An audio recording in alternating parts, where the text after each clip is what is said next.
I'm not quite sure why my song is not playing. It should be the Holy Holy song, and I just noticed that it's not playing. Let's try it again.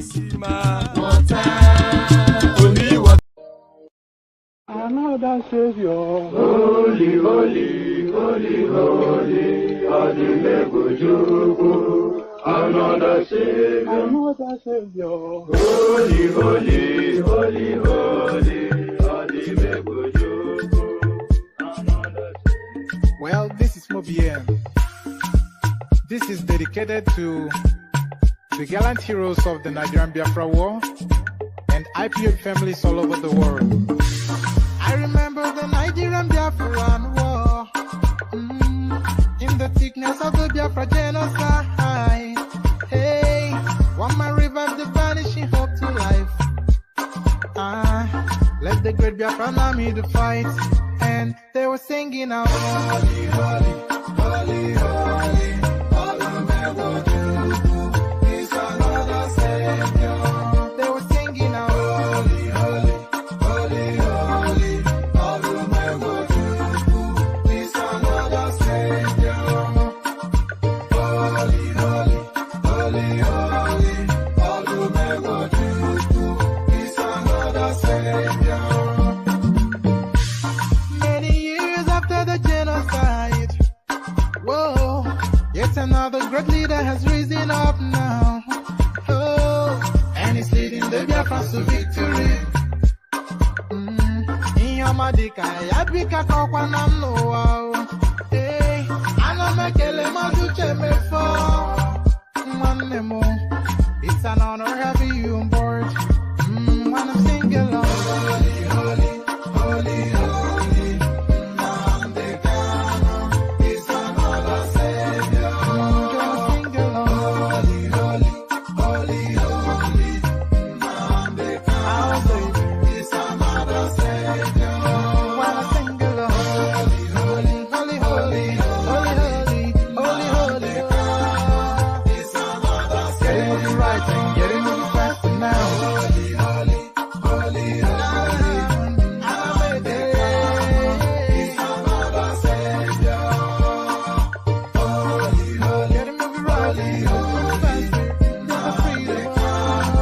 Is another Savior. Yeah, for freedom. Holy, holy, holy, holy, Namdekano is another Savior. Another Savior. Holy, holy, holy, holy, Adimebujuku.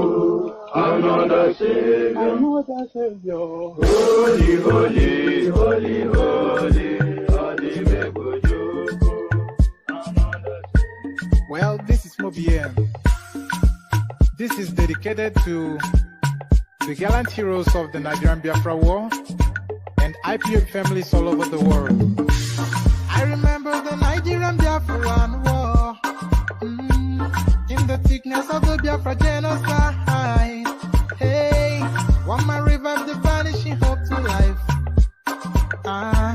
Let the great Biafran army to fight, and they were singing out, holy, holy, holy, holy, Olumegojuku is another Savior.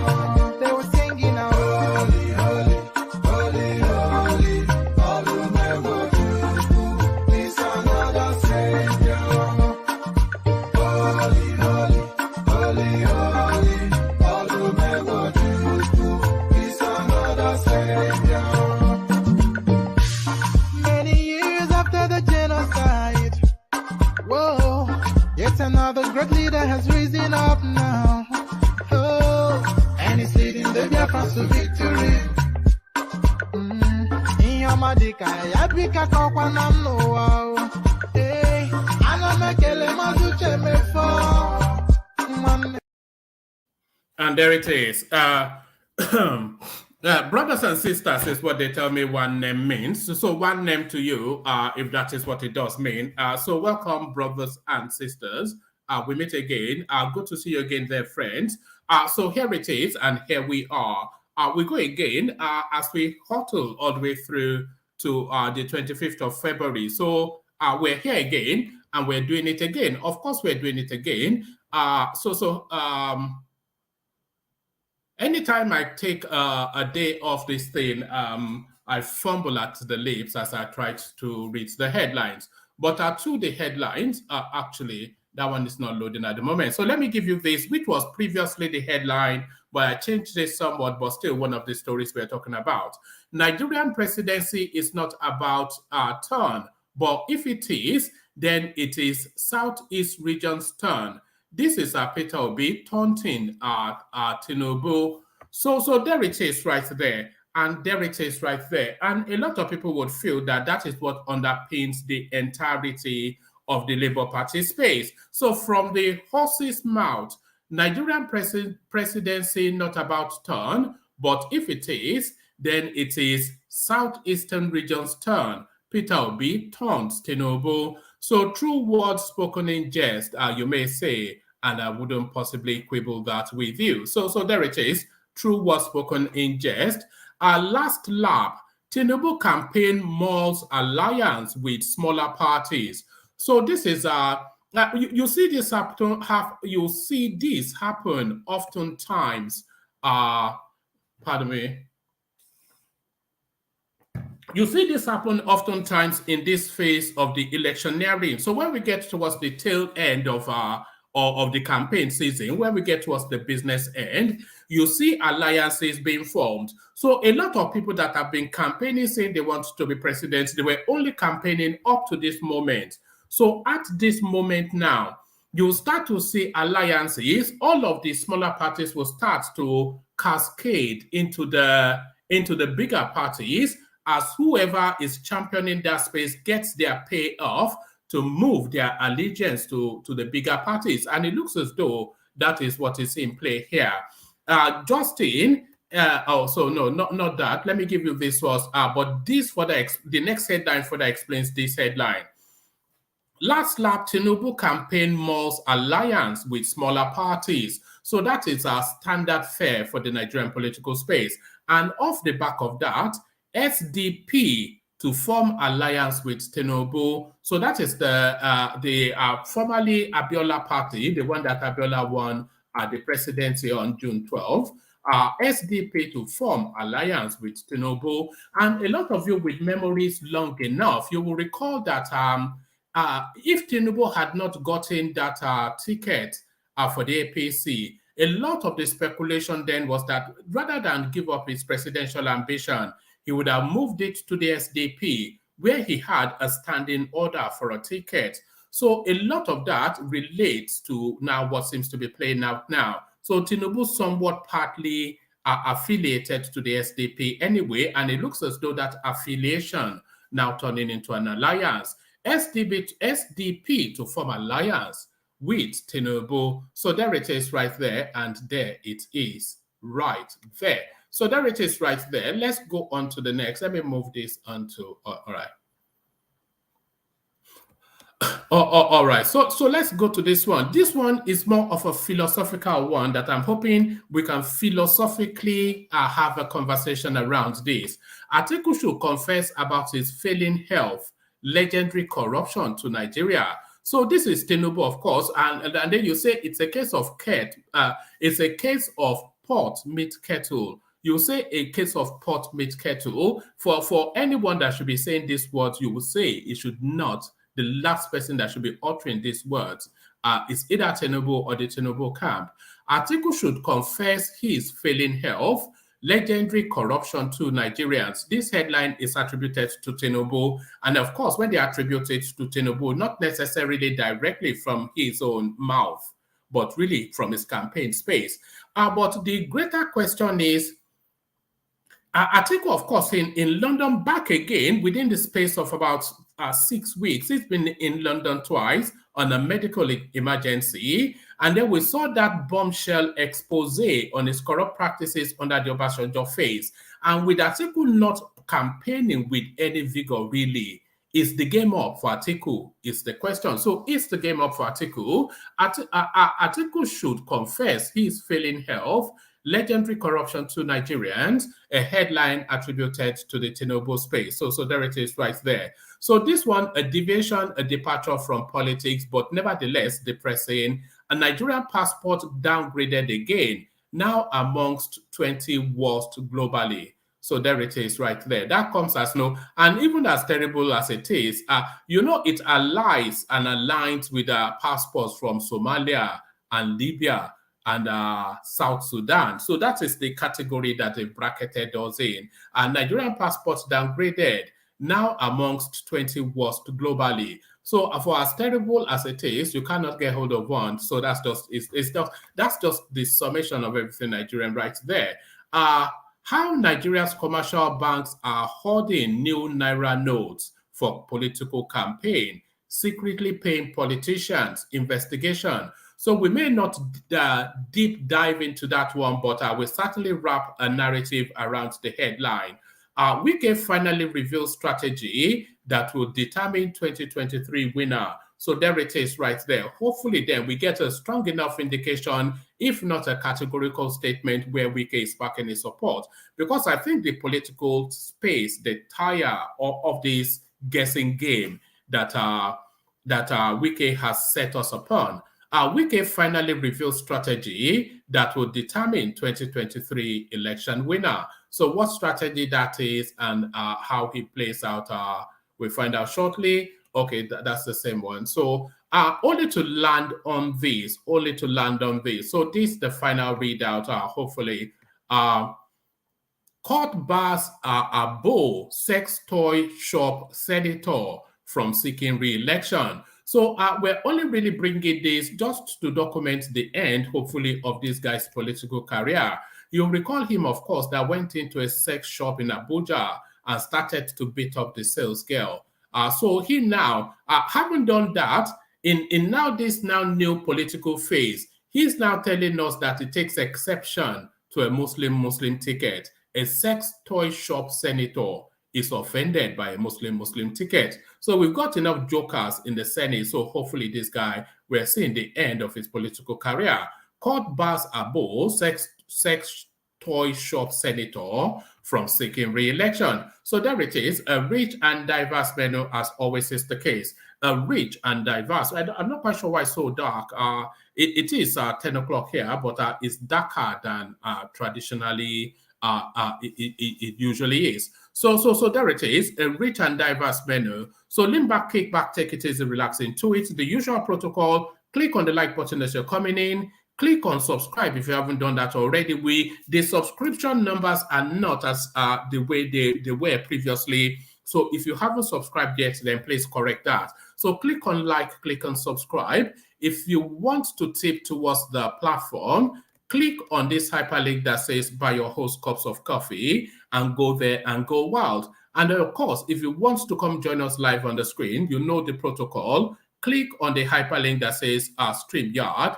And that brings you into a studio space. Soon as I finish reading out the body of the talking points, I'll let you onto the screen and we engage in the conversation. So that's how it works.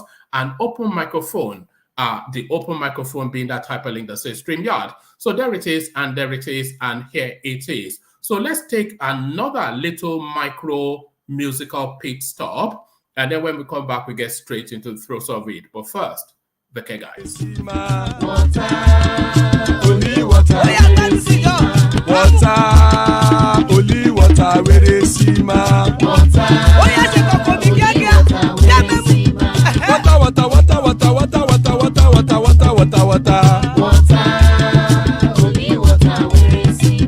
Hapa o naido. Hapa o naido. Hapa you don't come o.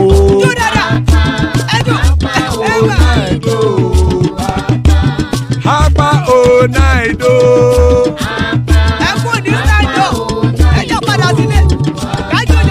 Oro kẹ̀kẹ́ ẹlẹ́mù yé o.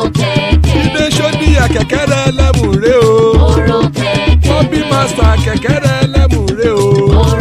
Chief Wailati kẹ̀kẹ́ ẹlẹ́mù ré o. Eruku lẹ̀lẹ̀ ẹlẹ́mù dé. Eruku lẹ̀lẹ̀ ẹgbẹ́ ẹlẹ́mù dòdò jàre o.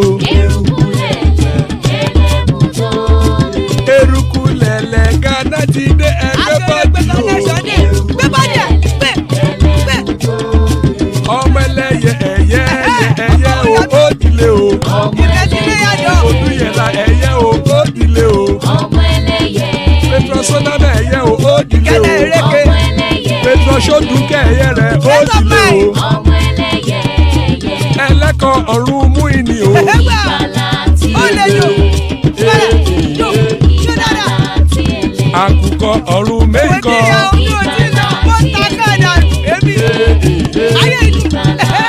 Ikú kò ní ríwà gbéṣe o.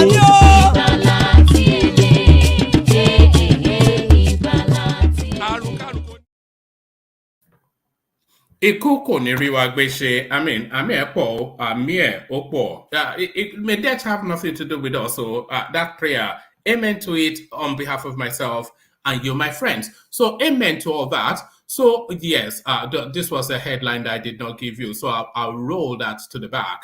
I'll try and speed through it. So we'll see if people are available, then we have sufficient time to build conversations. Nigerian presidency not about turn, but if it is, then it is the southeastern region's turn. Peter Obi turns Tinubu, so now turn by turn Nigeria Limited, not according to Isafantua, but is it? Yeah, it's Isafantua, isn't it? So, but here it is. The presidential candidate of the Labour Party, Mr. Peter Obi, has said the Nigerian presidency is not about turn, but about if it were about turn, then people in the Southeast region should be considered. So let's pause there for a moment. Let's pause there for a moment because Peter Obi has always been a turn-by-turn politician. It always has been. Peter Obi has always been a turn-by-turn. When he was in the PDP, and a lot of people were asking him if he was going to throw his hat into the ring or not.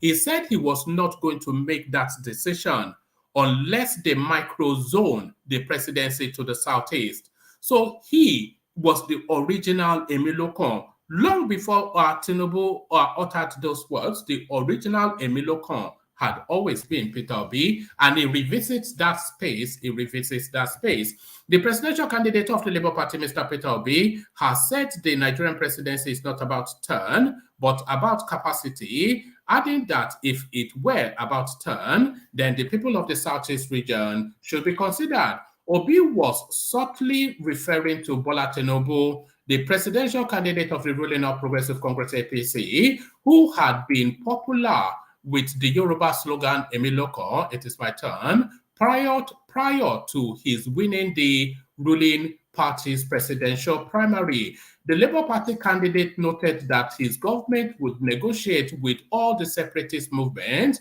particularly the Biafra Republic agitators, to unite the country. So a lot of this would have been coming out of his homestead.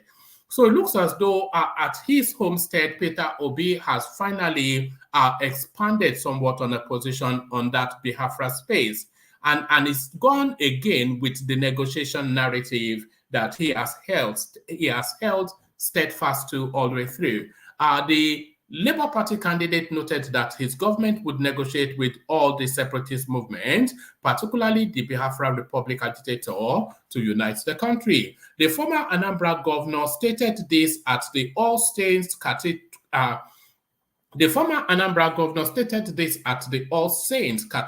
Cathedral Field, Onitsha, Anambra, before a crowd of supporters and party faithfuls as part of his nationwide campaign. The Labour Party candidate also met with Anambra traditional rulers and other stakeholders at the government house in Oka. So I'm surprised but delighted. I'm surprised but delighted that what's it called? So Ludo availed him of the government offices.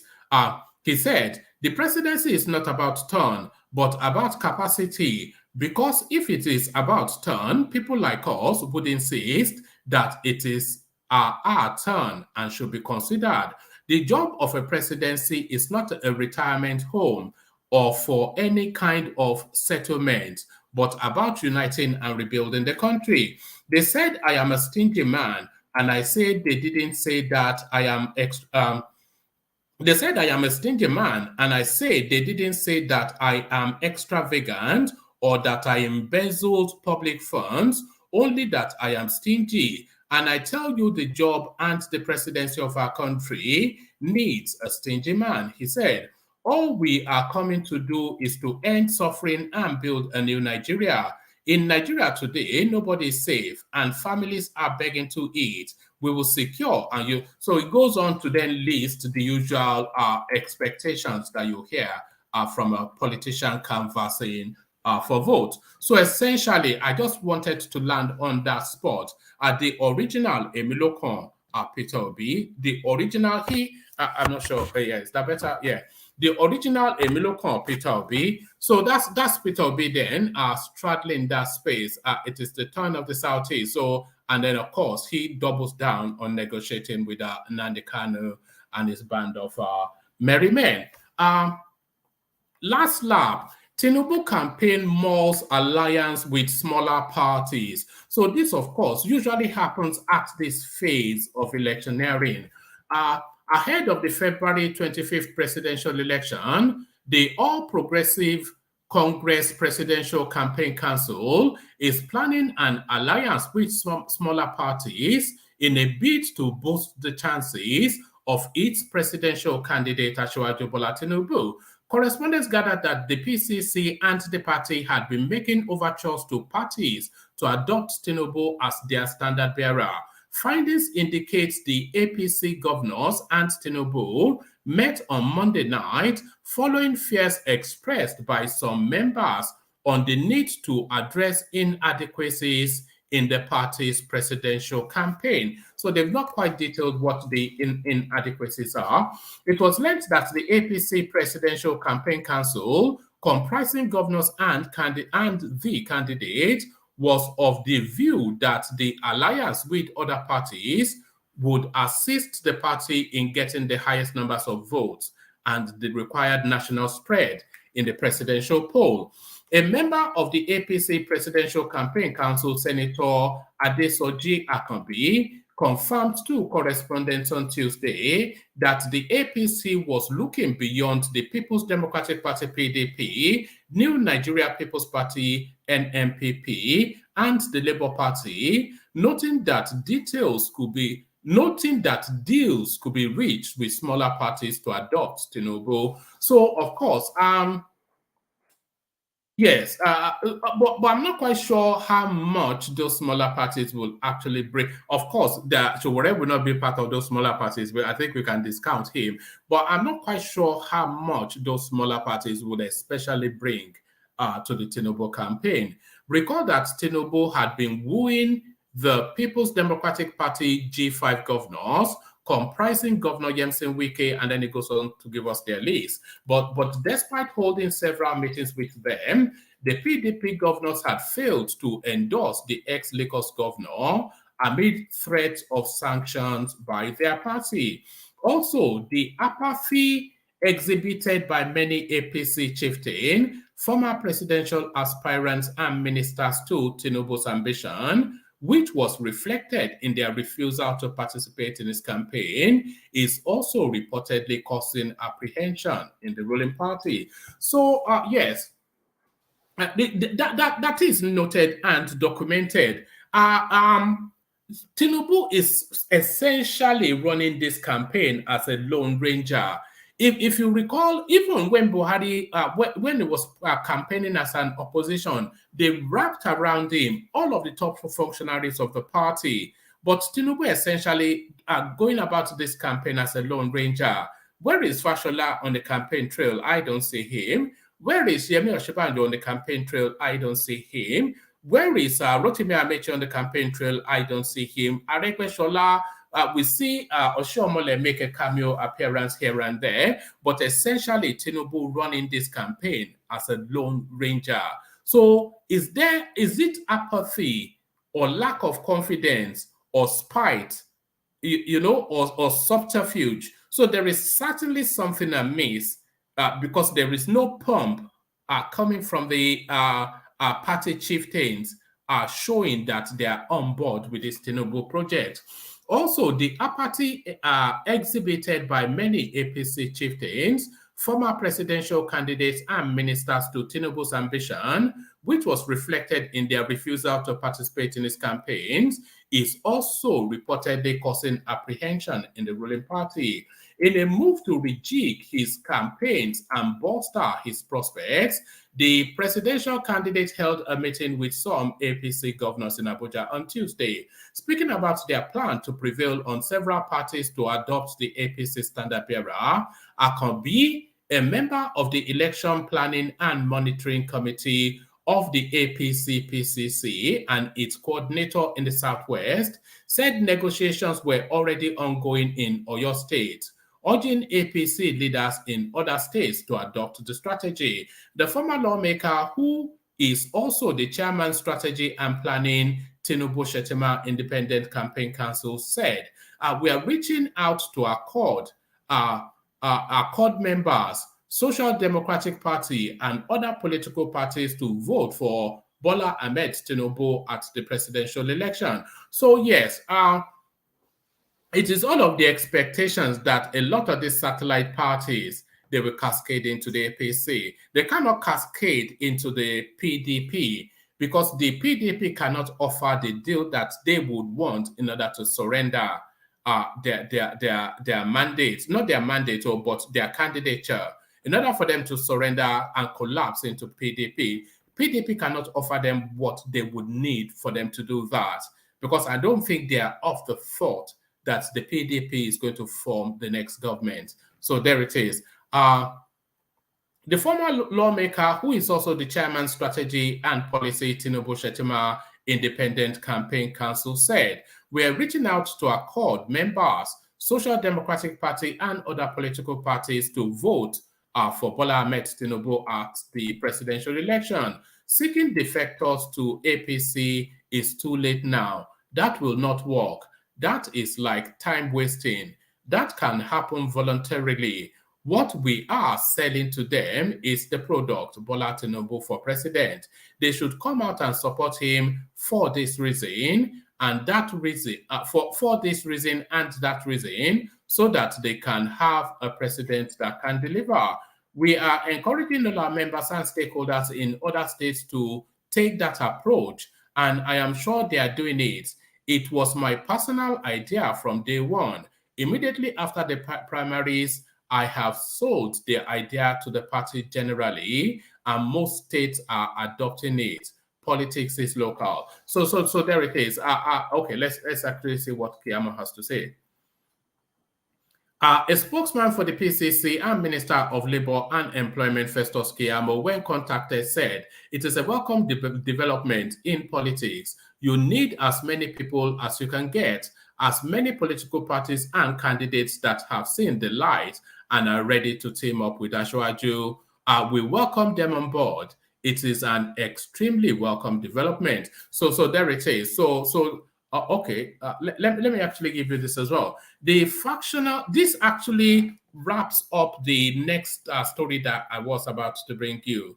The factional National Publicity Secretary of the SDP, Alpha Mohammed, disclosed that the party would welcome an alliance with the APC. Mohammed said the SDP had done an assessment and discovered that the presidential candidate of the APC is the best. He said, soon our party is considering an alliance with Tinubu because we have found him to be the most successful candidate. Look at all the revelations he did in Chatham House meeting. He built a modern state that is capable of standing as a country of its own. Nobody has contradicted that. We all know what he had done in Lagos. We need a man with an idea that can transform, and we need a man with an idea that can transform a nation using economic resources, generating resources, and on it goes. Explaining why his faction may not support SDP candidate. Explaining why his faction may not support the SDP presidential candidate, Mohammed said, where we find an SDP candidate who is promising, we will support him. But when we see the candidate is just there for election purposes, please don't waste your political capital on such a person. Of course, we are promoting Tinubu. We know the SDP is factionalized. I told you, as a faction, it is incumbent on us to look around and see which of the candidates will move Nigeria further than the others. So there it is. So that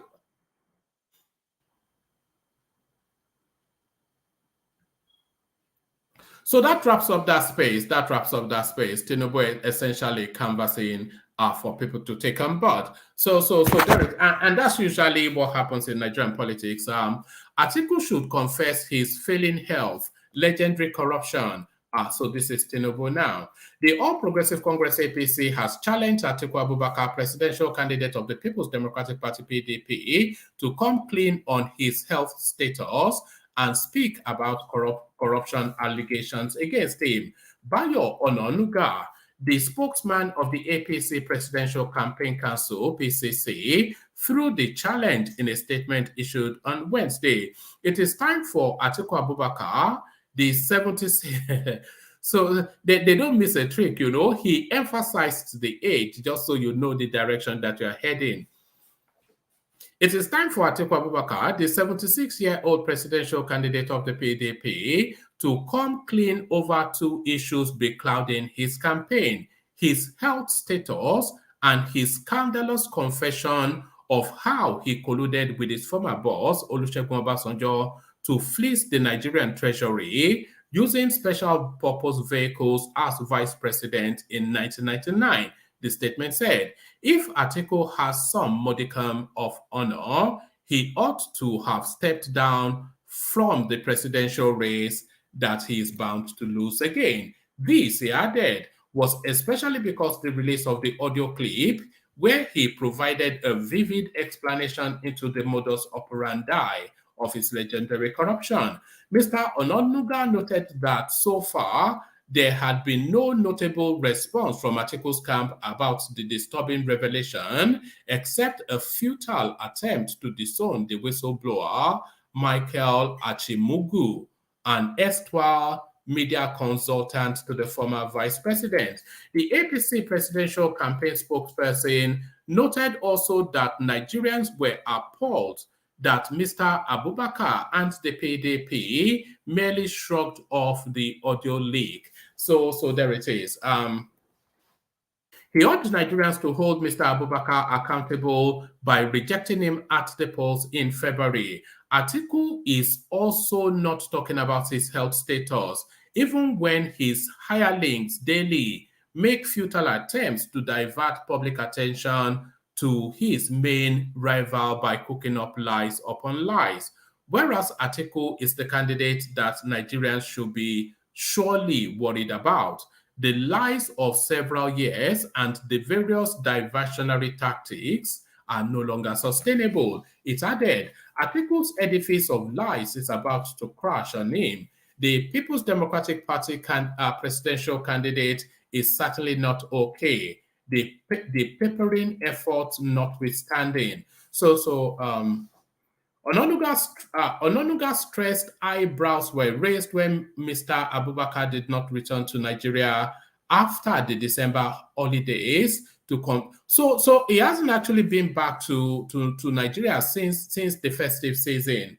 And by the way, we're talking about the guy campaigning to be president of your country. Elections taking place next month. He has been away since Christmas and not set foot on the Nigerian shores. Mr. Ononuga's stressed eyebrows were raised when Mr. Abubakar did not return to Nigeria after the December holidays to continue his campaign, since he left the country since the 21st of December 2022. So how many weeks ago was that? Let me just check. So December, so that's the week of Christmas. So that's 1, 2. So it's been out of the country going on 4 weeks now, Atiku Abubakar. From the field of electioneering campaign came a story by an online platform that Atiku was flown to London for treatment from his usual home in Dubai. The story has not been vigorously denied. We know he's in London, so there is no need. They've been releasing clips of him in London, so we know he is in London, so there's no need to deny anything. The story has not been vigorously denied. We have it on good authority that Atiku indeed took ill, Mr. Ononuga claimed. He was indeed in the United Kingdom for some medical help, though handlers camouflaged that he was there on the invitation of British officials at Whitehall. Why would British officials? You know what usually happens with the Atiku phase? He will be rushed off, and it was rushed off from Abuja, I think about 6 weeks ago. It's been rushed off to the UK for medical treatment, which is fair enough. It's a near 80-year-old man, so he will have medical needs. So he's been rushed off to the UK for medical treatment. And then they would then wrap this story that he was invited. Then they will go and hire some Oyinbo man from Whitehall, some starving MP from some run-down constituency. They ask him to put on a suit and take photographs with Atiku. So this is usually their set play, and it looks as though that's in play again. He noted that despite efforts by Mr. Abubakar's handlers to showcase him as a healthy and physically fit person to endure the rigors of the presidential campaigns, pictures from rallies belies that. He stated that campaign pictures sometimes showed Mr. Abubakar as being helped to descend. And we played that clip here, by the way. He stated that campaign pictures sometimes showed Mr. Abubakar as being helped to descend steps at the stadia, adding that sometimes he walks with an apparent handicap, dragging his feet. Mr. Ononuga added that the irrefutable insight into Atiku's health status was the revelation by his divorced wife, Jennifer Douglas, in 2022, that he was admitted to a German hospital for operation amidst their bitter divorce. In a viral letter published in February 2022, Jennifer quoted Atiku's self-admission that he was in Germany for medicals, which explains why he was unable to retrieve his belongings from a Dubai house that Jennifer had taken over. So there it is. He added, a man who wants to rule Nigeria and wants Nigeria to repose some trust in him must immediately and honestly address these twin issues, his health and his legendary corruption. So there it is.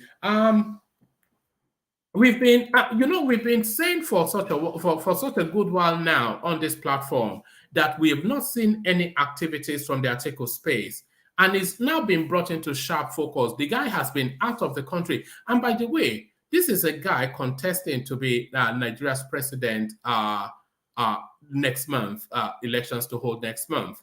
The guy has been out of the country since December the 21st. He's been in Dubai. And when he left Dubai, is it to rush home to re-energize his campaign? No, he's off to London to meet an MP to discuss whatever. In the middle of a president, you've taken 3-4 weeks out of the middle of a presidential campaign at the final, most important phase of that campaign. So that's the question then. With his ill health, this corruption expose that this guy leaked, and the lack of energy in his campaign, has Atiku given up? I think he has, but what says you? I think he has given up.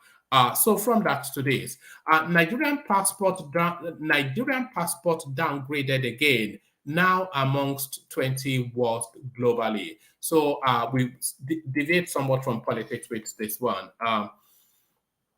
Again, the Nigerian passport has been ranked the 20th worst performing travel document in the world for the third time in a row, according to the Henley Passport Index, a recognized authority in rating passports from countries worldwide. Japan, whose citizens can access 193 countries without obtaining a prior visa, ranked first in the global passport ranking. Singapore and South Korea place second as bearers of their passport can easily enter 192 nations without visa. Yeah, so where is a Singaporean running to? The whole of the global money is in their tiny little country. The Henley Passport Index relies on data collated from the International Air Travel Association, IATA, with essential travel statistics from 199 different passports and 227 travel destinations.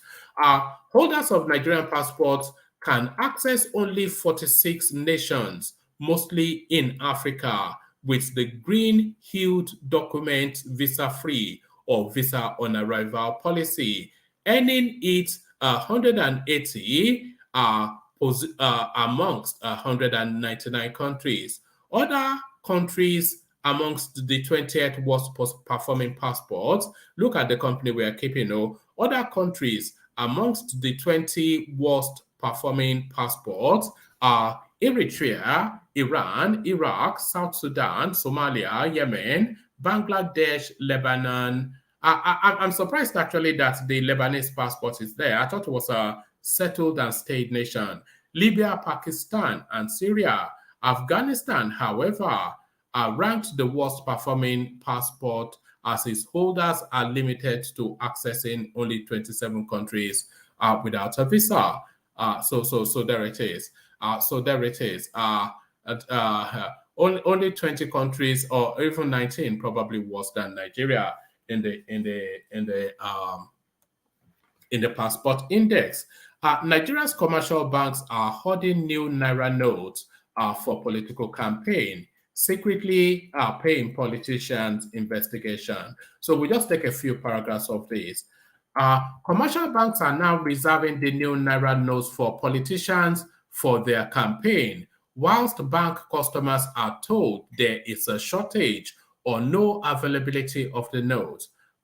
Checks by correspondents reveal. Correspondents report that politicians in Enugu State, for instance, have been issued bundles of new Naira notes, which they share to their supporters at the campaign rally, whilst at the banking halls, customers are given old notes and told there are no new notes.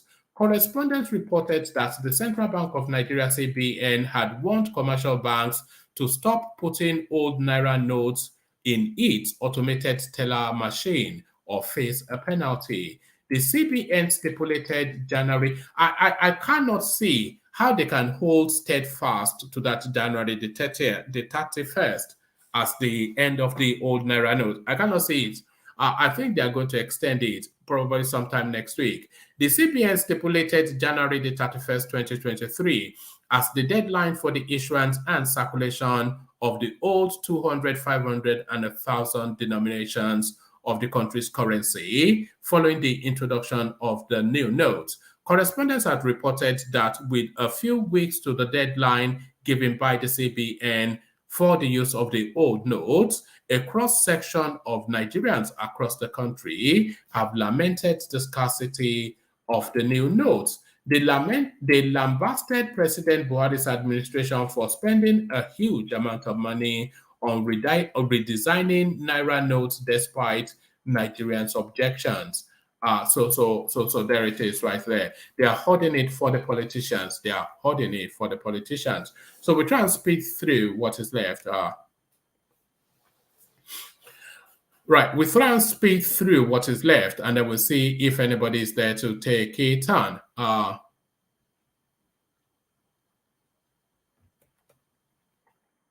Okay. Wike finally revealed strategy that will determine 2023 election winner. So I, like you, am starting to tire of this Wike narrative. So hopefully it comes to a crescendo one way or the other.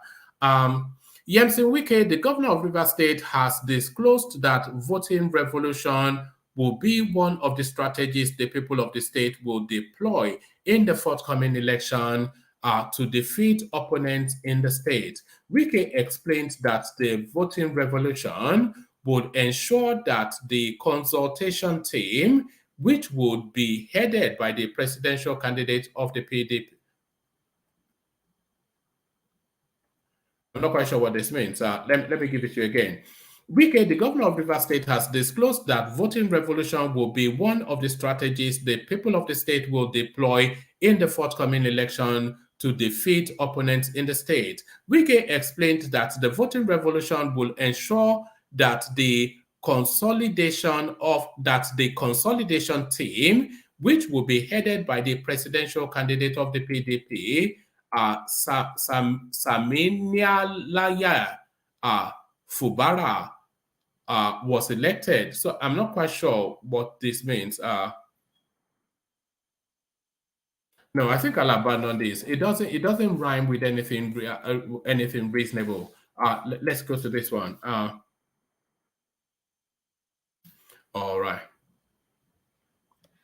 All right, let me come to Senator Abbo. Let's come to Senator Abbo. That one sounded somewhat like gibberish, and not just my reading this time around.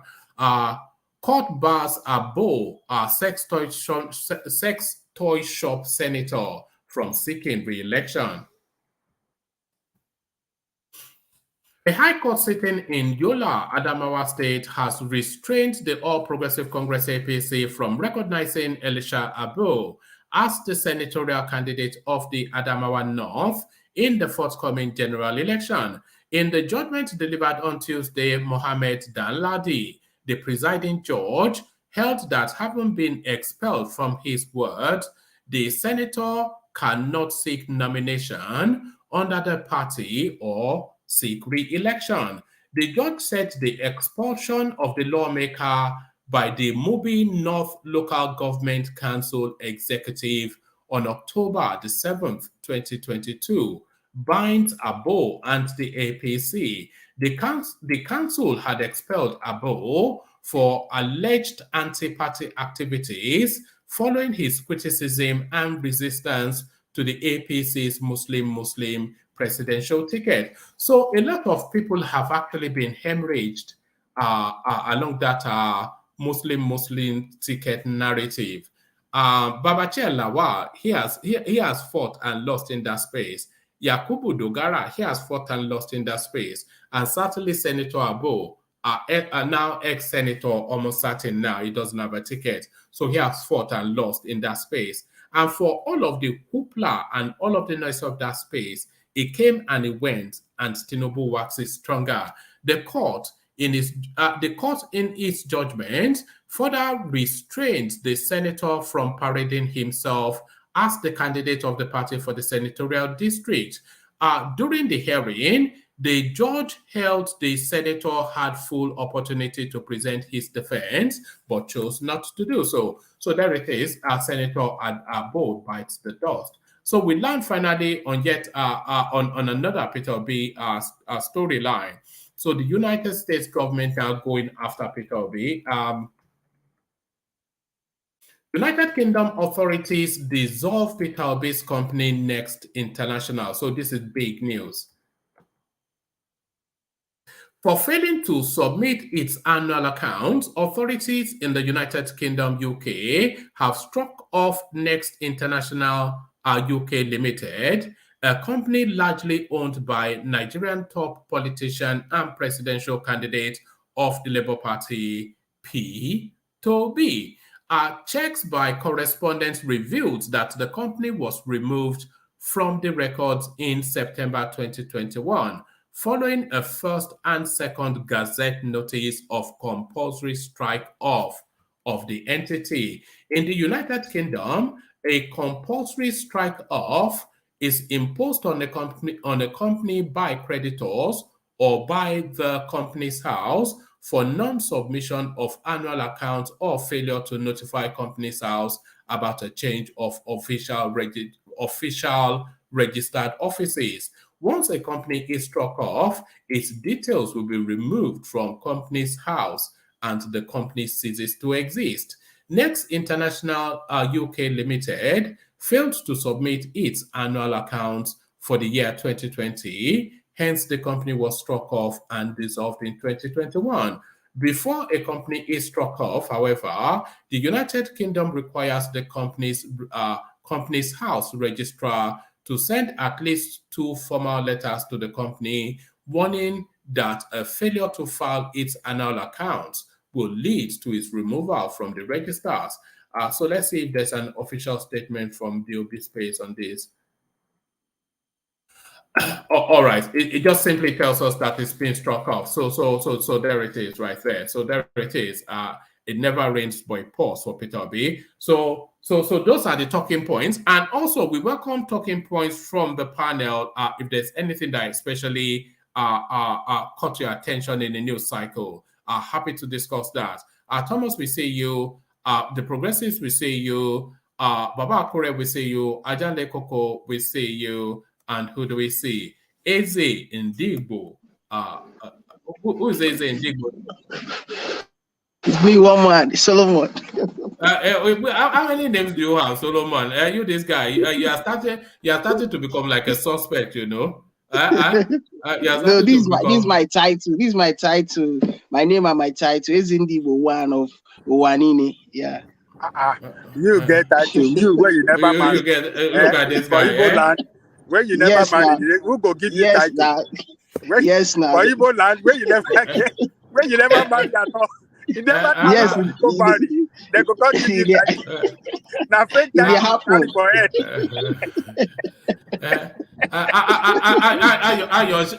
They are saying you they go by crowd like Tinubu with your fake title. You they go by crowd, eh? Look at this title. Solomon. Is it a real? Solomon Peter the Rock. Is it that the Rock? The Igwe one of Peter the Rock. No. Are you saying it's a real title though? Did you say it's a real title? For now, Eze is my name. My other name from my native name is Solomon. Yeah. Then the Eze Ndigbo is going to be my title. It's my title anyway. I'm beginning to. I've already taken the title, but I will soon take it officially by the grace of God. Yeah. All right, brilliant. All right. Let's kick it off with Patrick, and then I'll come to you second. So Patrick, are you ready? Patrick, are you ready to go? Patrick. Yeah, I think you should pass me for now. All right. Call him Tinubu spokesperson. He will answer. Tinubu spokesperson. Okay, so Patrick wants me to pass him. The Progressive wants me to pass him. So Solomon is ready to go. So we come to you, Solomon. So Solomon, you're up. So Solomon, yeah. Oh God, my thing is about to shut down. Hold on. Sorry, carry on. Sorry, let me hook up my laptop before it shuts down. It's about to.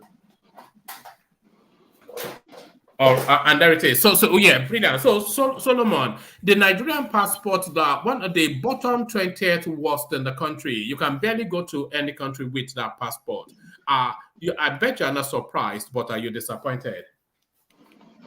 I'm not disappointed because with the way the country, the situation. Good morning, everybody. Good evening, everybody. Good evening, one man.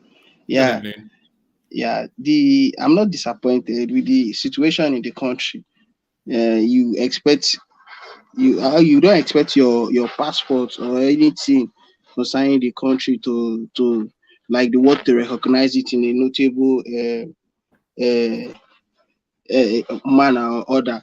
Yeah, so this passport thing now is not new. It's not a new thing. So, but what we have to do by the grace of God is to pray that the new administration would work well and the prestige, the honor of our country will be restored even more than the way it was before, so that our country would be respected and our passports will be respected. And I saw the other day the first #1 passport in the world now is, I think it's Japan.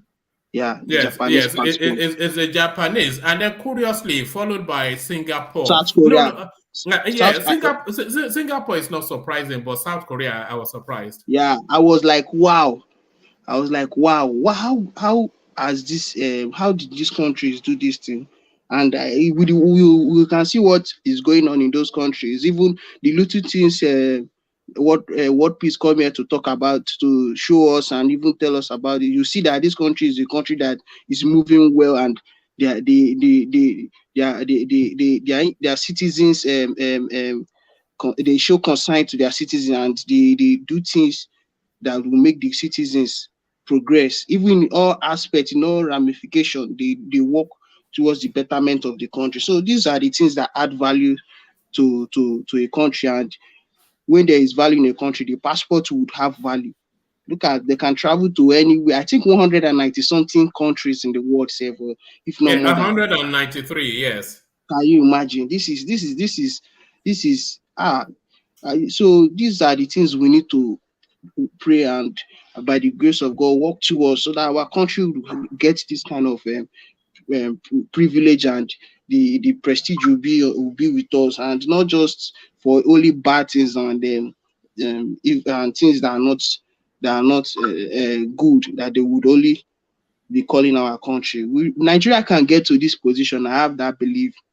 You know, a lot of the rating is usually down to economics. You know, if they know that you're coming from a country where you're likely to bring money into their country, you're not going to be a vagrant or constitute yourself into some sort of an illegal person, then you can come as much as you can, as you like, you know. Okay, I can hear you. No, carry on. Yeah, that is what I'm trying to say, that Japan now, their economy is stable and is growing. Japan is a country that they produce things, and is a very good country. It's a very, very good country in terms of the economy. In fact, in everything, but economy is the main thing that they look at in giving a country, in ranking a country like that, a country's passport like that. They look at the economy. See Japan, the way they produce their things, they do their things, and everything is going well. The citizens, and again, how the government look into the matter of the affairs of the citizens, how they treat the affairs of the citizens, that will determine, that is still part of the things that will still determine this ranking. Not like in Nigeria here, where they don't even value the citizens' life. They don't even care about how the citizens are faring and how the life is going for them. So you will now expect them to come and rank Nigeria to even be that number 27 that they put Nigeria. They even tried. Yeah, I'm telling you the truth. That's number. Are you not disappointed though? No, not actually disappointed, but surprised. As bad as the Nigerian passport is, I wasn't expecting it to be in the same bracket. I'm telling you the truth. I'm telling you the truth. South Sudan. I am telling you the truth. But I know that the country can come up. The country can, our honor will be restored to us. As soon as we have a working and a good system in Nigeria here, the honor will be restored to us properly. Look, there was one day I was talking to some. Vote Peter Obi, you will get that one. Vote Peter Obi. It's not about that. It's not about that one. There was somebody I was chatting with one day on IG, and there was this I would like visit. There's this a group that we were in, and we were just chatting. So I met somebody from Sierra Leone, and the person was like, "Where are you from?" I asked, "Where are you from?" The person told me she's from Sierra Leone, and I said, "Oh." She said, "Where am I from?" I said, "I'm from the best country in Africa." The person said that, like, am I joking? That, what country am I from? I said, "I'm from the best country in Africa." That's how I should be serious. I said, I'm from Nigeria. Do you believe that this person stopped talking to me? Before she stopped talking to me, she just blasted me for, like, how will you, like, you people are too pompous, you people are too proud. How will you say your country is the best country in Africa with what is going on in your country? And I was like, what is this one saying? We are the giant of Africa. No matter, even if our system is bad, our system is bad now, and the things are happening, but it doesn't still take away anything that Nigeria is still the best country in Africa. Of course, but what you said is factually correct. Now, for all that afflicts Nigeria, we're still better than every single, including South Africa and Egypt. Of course, we're still better than them. Of course. So it was like, that we are too the ego, our ego is too much, that's too proud and all that. I just said you should just go to one side. I don't care if I've made my point and I've said my own that my country is the best country in the world. But so concerning this ranking, Nigeria can get there. We can get there. It's not nobody. Even if you criticize something, you should still see the positivity in that thing. As I criticize Nigeria, I still see the positivity in Nigeria. It's just something. This Nigeria issue is a very little thing that it just with understanding and remove sentiment, selfishness, and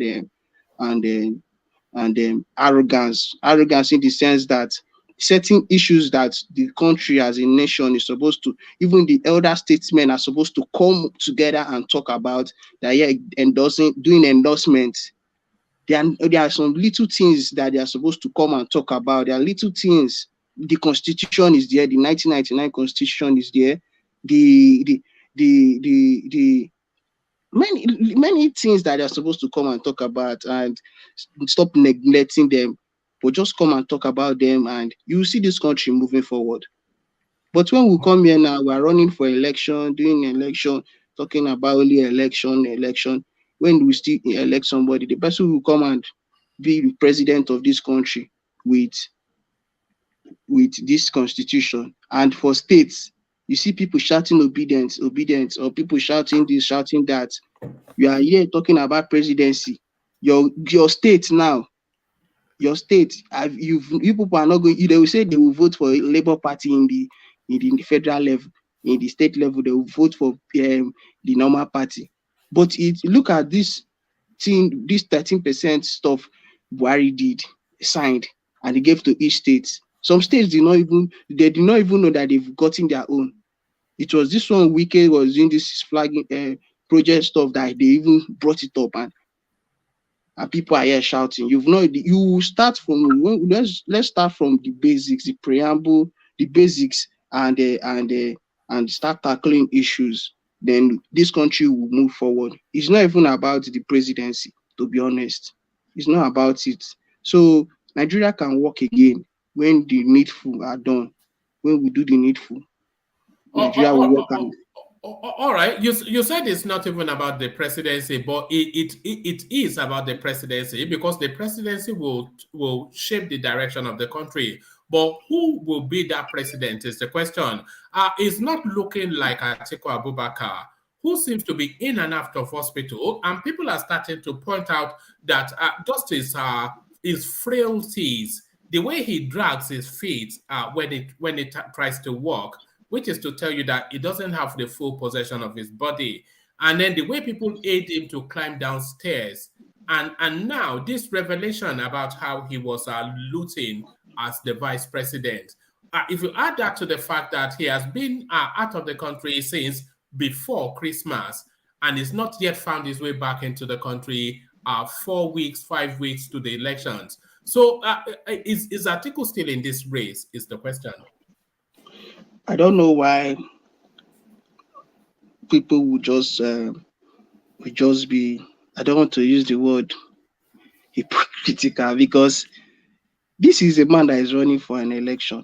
You say if some people, and people that are criticizing his moves now are people that are not in support of him.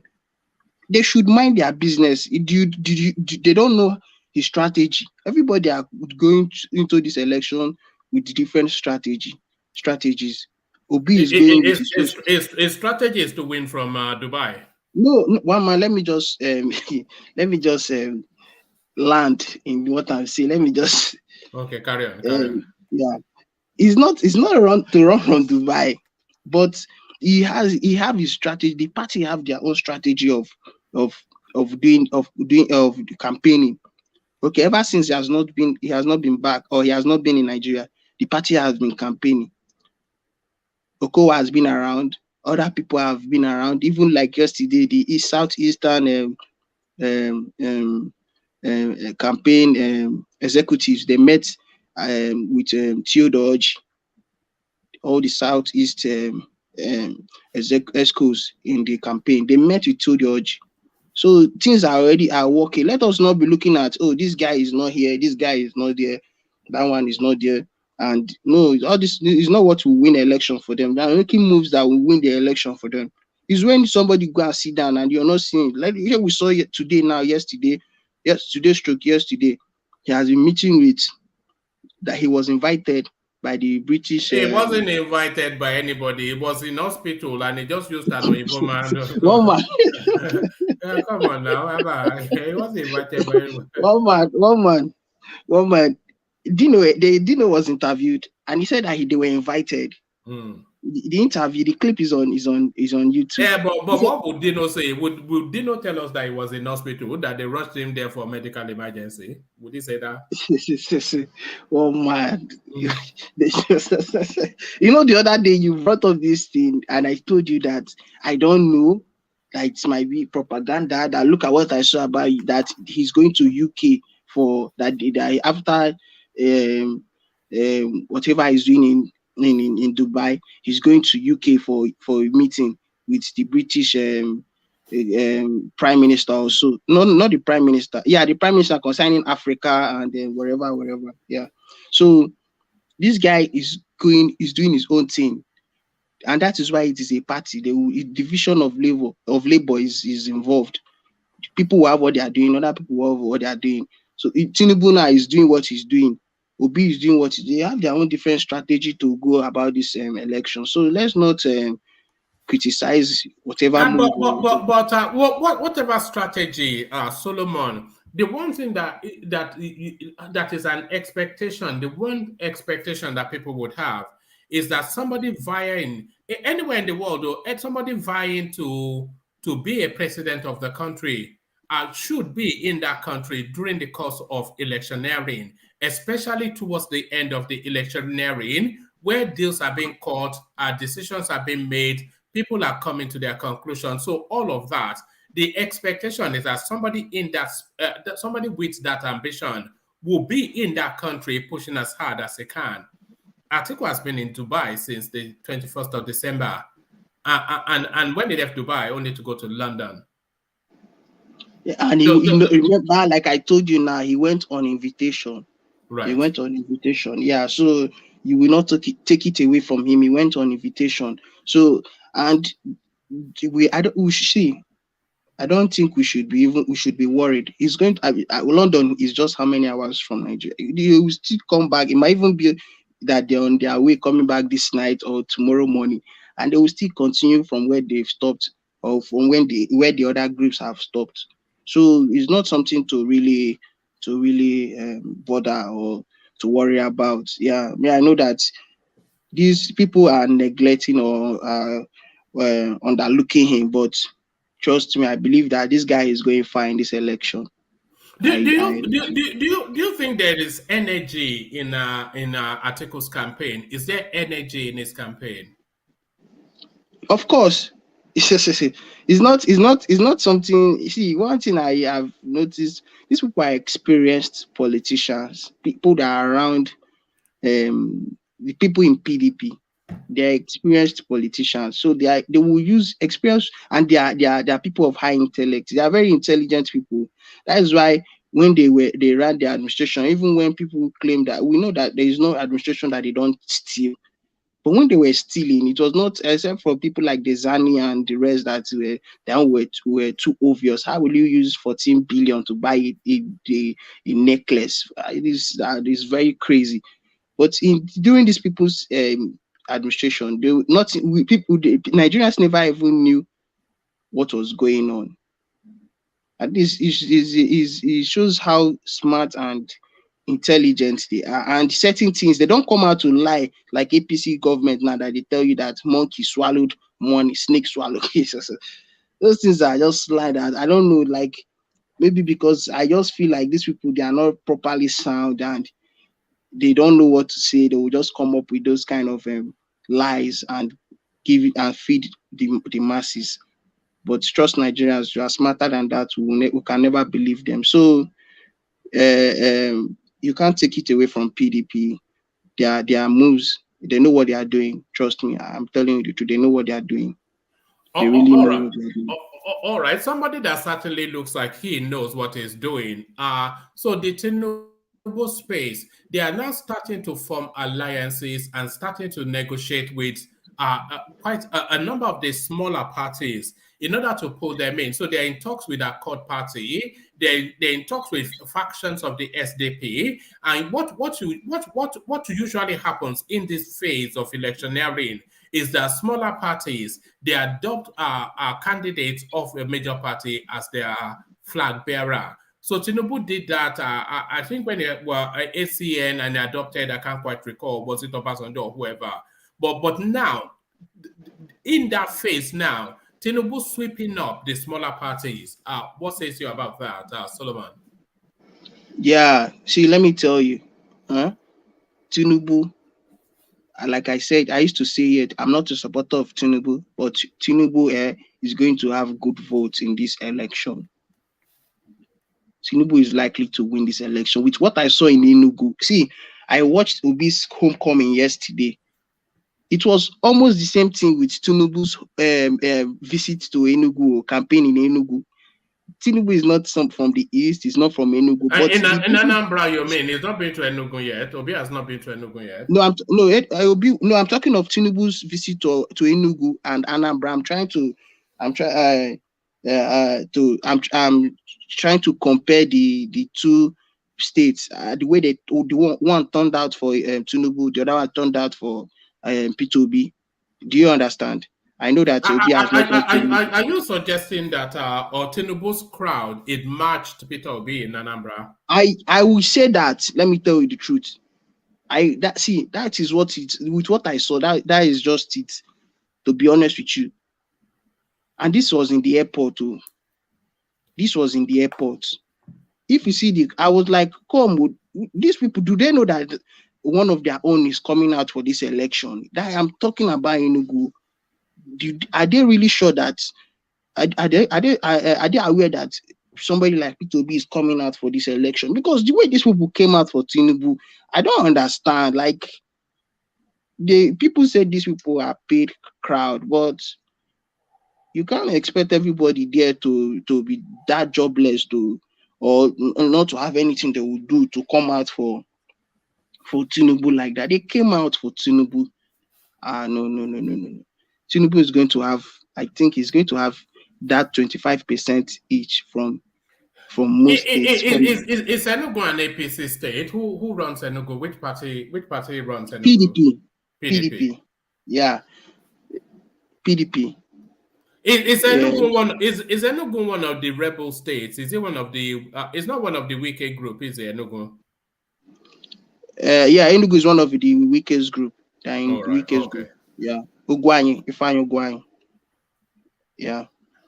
So these people came out for Tinubu, and all these small parties, apart from parties like Showere's own, he will not. Showere will never align with those kind of. Will not align with any party like PDP, APC, or even Labour Party. He will not align because he has already called all of them. He calls all of them criminals. So, and they are birds of the same feathers. So he's not going to align with any of these parties. But we will not take it out from Tinubu. Tinubu is trying. I won't lie to you.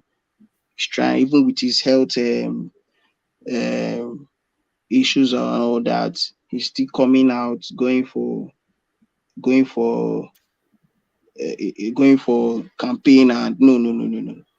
Anybody that would come here and say that crowd did not come out for Tinubu in Enugu, that person is just a liar. He's a big liar. I'm telling you the truth.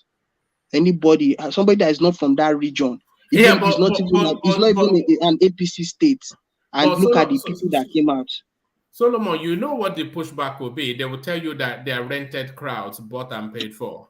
I beg you, they should leave all these things that they are saying. Anybody that will come here and say that person is a liar, the person just he just want to be living in his own dreams. Like, how will I even put it safe? Like, it's just fake dream that person have. Let me tell you the truth, in his own imagination. Because you can't say with what the kind of people that turned out for this guy that people did not come. People came out. I am telling you the truth. For an Yoruba no. Why though? Why do you think they came out? Because what we've been led to believe is that the whole of the Southeast are already aligned and lined up behind Peter Obi. Even the concern was that if Tinubu turned up there to rally, they will stone him. So why do you think they turned out in that number? I've not seen it, so I'm going by your words. But why do you think they turned out in numbers to welcome Tinubu? See, in this, nobody should say that Igbos don't know how to play politics. Igbos play politics well, because everybody have where they are playing, where they play their games to, who they play their games with, who they play their politics with. In that our region, as in the Southeast region, everybody have who they align with. And people that align with Tinubu, they are strong people. People that align with Atiku are strong people. Obi, no major politician is with Obi from the Southeast. Let us not come here and say what we don't know. No major politician is with Obi. But the heavyweights in Southeast, they are with Atiku and Tinubu. And these people can mobilize. They are the structures. They have the structures to mobilize vote for these candidates. So Solomon, 30 seconds. Yeah. That means what you are telling us now, that APC and PDP, they still have structure in that. I am telling you that, yes. It's not. Are you sure Obi is not going to sweep all the votes there? See, I'm even scared if they will give Obi the vote that is required from, as in that, the way they're even saying that what they call is that this one that is his base. He should not bank on them. He should just keep working hard as he's working and not even rely on Southeast. I'm telling you the truth. Solomon, what do you think the reaction would be if Peter Obi lost about 2 or so of the southeastern states? What do you think the reaction would be? It will show you that this that the politics is fair now. If we're talking about democracy, is it because your own person from your region is? Let's stop talking about this accountability and all that. Let's come into the politics. This is politics. This is something that people have been they've mastered. They've studied the system. It is part of their life. So you cannot take it away from them. They know what to do. They know how it will be. Yeah. They know what to do for them to get these votes. Obi is going to get votes. I'm not taking it away from him, but it is not the way that they expect that it's going to turn out. Trust me in this thing I'm just telling you today. And watch people that come here to talk about this. So most of them they are not even politically, like, they don't even know about politics. It's just even this last year from May or June that they started doing their research or started following up the political space. This politics, like they keep saying, is local. So you have heavyweight. Obi is trying. You don't take it away from me, but politics, it's not about whether the person is good or the person is bad. Is how are they playing their game and what is the things involved. It is politics. It's not a church thing. It's not something that how will I put it now? It's not something that they would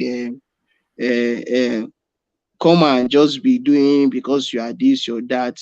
No. It is something that is local, that they would do, that they work towards it, and that is just the thing. Obi is really trying. You don't take it away. You can't take it away from him. Obi is causing problem. And in a way, I like what he's doing, because whoever gets into that office is going to sit up and know that, man, these people have passed, their eyes are open and they've passed that level of coming to say, to come and promise what you don't, give us fake info about, give us fake promises from your manifesto, and when you get in there, you will not do anything. It's really crazy.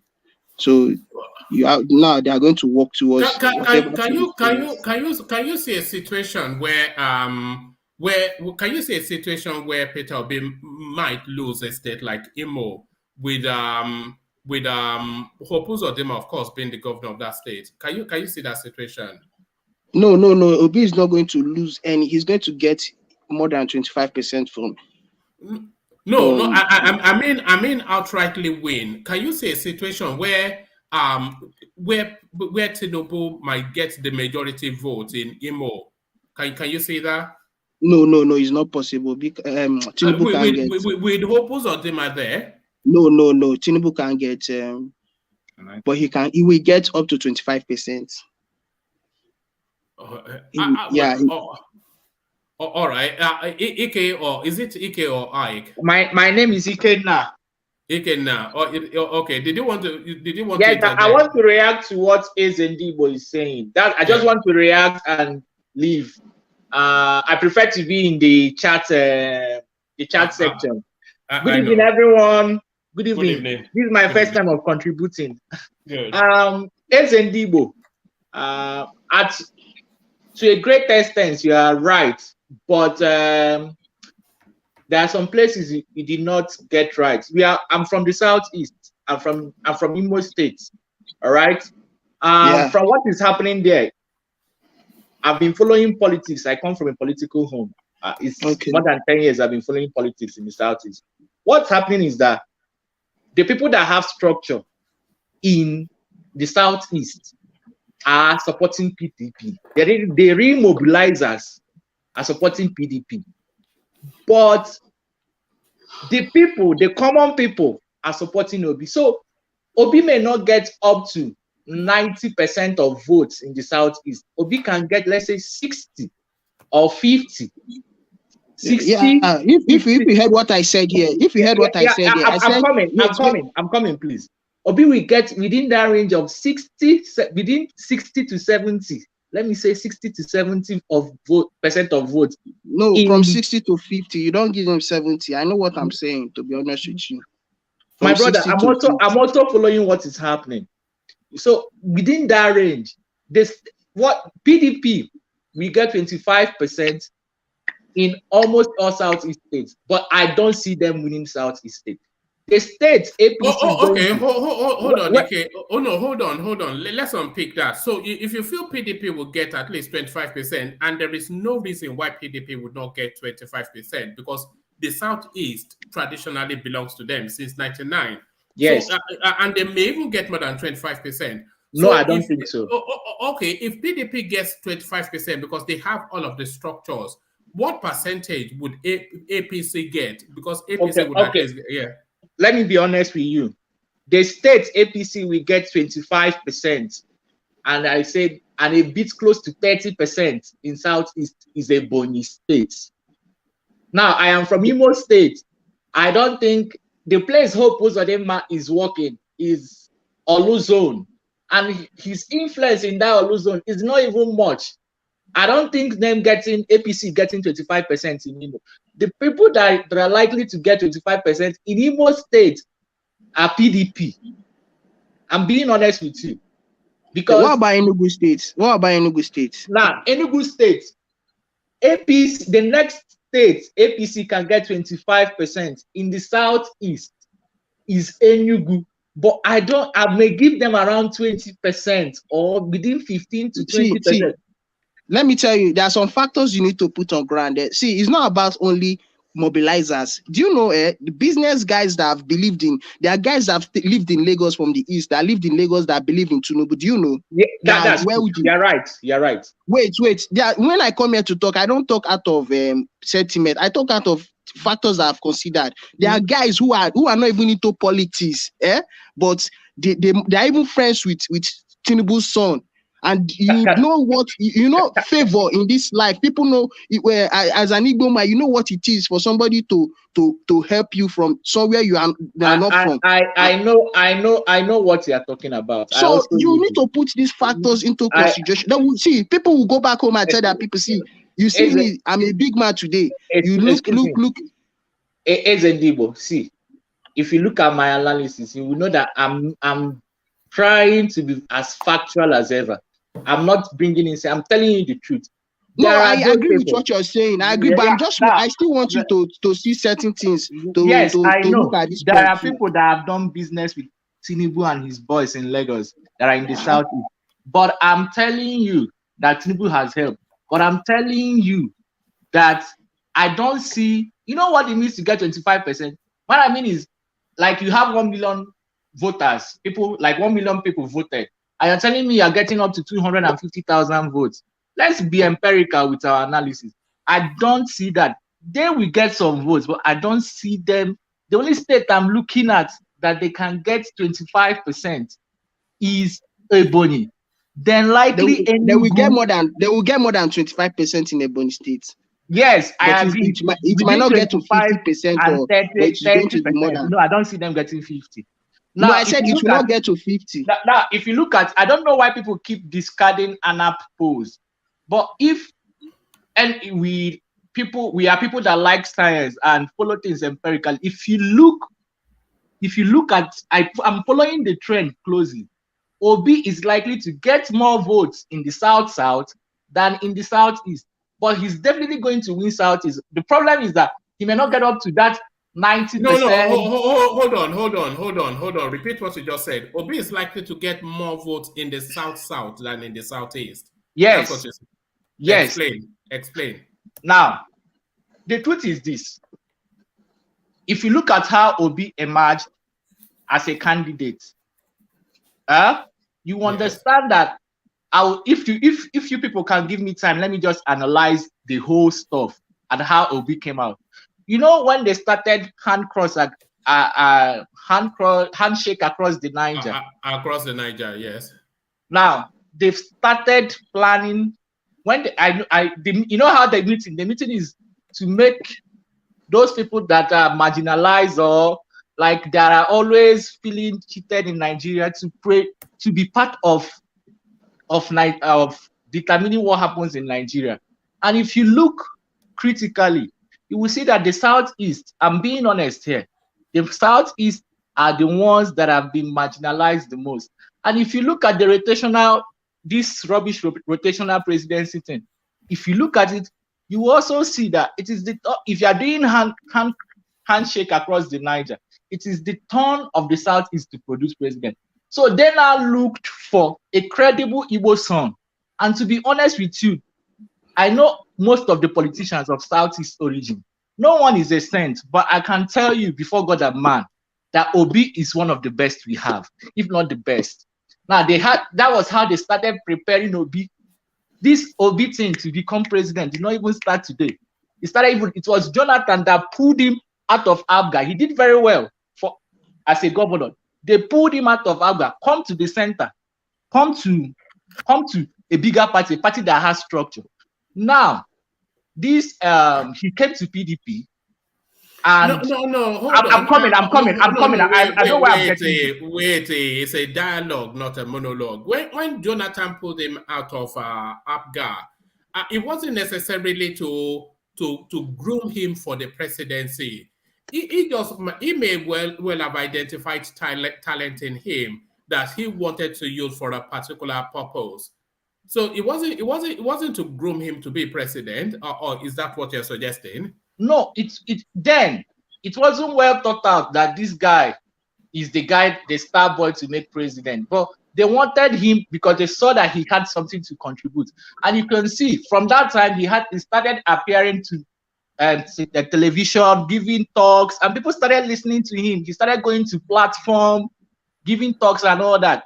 So that idea of bringing people to the center started for some time now. Now, you know how he was picked to be VP to Atiku. I'm not going to dwell on that. So that handshake across the Niger, they were looking for how to make him a candidate in PDP. With all the things that happened in PDP, he couldn't get it. He left Labour Party. You can see that when he left the Labour Party, the first people that endorsed him were Middle Belt Forum, followed by Afenifere and Pandev. Now, the South, good luck Jonathan, is strongly behind Obi. Now, if you look at the state... Has he come out to say that? He can't. No, everybody has his own methodology. You can't. Obasanjo can say his mind, but you don't expect maybe Jonathan to be telling people this is this. He will See, let me tell you something. Let me counter you in this thing you're about to say now about. You see these South people. Let me tell you, South people. They're even part of. I don't want to say they're part of the problem, but see, you don't need to bank on their votes. I know that they will give votes, but it's not like the way you want to come up here and bring it up now, because you see South. I am not Solomon. saying. See what I'm saying. Yeah, hold on. One voice at a time. Carry on. One voice at a time, though. Carry on. Okay. You want me to carry on? You carry on since you've shown the all right, no problem. I'll round up soon. Now, Solomon, if you look at the polls, it's not that Obi is going to get like 80% in the South. That's not true. But can you give me how many percent you think he will get in the South? Now, I think Obi will get up to 50% or 60% of South. But the truth is, you know that South has more states, and invariably they will have more voters. Look at Rivers. Rivers has 3 million votes, 3 million registered voters. Look at Delta State. Now, if you add the number of votes Obi will get from South, it will be, I'm just postulating from what I'm seeing, that it will be more than the one he will get from Southeast. But these things can change, all right? So that's what I'm just trying to explain, that I feel he will get more votes in the South. And to be honest with everybody here, I may not be supporting Atiku, but if you look at this election critically, I think he's the one that may win, if you look at it very well, because he's the one that is likely to get 25% across Southeast states, across South, even some part of North Central, even Osun State. Look at Northeast and Northwest. If you look at it if you're a data analyst and you look at it critically, you will see that he has a good chance. So when people say Atiku is not in the race, I really laugh at them. I say, are these people new to politics? Are you not seeing what's happening? But is Atiku's body language in the race, though? He's been in Dubai since the 21st of December, not even bothering to put in an effort. Just one month. You have a point, one man. Wait. But it is not Atiku that is doing the groundwork. This is PDP that already had the structure. One man. Yeah. You don't need Atiku to be in front. There are people that are doing the underground job for Atiku. These are the ones you should be talking about. They don't talk much. Such as. If you come to the east, you can see Okwesileze Nwodo, Dan Olansi, Soludo, Obiora Wankwo, Omeki Hedioha. There are plenty. I mean, there are plenty. You come to South. Is it because to be honest with you, the only useful name there is Soludo. The rest of them, they don't. One man, you don't know that space. One man, just take the name she has given to you. You don't know the space. Even these guys will give him more votes than Soludo, that is a governor. Okay. To be honest with you, I'm just being honest. Even look at this guy. Uche Secondus. Uche Secondus is a great mobilizer in Rivers State. There's some people that are working on the ground you don't know, that we just keep calm. Even in Bayelsa. Sorry, brother. Did you say in the South, Obi is going to get 60% of the vote? I think so, 50 to 60%. But it just, if you extrapolate the number will be more than the number from the Southeast. So which state do you think Obi will win in the South? Obi will win Rivers State. Actually, I've got the states, so let me run you through it, and then Ike. Is Ike Abi? Ikenna is my name. Yeah. Okay, Ikenna. I'll run you through it, and then you tell us how Obi will perform. Only 6 of them in Akwa Ibom. How is Obi doing?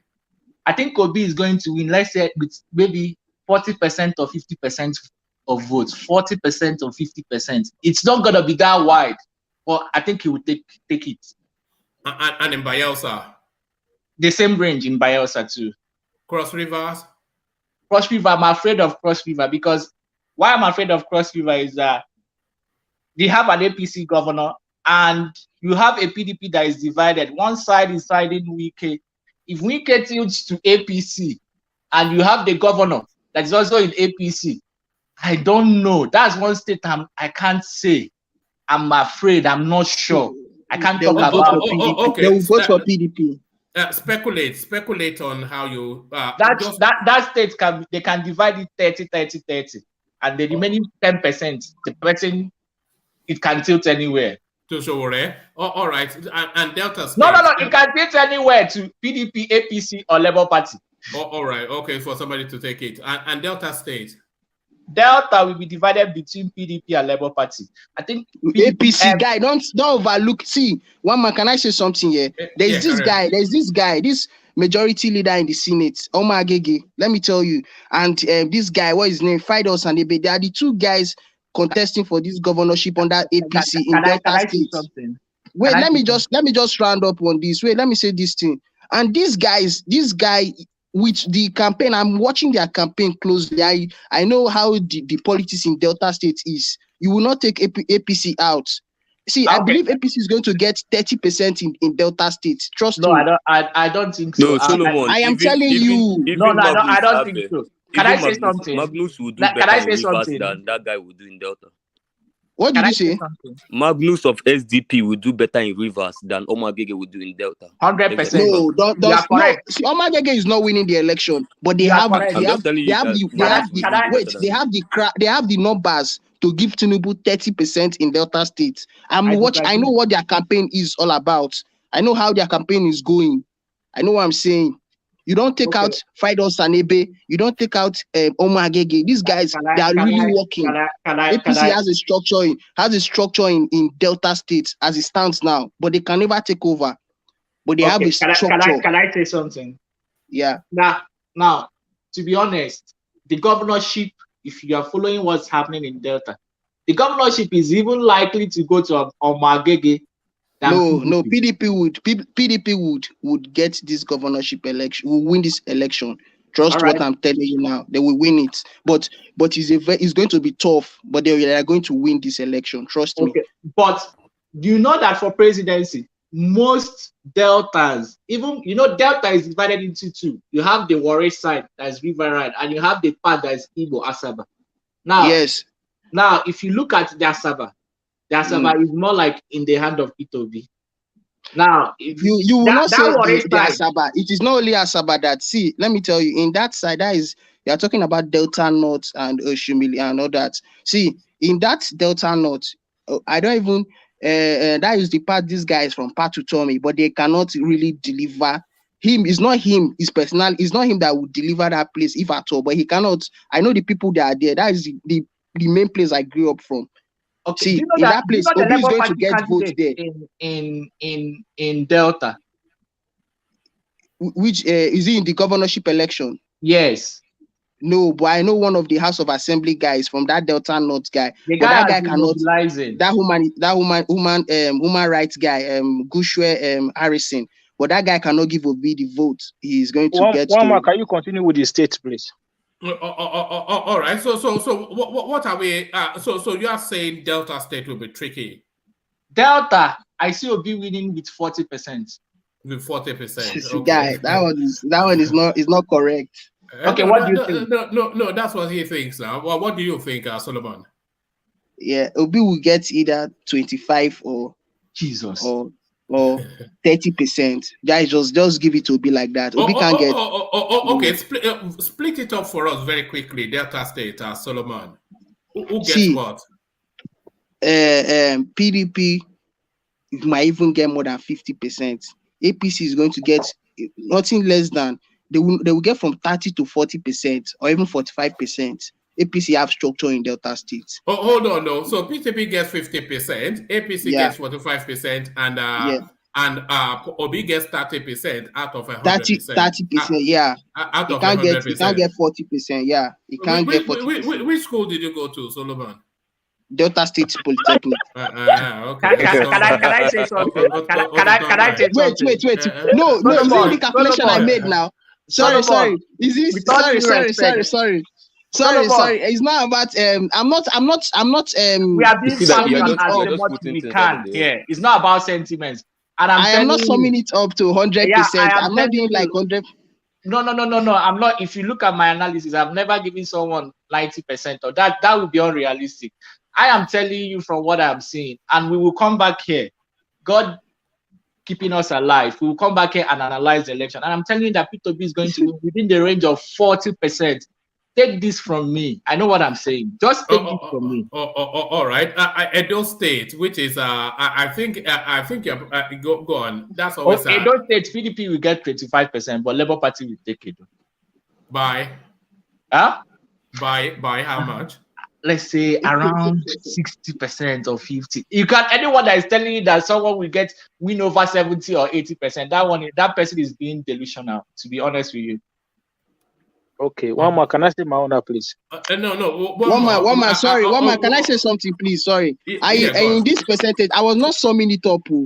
I was not summing it up that I know 100%. Is 100. It must be over 100% now. You can't. No. I was not summing it up like that. I was not. I don't know why this guy what's his name?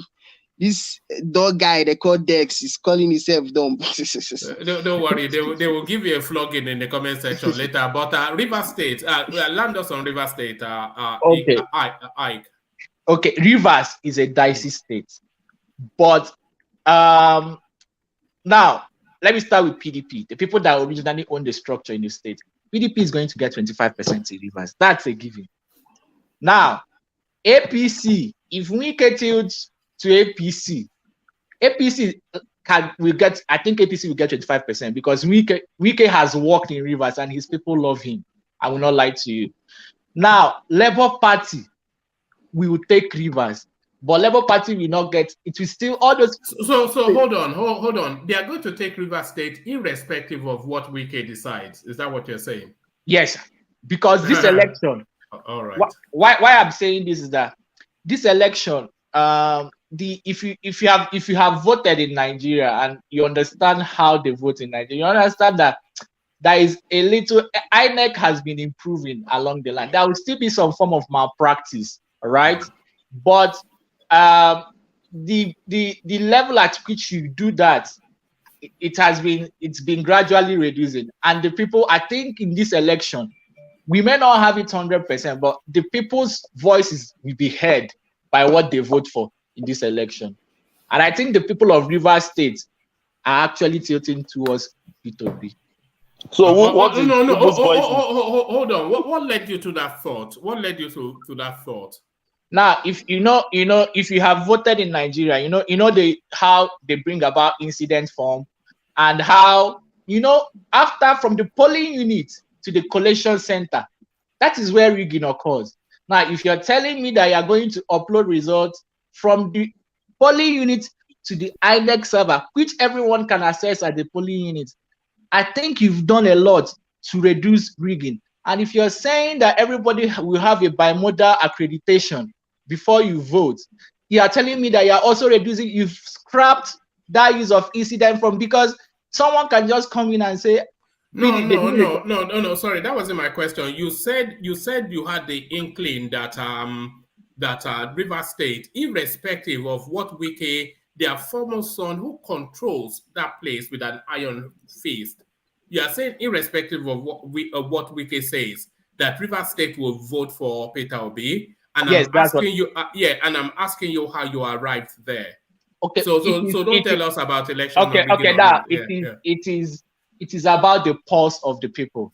The pulse. What the people, if it's about feeling, because the truth is, now let me tell you, by virtue of my work, I moved around Nigeria before I left Nigeria. So are you a data analyst too? Because that seems to be this. No. I'm a medical doctor actually, but I have done a lot of research. So when I'm talking, I talk. When I'm talking, I am this kind of person that if you bring out a research or bring a poll, I study it critically. And also I've been asking people and I've been hearing one or two things that are happening, telling me that Labour Party will not win Rivers. Well, I will not argue with you. What I will say is time will tell. We will all see. Just to interject shortly, one more. Yeah, go on. Meanwhile, greetings everybody. Hello. What's the new what's the name of our new person? I'm Ikenna by name. Ikenna, okay, Ikenna, welcome. Thank you. Ikenna, I want to give you a short advice, because I listened to you shortly, and immediately I knew that you were on ground and you know exactly what's going on. Immediately you made that comment that Obi might do more in South than Southeast. I knew this person was really on ground because the whole Obi thing started from South. But it should be shameful that where his own region is not doing better than. No, don't say that. Obasanjo did not win Southwest. Wait, so because the elders and the society leaders working for Obi in South are more than the elders and society leaders working for him in South. 100%, my brother. Yeah, so immediately you said that I knew you were somewhat in tune. But again, the advice I want to give you is here. Being in tune as you are going to have a lot of a lot of people are going to doubt you in this platform. Trust me. Your pushback is going to be massive. So I hope you just brace up for that. Trust me. No problem. It's okay. Brace up for that. It's part of communication. Our interaction, if I'm right. If I'm right. So yeah, Wama, can we go back to the talk for the day? The talks for the day. No, we have not finished South now. We have not finished. Okay. One man still there. One man's went to the fridge. Where is one man? One man's gone to the moon. Yes, sorry. I went to get some water. But one man. The data you're reading out, is it the new INEC release? So what new INEC release? They put out the new release today. Oh yeah, I think somebody sent it to me in private chat. Was that what? Yeah, what's the story behind that? What's going on there? Okay, so they had the last time they put out this thing. There was a mass complaint about things like teenage voters and multiple registration and all of those shenanigans that's been happening around. You get what I'm saying? So they had to retract it and start working on this thing. So they now put out a fresh this thing. And the numbers, I have the numbers here. One man, there's a lot of registered dates. And again, the youth skyrocketed. The youth demography is controlling almost the biggest population of the entire voting register. And funny enough, the numbers I'm seeing from the Southeast here are quite encouraging because numbers coming from Anambra and Imo combined together are more than numbers from Nasarawa, Yobe, Bayelsa, and Ekiti joined together. And the numbers here are really impressive. The highest is Lagos, obviously, 7 million voters. I think it's still maintaining that. It was 7 point something. I think a lot of things were scratched from there. And I think the highest voting grounds still remain Lagos, Kaduna, Kano. Are those registered voters or voters who have actually Hold on. Are they registered voters or voters who have collected their PVCs? So No, registered voters. So the people that have not collected their PVCs is about 6 point something million as of today. Yes. So it's still quite high. And where's the bulk of that? I don't know. Okay, maybe I'll get the spread of that. But INEC it's just a day before yesterday that they commenced the word-to-word distribution. So now that they have decentralized it to the world, so I'm sure the collection is going to skyrocket in the next 1-2 weeks. Because and what percentage did you say the youths are of this thing? Yeah, I think they rose up to close to 40. 40, and that's from the age of 35 downwards. Or what constitutes a youth?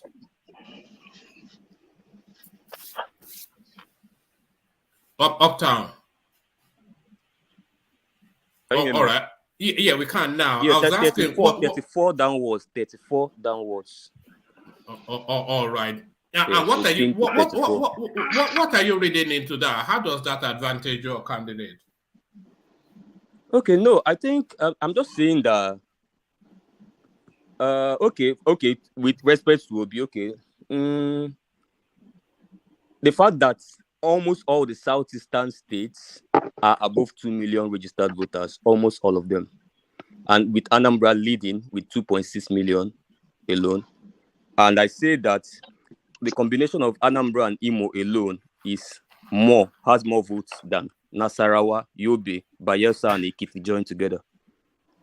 You know? And Lagos, 7 million, a huge battleground. Kaduna, Kano, Rivers is quite high, 3.5. Delta is quite high, 3.2. I think the lowest is that's why I said the number of votes Obi will get from that region. South actually have two vote banks in Delta and Rivers, and funny enough, not Central is not doing bad because Plateau has 2.7, Taraba 2, Niger 2.6, even more than Sokoto has.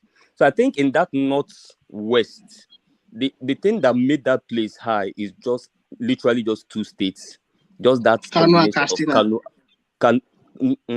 Kano, Kaduna, and Katsina, 3 states. If you remove those 3 states, other ones are just joined together.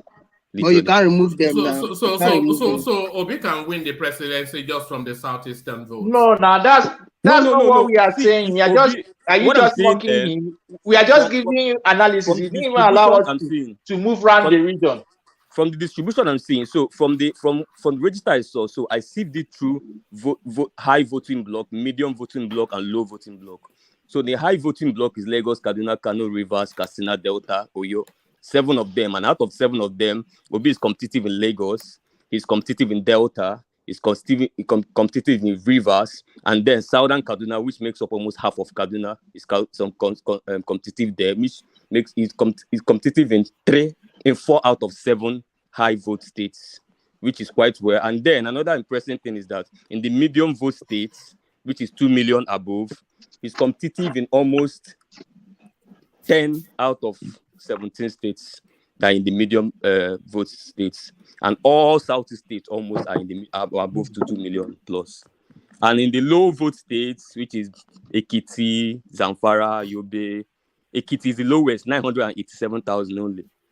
Yobe 1.4, Osun 1.9, Ondo 1.9, Kogi 1.9, Gombe 1.5. All these ones are lower than 2 million. It's not necessarily even where he's that competitive anyway. Except from FCT. And you factored in voter apathy.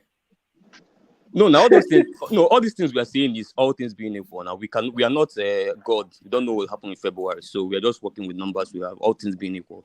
Like you make the calculations in economics, so we don't know where voter apathy. We don't know any of those things. But the things you will know about Southeast is that Southeasterners line up. If you check the 2011 election, check 2019, check 2015, they line up with one candidate. Southeast have never split their votes, never. They have never split their votes. Let me add something to what you said, Uptown. Yeah. Now, if you look at the Southeast, when they have something they will gain, like they have a project, look at the output of the Southeast.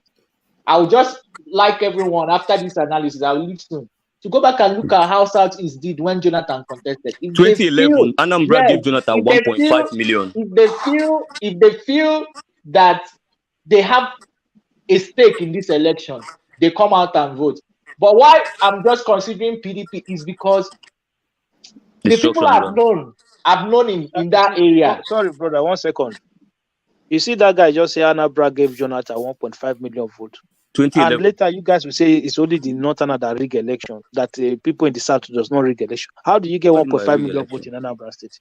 Are you not listening to what he said, that they have over 2 million registered? They have 2.6 million votes now. So in if you have 2.6 million, then you shun out 1.5 million.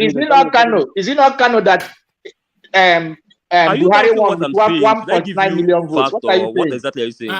No, what he's saying is that they rigged the election now. And let's not take it out. Yes, now they rig election in what are you saying? They rig election everywhere. This way you are talking. At times where you come here and talk, you just talk like somebody who's just new to the political space. Excuse me. Can I say something? Solomon? Sorry that I've been interjected. Now, when I talk, let me say this: in election, the rigging of election goes in the direction of what the popular opinion wants in that region. You can't just come and force an unpopular candidate on the ballot day of ballot. The only way you can get that is through the courts. But if it is something that is happening on the day of polling, I am telling you, yes, you can manipulate and inflate figures, but it's going in line with the people on ground, what they want. You can't just come and force the candidate on them. You know something? I actually agree with that statement. I too feel that rigging, it usually still reflects the will of the people. 100%. It does. That's why when you are checking these data, you don't really factor it too much because it's widespread and it really goes towards the will of people. So, but when I say it's like, okay, can I ask you a question, one point something, and then somebody attacks me, am I the one that voted in So 2011? Solomon, let me add something now. Let me add something before I just leave. Now, in 2015, the mood of the North was, it's our turn to get power back. Like, we feel shortchanged and we want power. If you look at Kano State, that was the mood that reflected Buhari winning with 1.9 million votes. That's what we are trying to tell you. So it's the rigging. Yes, figures can be inflated, but it goes in line with what the people want. Thank you. No, all right. To add to that, rigging is a consolidation, literally, like just to pad up to it. Just rigging cannot do much. Rigging is like maybe the real voters are maybe 1.5, and then you make it 1.6, 7. It's just a consolidation, just to make it more concrete. Rigging can never be. If not, nobody will be sweating their ass out. So if they declare Tinubu the president in February, so would you accept and say will those rules still apply? If they declare Tinubu president, actually, I don't want Tinubu to be president because I don't feel he's the best Nigeria needs now. He may be a master strategist. He may, but Ike as well. I don't want Obi to be president. Yeah, it's your choice. Allow me to exercise my Thank opinion. you. Yeah. Allow me to exercise my opinion. Now, I don't see Tinubu being the best candidate. One, look at his frailty and other things. I know what we went through with Umaru Musa Yar'Adua and when Buhari is sick. Come on, Nigerians. We should just sometimes we choose to off our conscience. Let us just put it on and ask ourselves, the way the nation is going, if we are people that know God and worship God, is this what we want? But if Tinubu wins and it is a free and fair election, then who am I? It's like a game of football. Some people did not want Messi to win, and Messi won. So you have to accept it and move on. Life goes on. What we should be thinking about the election is how to move Nigeria forward.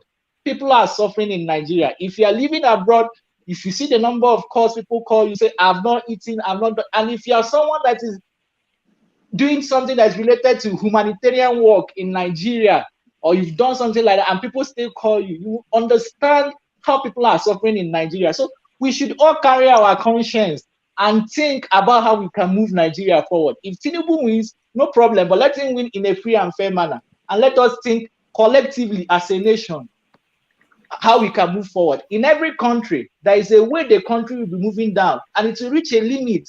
And the people will say, no, we cannot continue. Let us see how we can raise our country and move forward. It happened in India. It happened in Bangladesh. And I listen to you people's analysis. You people keep calling, P2B always calling Bangladesh and Vietnam. Now, let me tell you something. I worked as a doctor in Saudi Arabia for 2 years. I saw how they moved people out of poverty. Everything P2B said is how Saudi Arabia did it. I'm not lying. Now, the issue why he keeps calling Vietnam, Bangladesh, and you people keep laughing, is because these are the people that are bringing people out of poverty right now. And he's telling you to go and look at what they are doing. Go and see what they are doing. He can't come and be telling you United States of America. He can't come and be telling you UK. Those people have left us. He's telling you your contemporaries. So my brother, can you hold on 1 second, please? Can you hold on 1 second? So what did Saudi Arabia do that Peter Obi said is going to do? All right, thank you. Now, there are 3 ways you can move a country forward. No. I said, what did Saudi Arabia how to move people out of poverty? No, I said, what did Saudi Arabia do you said you were a doctor there for 2 years. I said, what did they do there that you've heard Obi said he was going to do? All right, thank you. Now you have to what Saudi Arabia did. First of all, they did something to stop rural to urban migration. How did they do that? They moved development to the hinterland. They started building roads inside rock, opening places, taking hospitals downtown, giving them accessible healthcare, encouraging their people. Any skill you want to learn, come and learn. We will give you free loan. Like the hospital I worked with. Can you imagine that the gate man of the hospital, the car he drove when I was there, was even better than mine? So they were giving them.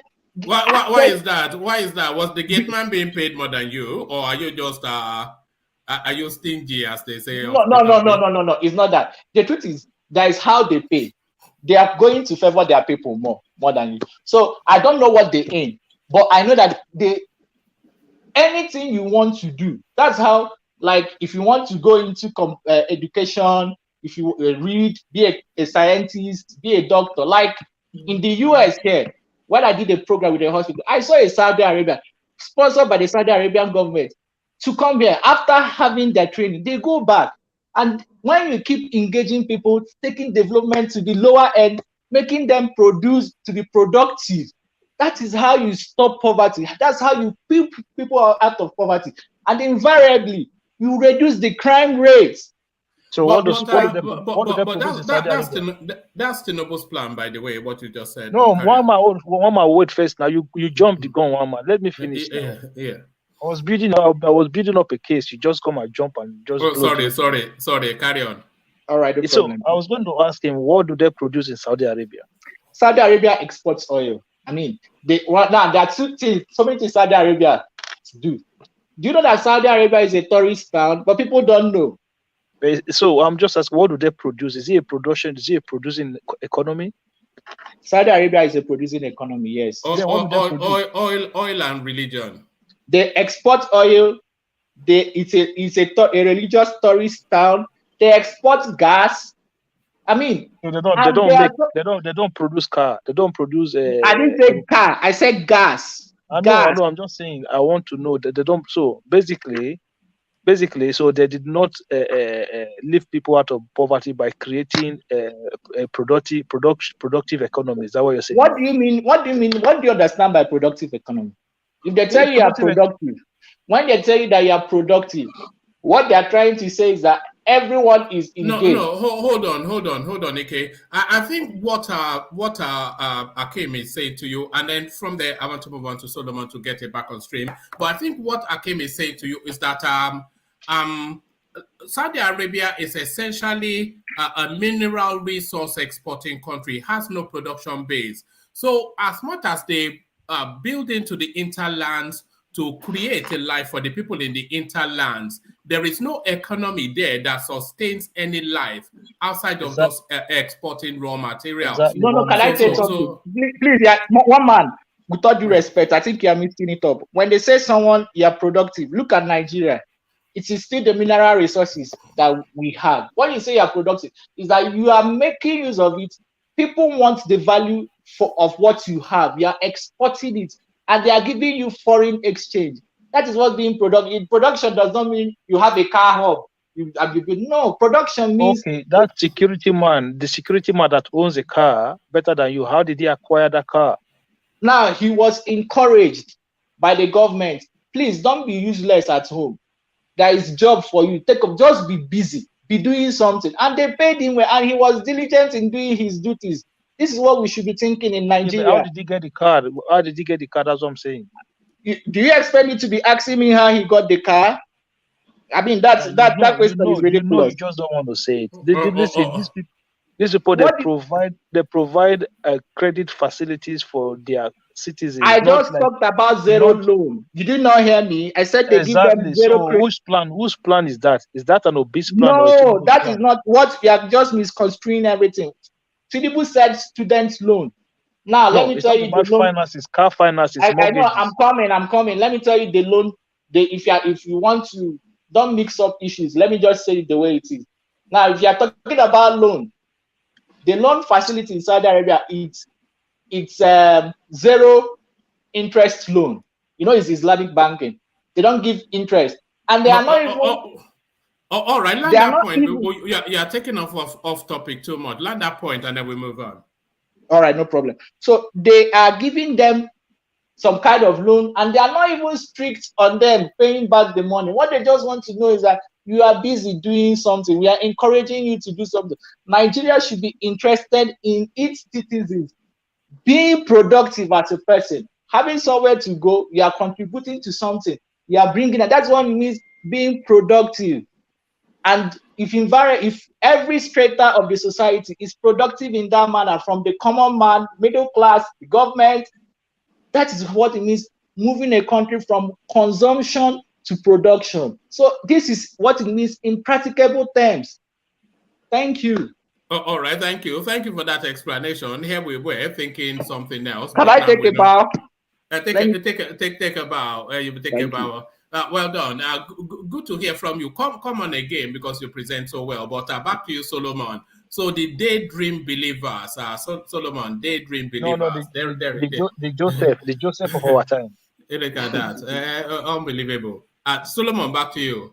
Yeah, their candidate is working hard, and the people that are working with him, they are still trying. But even if their mindset on its own, I don't think they are the same. Even if they claim to have the same mindset with him, I believe Obi is coming with a genuine mindset, and to work for a better Nigeria. But you know, in all these other parties now, that even if they have tips, there are still people who are reasonable and that can help him. But I just wish assuming the system would have allowed him to get in, and he will be able to call those other good people, other good best brains in other parties that can come and work or be in his cabinet. But you know, this is politics. It's not going to be possible, Sha. So yeah, V is really trying. You don't need to call them daydreamers, but they are trying. They're trying. Somebody like Playtown, I really like the way Playtown is supporting Obi, but it's just that he's from Anambra, and I feel like I don't know Playtown, and I don't know his relationship with Peter Obi, but I feel like these guys, maybe his father and Peter Obi are friends, or there's a relationship between his family and that of Peter, because the way this guy supports the thing with Uptown is it's a product of that system, and it has to defend its own. That is what I see. Because Solomon, I think you needed to see how I told Buhari in 2017, 2016. How what? Sorry.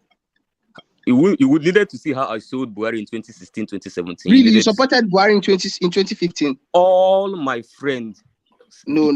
How will you do that now? No. You see, you want to make me now. If not that I have I've watched out for Obi personally, I would have said, now this is what you want to do now to Obi. But I know he's not going to win the election, Sha. Let me not.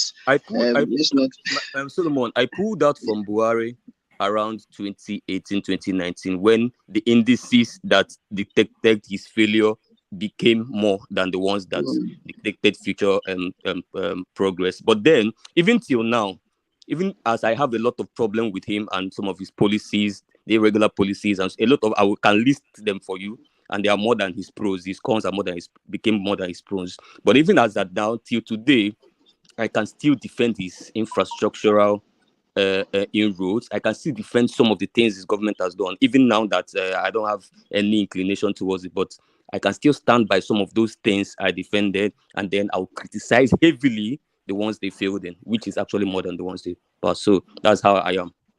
Yeah, I will not take it away from him when it comes to infrastructure. But there's something like Amechi said the other day. He went to Rivers State. He told them it's not to build infrastructure, especially like flyover when the people are hungry. It's crazy, because if the people die, who would make use of all this infrastructure? Solomon, the difference between Buhari's infrastructure, when you come to the infrastructure ladder, there's something they call critical infrastructures. So critical infrastructures are economic infrastructures. Then other sets of infrastructure is something I call service infrastructure, like building bridges where there's no river, which is mostly what Wike is doing in River States. No, hold on. Because I've heard people say that so often, building bridges where there's no river. Yeah. You know the main purpose of a bridge is for traffic flow. It's for traffic flow. It's not Amechi cited those. He cited it's not those to bridge reasons. over a river. It's for traffic flow. No. Amechi cited those reasons.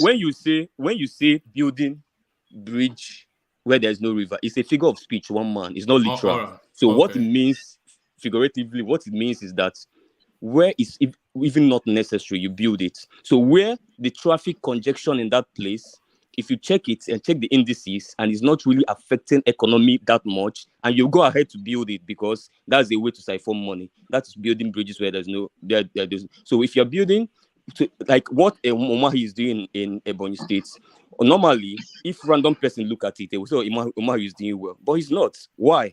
Because if you check the indices of people of Ebonyi State and you look at what Umahi should be doing in Ebonyi State is what Peter did in Anambra in 26.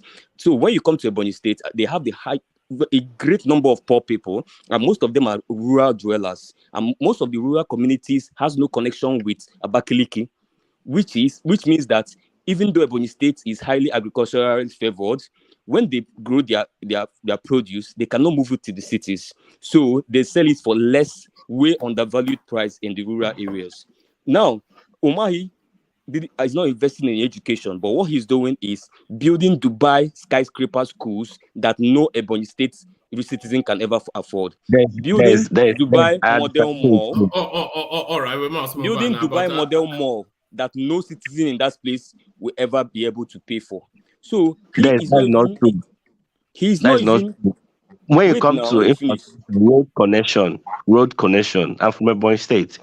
Umar tried to connect the rural areas to the urban centers. So no. I said with the situation of Ebonyi State, he needed to focus on that, but not just that. It's a collectiveness of a lot of things. Like he has to take in primary health care centers to see. Both my brother and his wife, they are both medical doctors and they work in Ebonyi State before they travel to the UK. So I speak with them. The primary health care centers, they are non-existent in the rural areas. They are none. So, and these rural dwellers cannot even come to the urban place. And you are building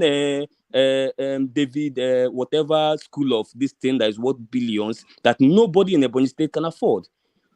And you're building an airport. You brought in an airport of that magnitude where you are using concrete to build a runway and if you go to the statistics of the Nigeria aviation and you check traffic routes, and Ebonyi State has one of the lowest. Why?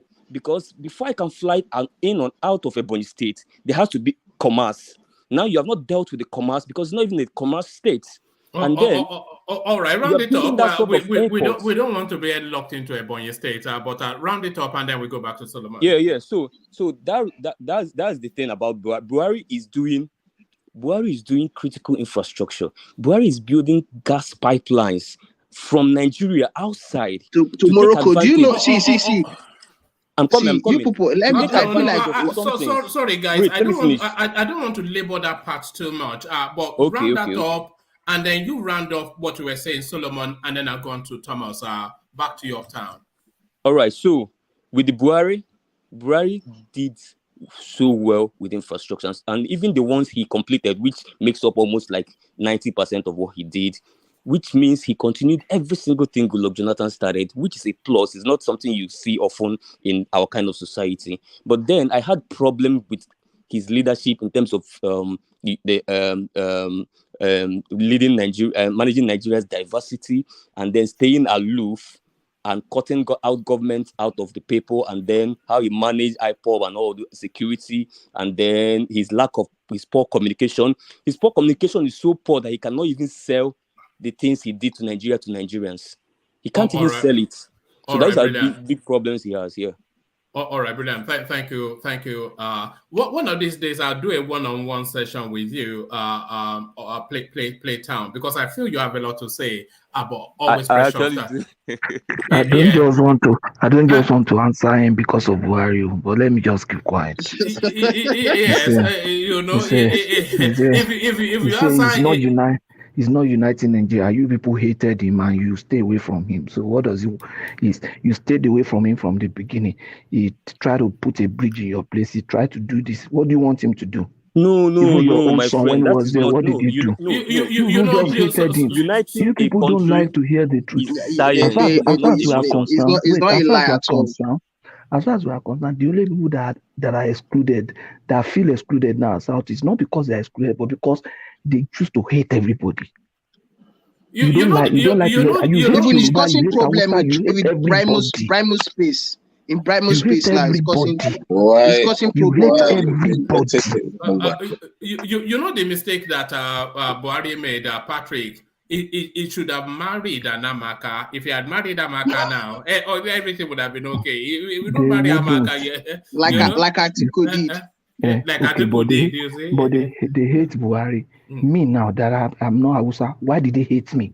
I'm a Yoruba man. So you hate Yoruba. Nobody hates you. You guys I hate when people bring up let me tell you, I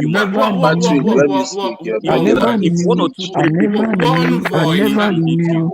Let me tell you, I never knew we were this hated until I started listening to Kano.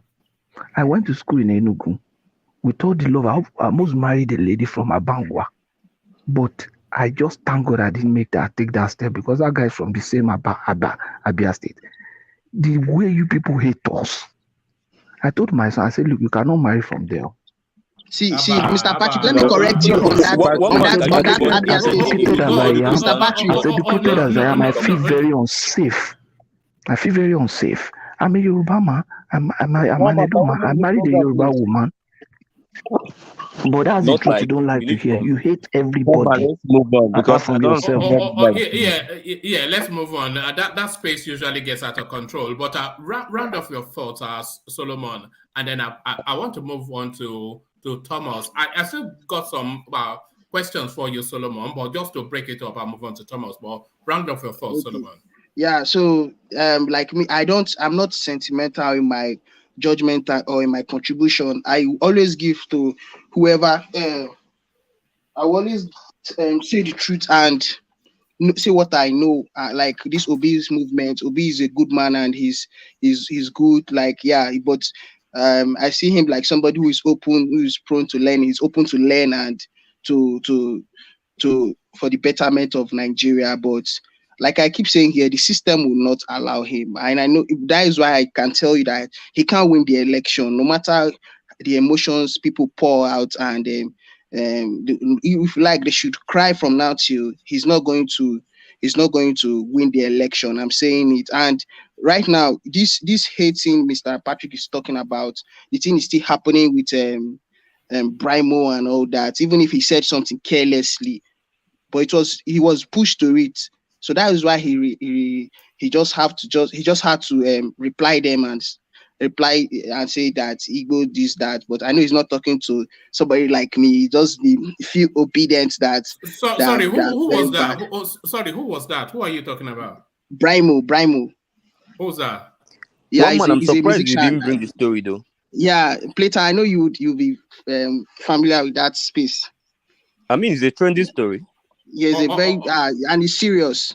All right. So we'll open up that space then after we've heard from Patrick. Not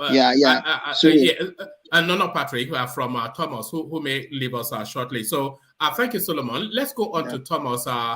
Just to sway it a little bit, move it around a little bit. So Thomas, are you there? I'm here, one man.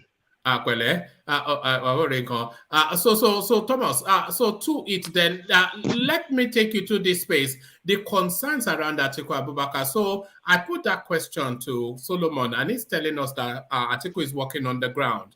But really, there are concerns about Atiku's health, and as there are about Tinubu, but maybe more so about Atiku's health, who seems to be constantly being flown to hospitals in London. Even before, at least Buhari waited till he was president before he decided to take residence in a UK hospital. But constantly being flown to London for medical intervention. So that's one.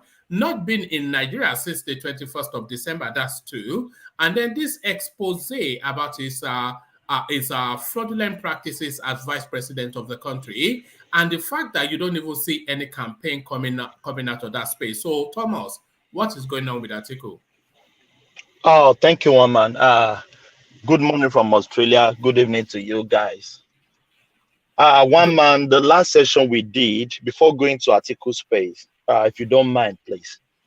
The last session we did, I make mention that I will stop talking about Peter Obi, but I think now they want to sell a fraudulent candidate to us. So I think I will reverse that. I will start talking about him. You see, sometimes you see, that is why, when they are talking, everybody is talking, I just kept quiet, just digesting what everybody is saying. Is this same guy, Pandora paper, is there wailing on his head, moving account of Anambra to Fidelity Bank that he is the chairman, 250 million cash in his house in Lagos, lying about what he left in office, and he has been debunked. Unable to move the high GR of Anambra when he governed. Buying bulletproof car for Damian, his brother, 2 bulletproof car for Damian, his brother. His wife spent almost 2 billion naira gallivanting, traveling around the whole world. Extrajudicial killings in his own tenure in Anambra. Somebody is shouting consumption to production. How many complaints, how many factories did Peter Obi build in Anambra when he was governor of Anambra State? Insecurity when he was governor of Anambra State. Everything that I listed now, one man. Can you fact on any of this crime on any other candidate that we have on the ballot now? From Atiku to Tinubu to Kwakwanso, let's talk about the 4 big ones. Can we mention anything that is so insensitive? I don't even know the English I will use on these 3-4 guys. And they are packaging this guy to us as if Nigerians are full. We are not seeing all this. Sometimes I found it I found very hungry in myself that what are we doing? What are we doing here? And when we are talking of Tinubu, they will be the first person to come out to attack Tinubu. When we are talking of Atiku, they are the first person attacking Atiku. Can we all this what I listed now? Can we take it away from this guy? And everybody that is shouting for this guy is from his section of his country. Any Yoruba guy that is not supporting Peter Obi is Southeast, is problem of the Southeast.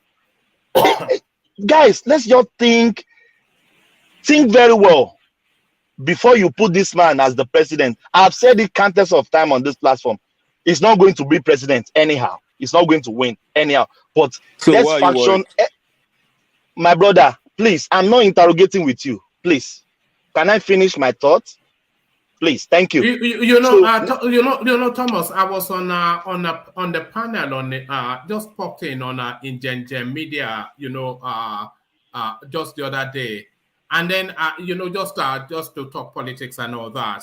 And then one of the guys that was there, you know my views now, and you know how I express them. So I express my views in the manner that I do. And then one of the persons there, he say, there's this classic question that makes the round from that obedience space. So they'll say to you, okay, so you are the CEO of a company. If somebody like Peter Obi and somebody like Tinubu, if they turn up, who would you employ? So that's a classic question that they ask in every space, that space. So I then said to the person that, well, I'll look at their CV, you know. So, and when I said that, it was stumped, you know, and that finished him, you know. When I said I would look at their CV, that finished him. Because, of course, that's then the invitation to present Peter Obi's CV.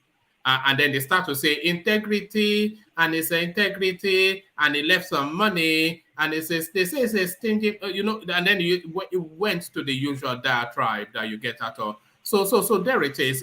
That space, it crumbles under just the merest amount of interrogation or One man, Tinubu, we are talking about that is frail, he's dying, leg is shaking. They even make song for him from some region in Nigeria.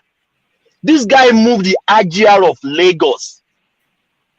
Everybody and running to that same Lagos. They can't seem to go to their state and develop their state. This guy moved the IGR enormously. And we are criticizing these guys, but this guy, he can't even, the person that came after Peter Obi moved the IGR. The records are there. So sometimes I found it like it's just like a sectional. Is our own. Let's just support him, and there's no crime in doing that.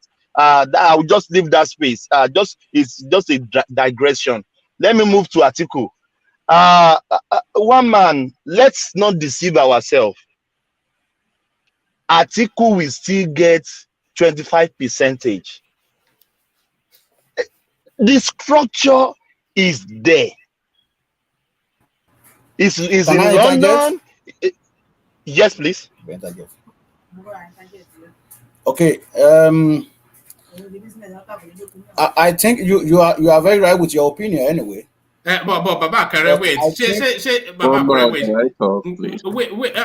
Kare is talking now. Baba Kare, she target Nicola become a target. Make that decision first.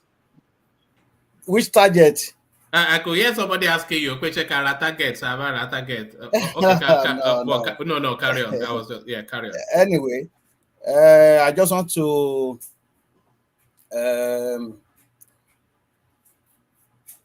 Thomas to rephrase the way he talks about when you're talking about issue of Igbo, right? I'm a Yoruba man, but the point is that you cannot say that some people cannot go to their state. To me, I think that is uncalled for, and I think it is. If we continue like this, we continue having the same problem in Nigeria. If we say that, okay, Hausa cannot go to their state, Igbo cannot go to their state, so what about the Yoruba that is living in the north? What about the Yoruba that is living in the east?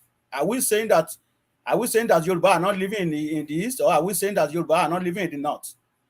So if we continue like this, I think this division will continue like this. I think we should be very careful about issue of saying that, okay, some people cannot go to their state because Nigeria belongs to everybody. Unless Nigeria divide, that is when some people will say, okay, this is our state. So the state belongs to everybody. It doesn't really matter that Tinubu doing well in Lagos State. Igbo has right to be in Lagos State. Likewise, me, I have right to go to Onitsha. As far as the constitution of Nigeria still stands right now. So I think we should be very careful with that statement that some people cannot go to their state. Well said, Baba. One more, let me just add to what Baba Kure said. Hold on, don't add to it, because I think Baba Kure summed it up perfectly. And well said, Baba Kure. Actually, I should have said what you said, but thank you for saying it. So well said, Baba Kure. So with caution, proceeds, Thomas. Yeah, no worries. Baba Kure said if anybody found it very offensive, I apologize. But what I mean, I don't mean it in that context. What I meant is that you can't come from another region and you are living in that same region, and the state is doing a fantastic job, but you are the first person to jump off the bandwagon to criticize that state or criticize the person. That is what I meant. I don't mean that you can't live in everybody have the right to live any place in Nigeria, but that is not what I meant. Back to Atiku, one man. I said some people are still underrating the PDP in Nigeria. I will tell you, Atiku will still do well. He will still come second. There is no out. There is no doubt. If he's not coming first, Atiku PDP will come second. The structure is there. Atiku is in London. They are saying he's sick. Is a rumor that some say he's having meetings with some MP. He's having meetings with some people. Fine. If Atiku is not in one man, Atiku wasn't in Nigeria. He's in Dubai. When he came back, he cleans to the ticket. Don't you think about that for once? Where the Wike is in Nigeria, is the one holding the party together. He can't even win the ticket for PDP. So Atiku has the structure on ground working for him day and night fervently. So all this Atiku is sick, is this, is that. They told us Tinubu is sick as well now. That is not new. So Atiku in London or in Dubai, the structure is down for him. Atiku will get 25% the whole Southeast states. Atiku will get 25% Southeast, South, in my opinion. Because the structure is there. Atiku PDP, Southeast is the best. Sorry? I said it's a fact. I don't like to use facts. People get annoyed with facts. That why do you say it's fact? In my opinion, he will get 25% in all Southeast states. Go and write it down. The structure is there. I'm not sure that he will, Thomas, because if Peter Obi performs to the level that people anticipate that he will perform, and if you look at the history of voting in the Southeast, they always like for instance, if you look at last cycle's results, they were voting in the 90% for candidates. So that's to tell you that once they make the decision to go in a direction, they go overwhelmingly in that direction. So if Obi gets about 75% thereabout, APC will still put in a performance. I can't see Atiku getting more than 10-15% across the board in Southeast.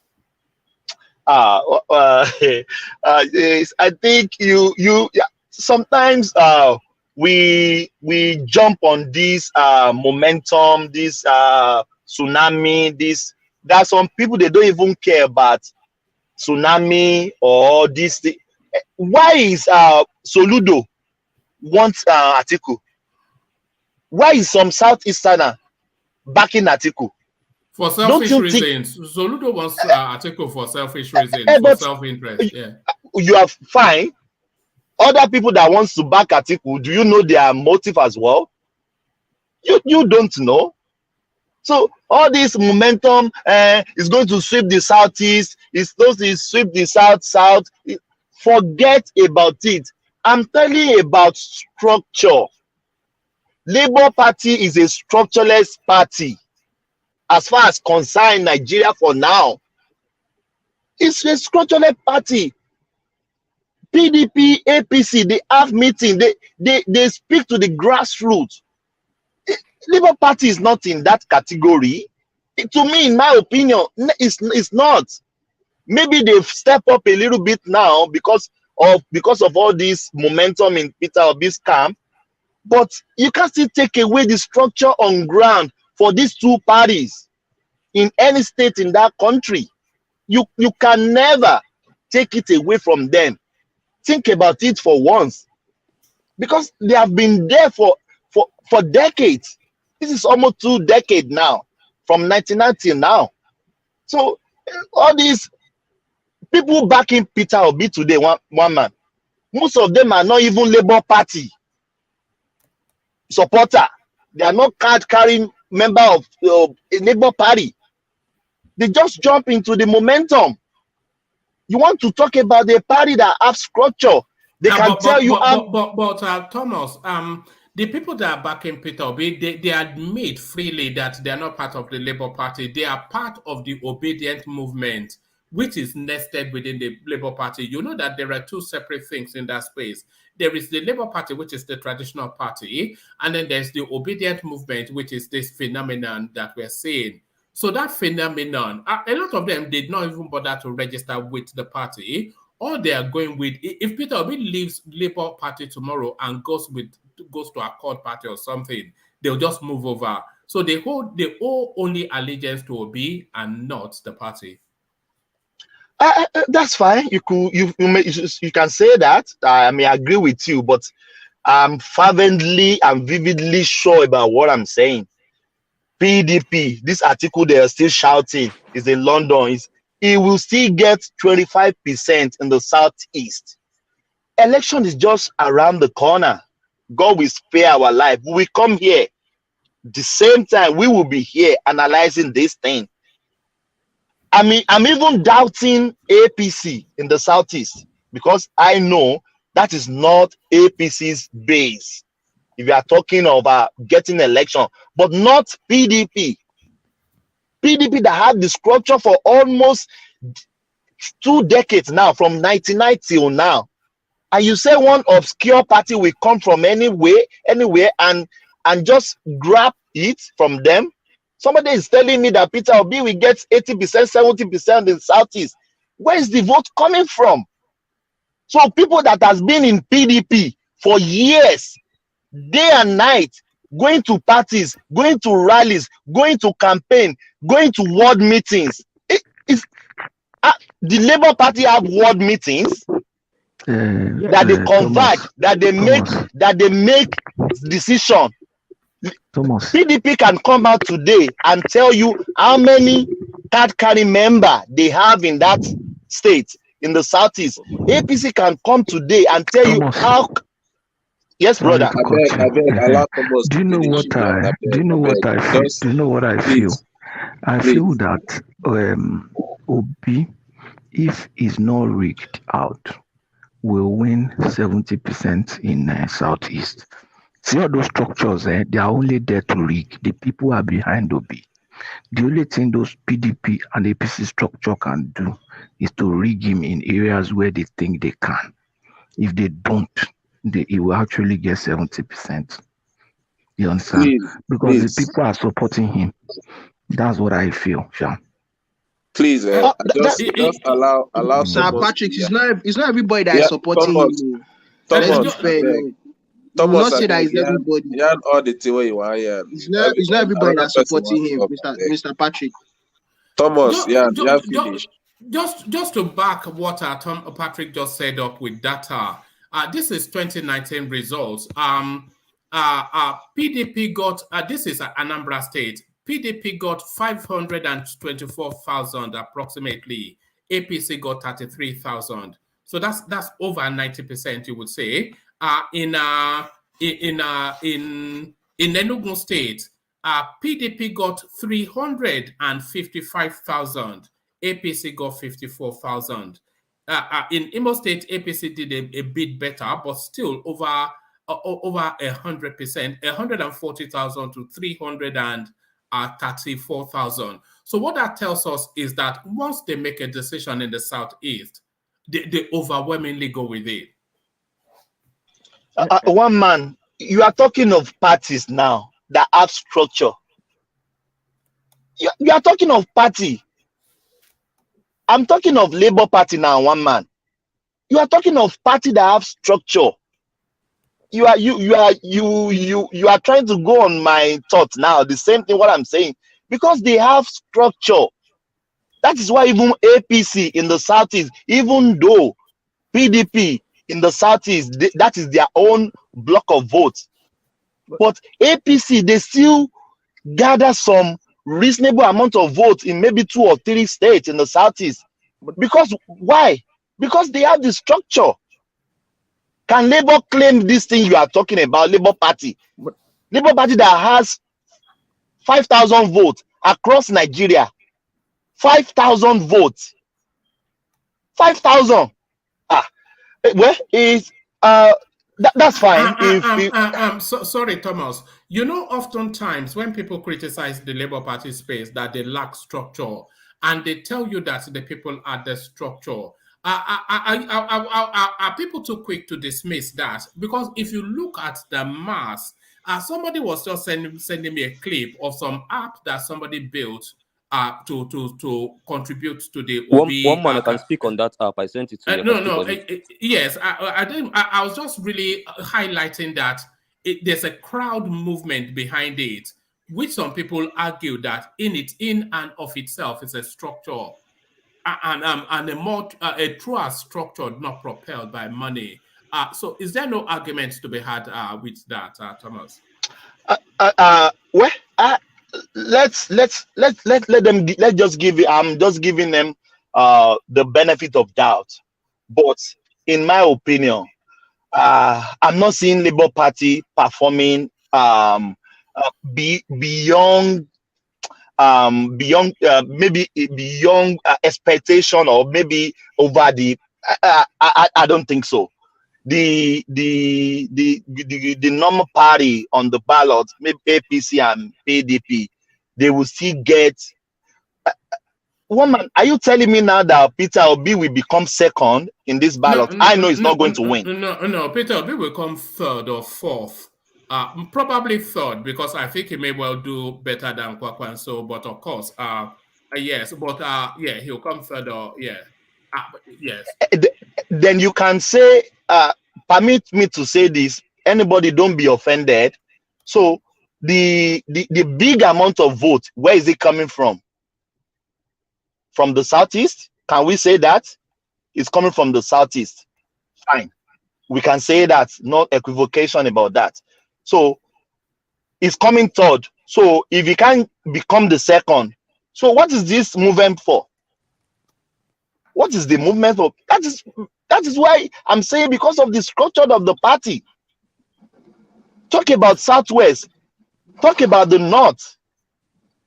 Are we seeing this same momentum or this followership in the other region?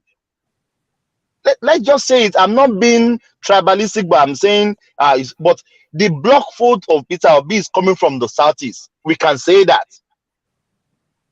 What of the other region? So if he's not coming second, so what is all this brouhaha, all this momentum for? Hold on, Charles. So Thomas, if we look at that data that we just looked at, actually, let me share the screen so people can see it.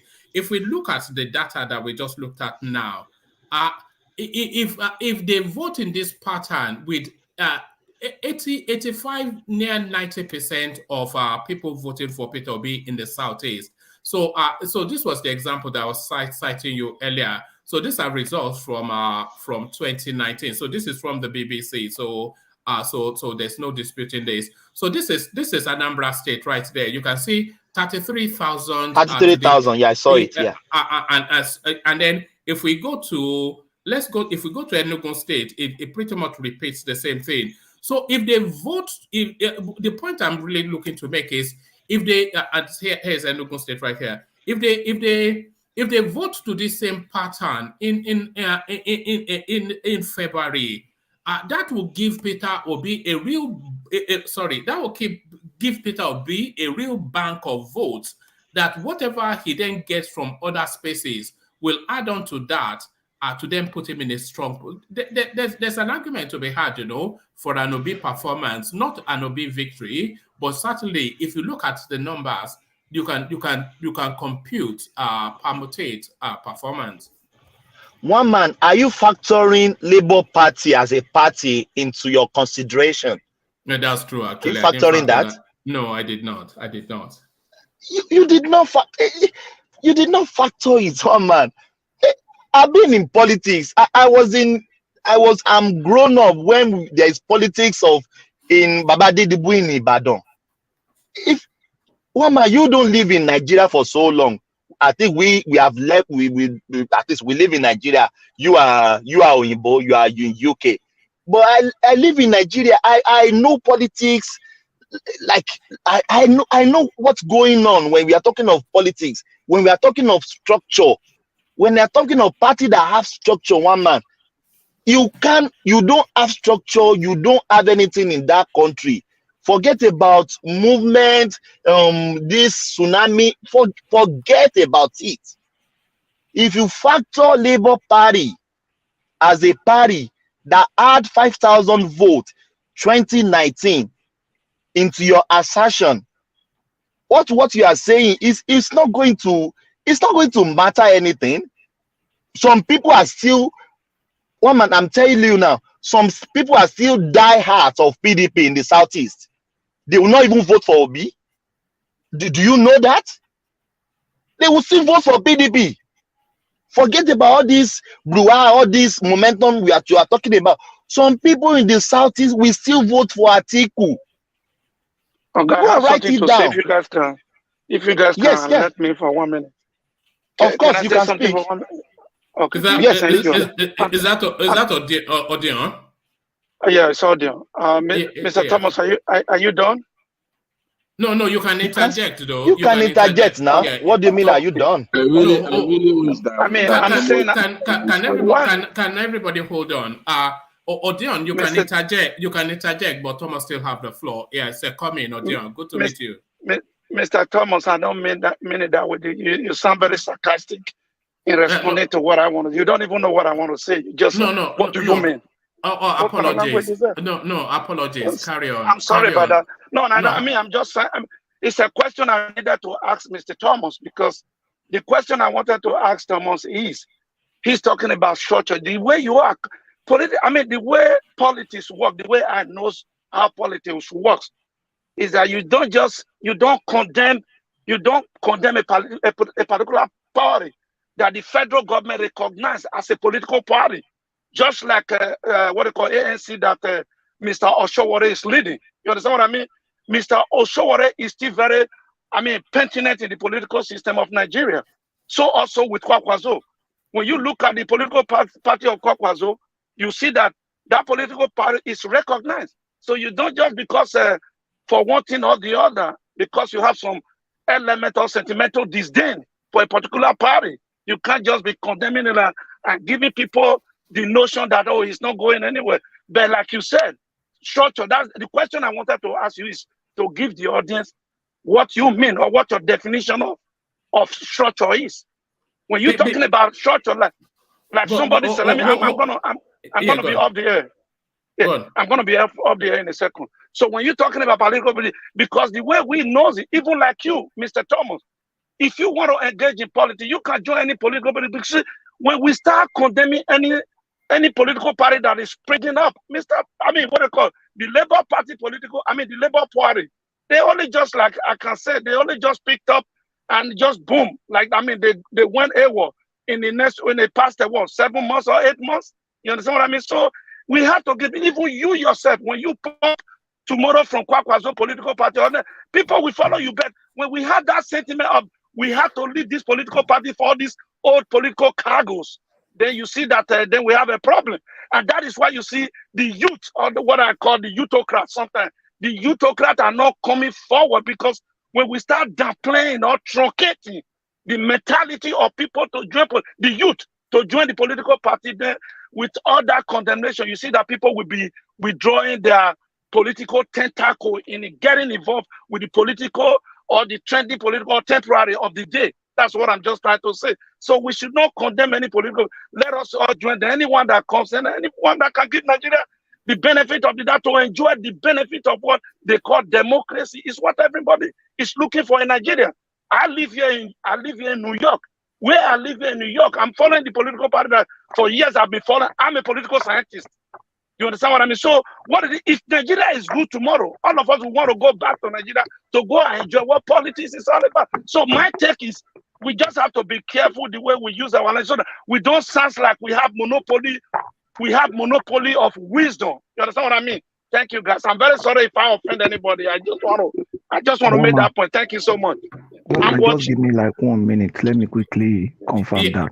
Thank you, Patrick. You know my concern when they are saying structures, and people say people are the structure. The question I will first of all ask people like maybe Uptown or any obedience is that why did Obi leave Abga for PDP? It was because Abga was not a national party. It doesn't have a structure spread all over the country. And he felt that PDP already has structure spread all over the country and it would be a better platform. So even Obi himself understood or understands the importance of structure. Him joining Labour Party is because he's left with no choice. If there was another party that has national spread and structure, he would have tried to join that kind of party. You understand?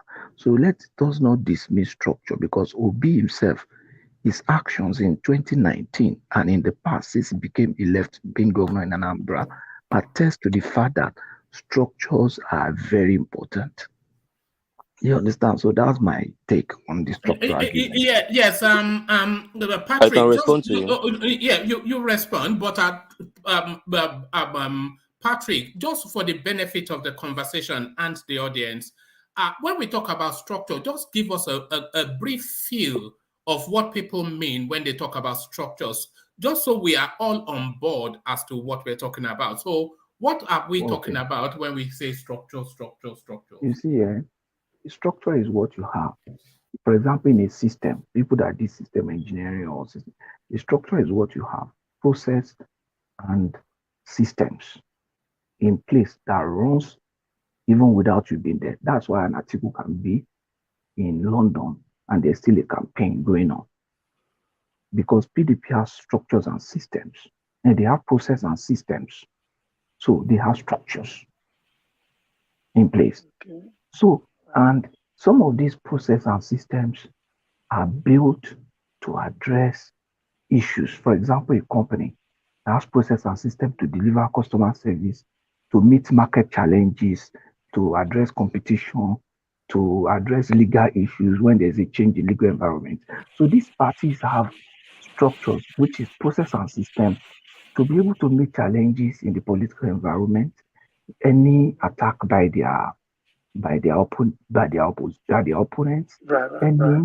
any investments in their own market. Maybe, for example, an opponent is entering the Southeast, which is a stronghold of Labour Party. The structures are the systems of Labour Party in Southeast will fight that the system and process of Labour Party in Southeast, which is a structure, and that includes the people too. People, process, systems, and and the modus of operations. Those are structures. That's what it's called structures. All right, brilliant. And just to add on to that and to localize it to politics, in politics, it's almost having a presence right across the whole of the country. Pretty much in every local government area, you have a presence. And that presence that you have, it has established relationships with trade bodies and influencers within that space. So let's say, for instance, let's say Jalingo, let's just take a random space. Let's say the PDP, they will have somewhat of an office there, which is manned by personnel, but those personnel, they have long and established relationships with the motorbike riders, the market women, the lawyers, etc. So they have long established relationships, and they also have satellite staff that are not on the books but are ready to be called, and this is spread right across the whole country. So these are in politics. That's what they mean by structures. Woman, do you know one major advantage of structure is this? In its process, in an organization that have process systems and operations that are effective, you can take a decision overnight, and that information will go around the whole country before the daybreak. On an election night, they can take a decision and the information will flow. You understand? So there's free flow of information. Decision process is faster. So, and you know that even a day is a long time in politics. Right. So you must have systems of process of communication, system process of mobilization. If APC wants to call the meeting of all ward chairmen tonight, they can do it. That's Say, true. oh, we want the all world chairman to converge in the next 2 hours. If Buhari says that, the information will flow. They know who to talk to, the chairman of so and so state, the chairman of the state will talk to local government chairman, the chairman local government will talk to what? Everybody will be talking like that. That's how you have a system and process. Not in a situation where Obi wants to go to a place, they don't even know he's coming. You understand? Because they say, we thought he was coming 3 o'clock. You know, it's not his fault, but the party is just growing. You don't expect it to. The party doesn't have structure. The party doesn't have structure. And that structure is going to affect the way they govern. Thank you. So thank you very much, Mr. Thomas. You see, I pretty much, I pretty much take into you. I mean, I really do accept your personal definition of what it is. But one thing we have to put into consideration, what I'm saying is this: when you are talking about structure, take for instance, you talk about communication. In case of any kind of like emergency, if somebody like the PDP, we all assuming that PDP or APC that they have a structure. We said they have a structure. So in that kind of circumstances, it will be easier for PDP or APC to communicate anytime they summon up any kind of like emergency conference or something like that. So now, we live in an era of a technological day and age. Am I right? You will agree with me. So now, when we live in, that's right, we live in that era of technological day and age, and as such, anytime you want to convene any kind of, anytime you want to convene any kind of like political emergency, it's just a question of reaching out with telephone or whatever I want, and everybody will convene. Now I was watching this guy this morning about 2 hours ago. I was watching the gubernatorial what they call this individual from Lagos State is campaigning now. You see what I'm trying to tell you here. Even in United States, even in England, I'm pretty sure they have in United States here they have what they call independent political party. We only have one individual, from Vermont, Henry Sanders. He's been in the Congress for the longest of a time that we can recollect. Of recent, the election that just passed in the United States, I think from Vermont as well. The governor that popped from that is from independent political party that is not even recognized. And we have some green political party. They exist. But what I'm trying to tell you is that those political parties in Nigeria, the PDP or the APC that have been there for the longest, what do we got? What do we got out of those political parties where we are right now? Hold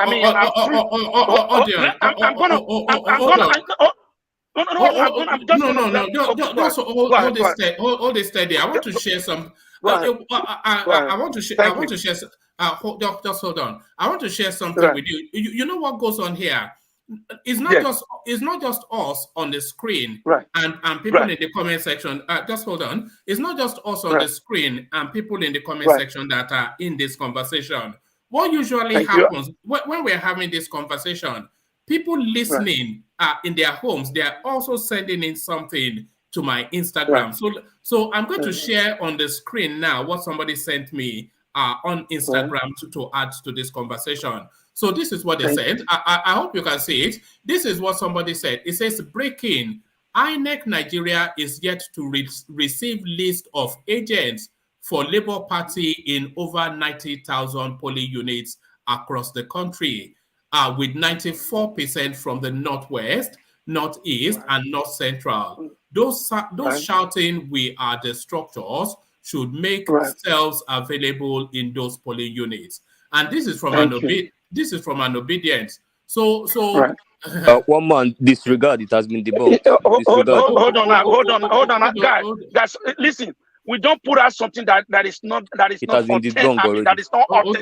So people can just put out people. The National Working Committee did a press conference, and their list is over complete. In fact, it's over complete.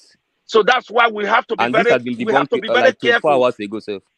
We have to be very careful, because some of these people that are posting some of this stuff, they're either from other political party, opposition political party, that are trying to counter out. They try to counter out whatever it is that is popping. You understand what I mean? So, like I was trying to tell you, I was trying to talk about this all these consolidated political party like APC or PDP that will now say, oh, these are organic political party. All these people are not giving. Just imagine if somebody like Thomas the way Thomas is talking, the way I've been listening to Thomas, if Thomas want to contest the way, I listening to him, I can see that he really understood the kind of like the rudimentary politics in Nigeria. If somebody like Thomas want to go contest in Nigeria today and said he want to contest on some political platform, either PDP or APC, he can't even go. He can't even go near because of the amount of money you will require to even pick the form. Like what happened? So as per the issue of Obi, when somebody, I think Mr. Thomas was saying something like Obi, when Obi was coming in, when Obi was why is your problem? And some people are saying that their problem with Obi is that he was in PDP before he left for the other part. Mr. I want everybody to take this into consideration. Let me just make this point aware and listen to other people. In politics, you see, in Africa, we have what they call Afrocracy. The kind of politics they practice in Africa, right there, Afrocracy. Now, in that Afrocracy, they have another branch of it, or what I may call a suburb of it, is what we call a chameleonocracy. Chameleonocracy is a tactical system of what they call Afrocracy, where those that are powerless to get involved in the politics of the day, they either join some political party with their own internal notion or concept in joining that political party, and they're looking forward to branch out. Because if you want to go in there and tell them you are a Labour Party, you have to go in as a kind of like chameleon. We all know what you camouflage. As soon as you know what you want, you need in order to get Nigeria going or put them in that pedestal where everybody we benefit what we are lacking in that Nigeria. Then you branch out just like Peter Obi. When you say even rolling out, I remember what they call Adamo Shomole, which in those days, I campaigned against that guy very, very vehemently. I call him political Nebuchadnezzar in those states. But now when you look at Oshomole at that time, Oshomole was talking about Atiku or some other thing. He called them political rolling stone. Atiku was once in APC. Atiku was, it's not in PDP. Atiku was actually, when Atiku was actually in PDP, he campaigned against Jonathan. We all seen the video where he was saying that Jonathan is not going anywhere after Jonathan begged and all those things. So you see, when you put all these things together, we are young generation. We are youthocrats. So we have to be able to do something in order to look for a way to truncate these people so that we can exhibit what we need. The technology of the world today. Imagine I was looking at this guy from Zambia, the president of Zambia. If you see what that guy is doing in Zambia, it's a very young guy of 60-something years of age. If you see what they are doing with technology, my brother, we don't need any. my brother, can I interject? Nigeria is different. Oh goodness my brother, No. can I interject? So what I understand. Can you hold on? Let me sum up. No. The first thing I'll say to you is bring the tempo of your voice down. Just bring it down, right down. And settle it down. Yeah, Odeon. Thank you so much. Wait for another one of your brother make intervene. Thank you. I'm listening. I'm listening. Okay, now you see, you talk about technologies that we can call through phones. You understand? But you see, there must be a framework for that communication. We must have a structure we must have a framework that compiles those people's data, that compiles their number, that tells us, that will determine who will take the call, who are we calling. Those are frameworks. So in structures, it's unfortunate because Obi is coming late. I'm not saying Obi does not know all these things. Even if Obi does know, the people around him knows. You see, it's coming late. You need in structures, we are talking of frameworks for changes. If you want to make changes, how do you do it? If you want to, there must be who is going to approve your changes, who is going to do this. So all those structures must be in place. When you have those framework in place, decision making becomes faster. The party becomes more agile in their activity than others. You understand? They become a more dynamic party. So you need a framework in place. Then one of the structure is the people. So when Obi says people are the structure, he's right in a way. But the people is a part of the structure. Then when I'm talking of people, I'm not just talking of the masses. I'm talking of the kind of leadership. You understand? For example, when Donyo Okupe left, you don't now start thinking, you don't even need to appoint someone. The next person on the line knows he's the next person. Because you have process that says that if this person is out, this person is the next person. You understand? So you must have people, structures, and processes to. You must have processes to get the right people. Then you must have a system of strategy, because strategy is also part of the structures. You are looking at people, you are looking at operations, you are looking at systems, you are looking at strategies. So these things is not just what we want to talk today. If, for example, we have a call, maybe they say election is coming on Saturday, and Friday before the election, INEC says we are postponing the election. People have put structures in place to mobilize. Maybe they've given polling agent, they've already paid them, they've sent the money to the money of the polling agent out. How do they make sure that they don't pay those monies out until maybe next week when they will now have the election? How would they take a decision that night to start mobilization for election, to sustain the tempo of mobilization? Those are the things that we are talking about. What you want, what you are saying, that, oh, we must push them out. That's what you want. That's not what it is. You know, reality. There's a book I read by Larry Bossidy. It talks about confronting reality. The reality is what it is now. What you want is what you are saying. The desire to push them out. What you want is not sacrosanct. It's not what must be. It is what you wish. And if you have the power to make it happen, then it will become what it is. But as we speak to you, the reality is that an army that is going to battle without a structure against an army that is going to battle with structure, if that army that has structure has maybe 10,000 soldiers, and the army that is going to battle without structure has 500,000, the army with 10,000 might win them. That's the truth. Now, Alexander has won so many battles like that. You understand? So that's the reality.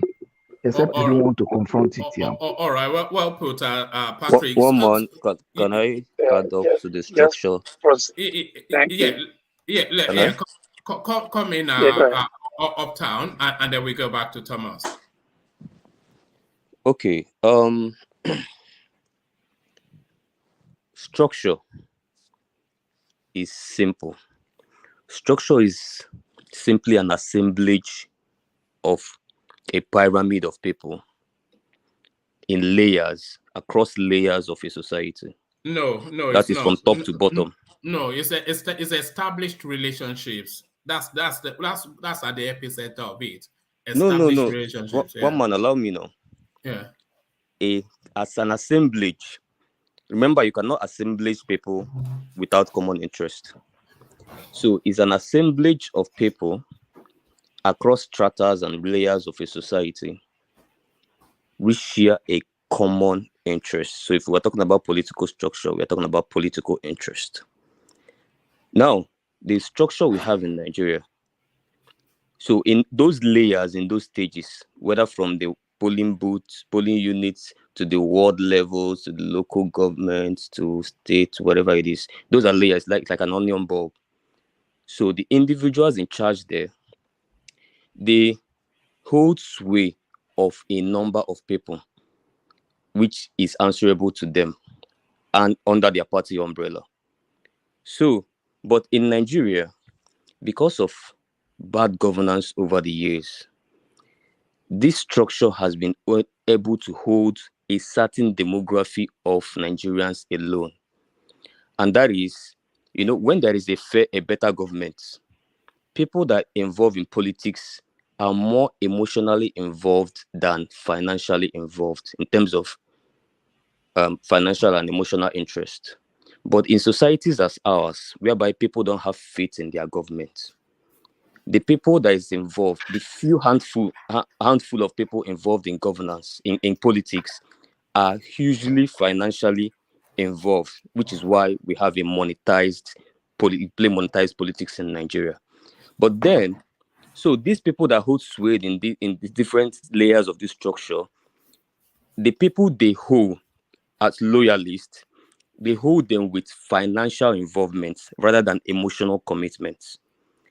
So they just hold literally more of. Is that an absolute assertion that you are making?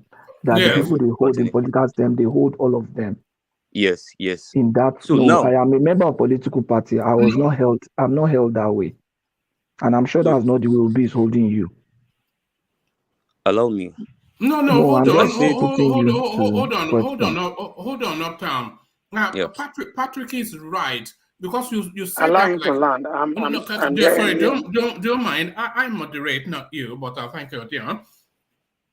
Patrick is right.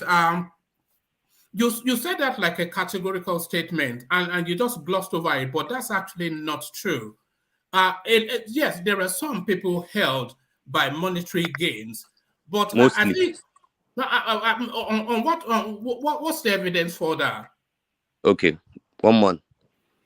If a certain controllers of a particular space, if are holding like 100 people in that space, in the highly monetized Nigeria political terrain, up to 70 to 80 are held financially.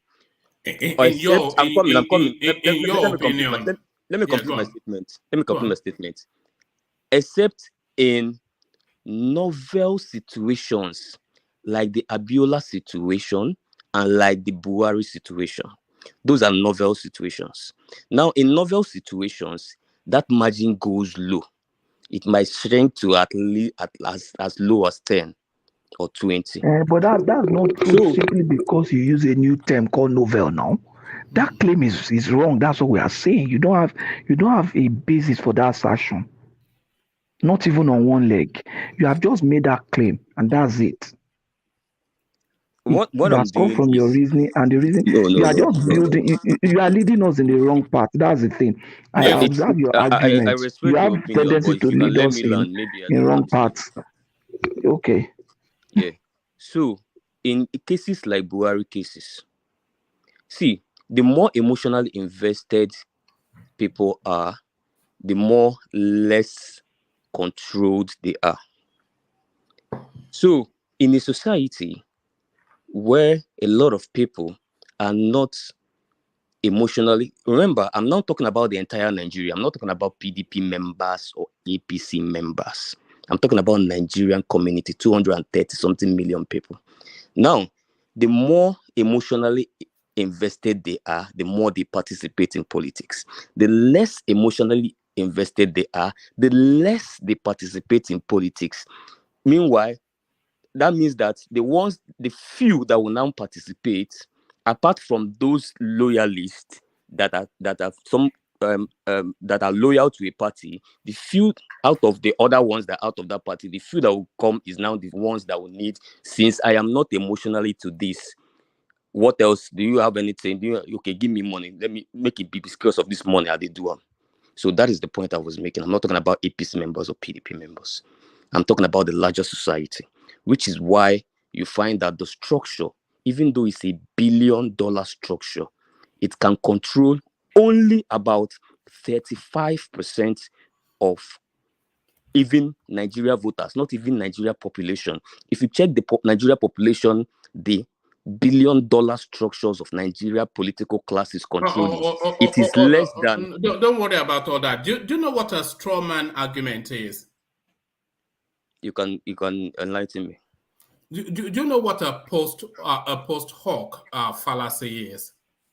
Enlighten me, one man. Well, that's what you've just done. That's just a straw man. Okay. One man. Let me just round off. Then you can continue. But you're not saying anything. I'm not doing now. the structure thing again. I'm abandoning it. So. But don't make up stuff though. But carry on. Yeah, you are convoluting the definition you put, because your definition was pretty much really decent. But the thing when you start monetizing the definition of it, that's where I have a little problem, because when you are talking about political, what about the traditional structure or the customary structure? You understand what I mean? Because it's not just only the people at the Achillon of any political system, but it goes all the way down to the traditional and all those things. You understand what I mean? So how much can you monetize? Because when you start monetizing it, then it becomes corrupt. the definition becomes corrupt. You understand what I mean? Just say kind of like that's but we have a corrupt system. What do you mean by definition become corrupt? Can you define our political system without corruption? Well, that's what I'm saying. I thought you were giving a universal, or I mean, generally accepted kind of like. I'm talking about the political structure in Nigeria. You are defining it from Nigeria perspective. Okay, then thank you. Yes, that's what I'm saying. I didn't know that you're looking at it from Nigeria perspective. Yes, thank you. I'm localizing it to Nigerian perspective. You know what I'm saying? All right, but so don't be categorical on something that is subjective, dude. That's one man. Every analysis is subjective. But you were stating it categorically, and I think that was why Patrick felt the need to step in. You were stating it as though you were stating something factually categorical when it's just your subjective interpretation. But round off what you were saying, then we go back to Thomas. We'll bring it back on stream. Yeah. That already. I mean, the only analysis that is categorical is when you analyzing empirical data. But when you're doing normal analysis, it's not categorical. Everybody knows this is a universal knowledge. All right. So someone talking about let me not go toward that because it's not sitting well with a lot of people. So let me save my energy in that space. When you're talking about structures, and I think I don't know whether it was Thomas or Patrick. I can't remember that was mentioning about people having a structure, and it is you can't come from anywhere and hijack that space. Take us there quickly before reading for time. Yeah. Take us there so quickly. let me remind him that earlier this year in Ekiti, PDP took third, and PDP had a structure in Ekiti. SDP took second. Mimiko won governorship with Labour. In Anambra State, YPP was formed, a small party, and Senator Fanyoba defeated PDP structure, APC structure, and the strongest structure in Anambra State, ABGA structure. He defeated 3 of them combined together. And then, so when you hear that when people make a decision, structure ceases to matter. For example, when people decide to go and vote for a PDP presidential candidate in Anambra State, their strong ABGA structure gets dissolved. That's a localized space now. That's a more simplistic. I'm just saying. I mean, we and can't. Then you are ignoring the fact of alliances. The point examples you have cited. The point I'm making alliances in structures that are involved. No. Some of them have structures in their party. Someone like Mimiko, for example. Mimiko had a structure in PDP, and he moved his structure in PDP into. Obi didn't have structure before he joined APGA. No, but he was not even a politician. The Ojukwu structures. Ojukwu didn't have structure. The person that has the party, the person who founded the party does not. Ojukwu didn't have structure. Are you aware? The person who founded the party doesn't have structure. No, he doesn't. He doesn't. The person, he doesn't have structure in Anambra. None. It's non-existent. All right. The entire Anambra structure, 90% of political structure in Anambra was under the control of PDP.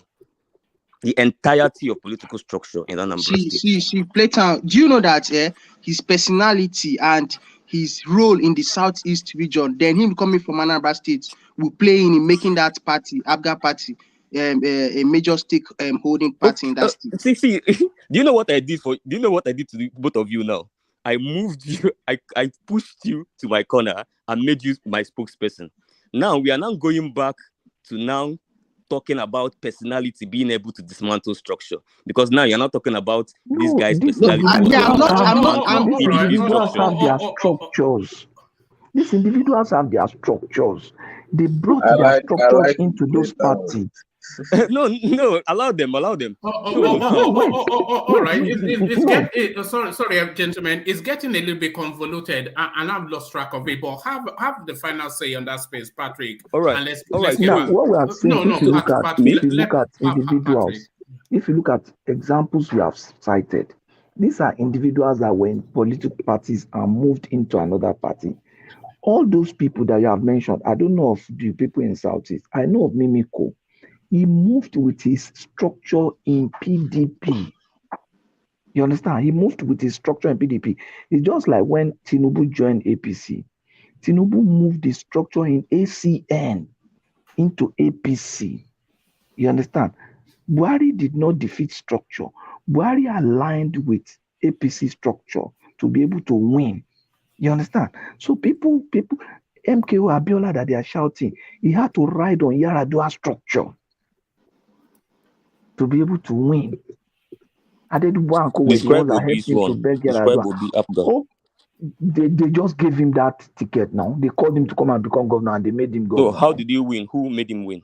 They made him all those professor, whatever, all of them that professor. None of them have any. None of them can win their booth self. None of them on their own can win their polling. Can we move on, please? It was people that made Obi win. The Obi was even called. He was called to come and contest. And when you are talking about personality, you can't compare Obi's personality, the kind of personality I mean in this sorry, I'm digressing to this Obi's personality and Ujuku's own. You can't compare this where you are saying that you are factoring your take the result Ujuku got when you run for president. Sorry. Don't unmute yourself. That is what Obi will still get now that he's going. Don't worry. Ojuku himself is a structure. Ojuku just by himself is a structure. But I'll back to you, Thomas. Thank you, gentlemen. But I'll back to you, Thomas. Thank you for all these big grammars. Yes.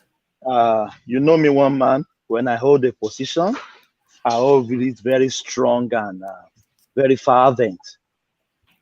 If there's anything that will change, the obedience to prove us wrong come 2023. 2023 is even here. Come a month thereabouts now. All these things they are saying, they should prove us wrong. But I am speaking on the existing data that I have, that everybody on this platform have as well.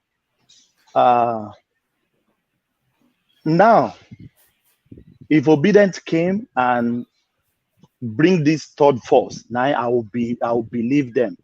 But to me, somebody said I'm dismissing party. I'm not dismissing them. They should prove Nigerian wrong, that they are parties that can win election. I make mention of this many times on this platform to everyone. The person that came third 2019 election is a Nicholas Felix. How many votes did he get? He got 110,000 votes. The third person, you can go and check, go and verify. The third person on the presidential ballot 2019, Nicholas Felix, he got 110,000 votes compared to the other parties. Buhari got humble moderator, can I say something? Can I finish, please? Please. Yeah. Can I finish, please? Please. Let me finish. Carry on, Thomas. Yeah. So Buhari got 15 and Atiku got almost 12 million. Can you put 110,000 into a ratio of those millions that I just mentioned now? So to me, Nigeria today, we have two parties, in my opinion. You may disagree, I don't care. To me, we have two parties in Nigeria today. We have PDP and APC. If Obi did well, I'm still grinding on this, he will not get 30 million votes this election. If he do more than that, maybe 5 million or 6 million, now I will be reckoning with the Labour Party. But for me today, I don't reckon any party that is Labour Party. The only party that I know that can win election in Nigeria today is PDP and APC. So they should prove us wrong come 2023, just this February. That is my submission, one. Mr. Thomas. Sorry. Let me move Thomas on. We spent too much time on that space. Okay, no problem. Let me move Thomas on. And let me move you on then to Tinubu campaign malls alliance with smaller parties. So this is what is going on now. And this usually happens traditionally round about this space in the electioneering. So what the major parties, especially the ones that are look likely to win, what they do is to start to sweep up the smaller parties. And then those smaller parties then start to declare the candidate of the major party as their flag bearer. So Tinubu APC in talks with Accord and a faction of the SDP. So what are you then making of that space, politics via alliance and negotiation? Oh, thank you. That is not new in our politics. You will still see many realiance, realiance and alliance, if there's any English like that.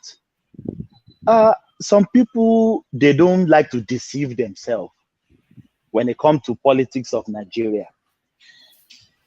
I said it on this platform. I will love the SDP guy.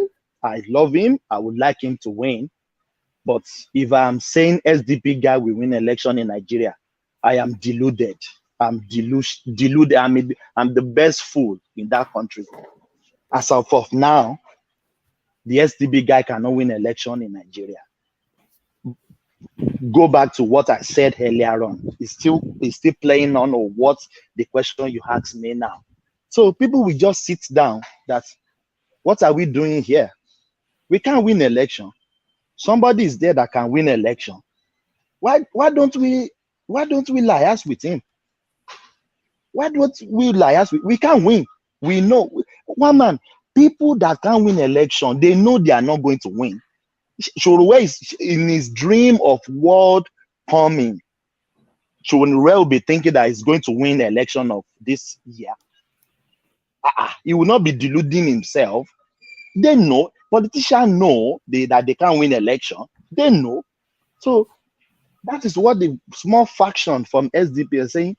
You are going there. Adebayo Adewale is my candidate, but telling me that he will win election this time around. He can't win election. So that is where this small faction from different parties, they will come together. And who do we know? Who is this best? His chance is more robust that can win election. You will still see more alliance come before this election. Some people will even say, vote our party in the Senate, in the House of Rep, in the House of Assembly, in the governorship. But when it comes to the presidency, vote this party. So it's not new to me. I can't be a political novice not to know that is not going to happen. More realliance and more alliance is still going to come. Do they actually add anything though? Is the question. What does a party like Accord Party or even SDP, what do they add in terms of anything to let's say an APC or a PDP? They didn't add anything, one man, but for them to realign with Tinubu, it may give them some, some deals. It's give and take now in politics. Give me this, I will give you this. It may not bring anything on the table, as you rightly said, because the dying heart of Tinubu, they will still vote for them. There's people that will vote for Tinubu, they will not be in SDP camp. They will never be there. But it will give them some sense of belonging that if this person wins the election, we too can get some contract, we can get some posts, they can make us a special advisor. There are many posts that is lying out there that is not being filled now. Yes. Accord is strong in Ibadan. Accord is strong in Ibadan. Of course. And the relationship between Ladoja and Tinubu. I know that's what's going to happen because of the relationship between Ladoja and Tinubu. You'll get God knows on.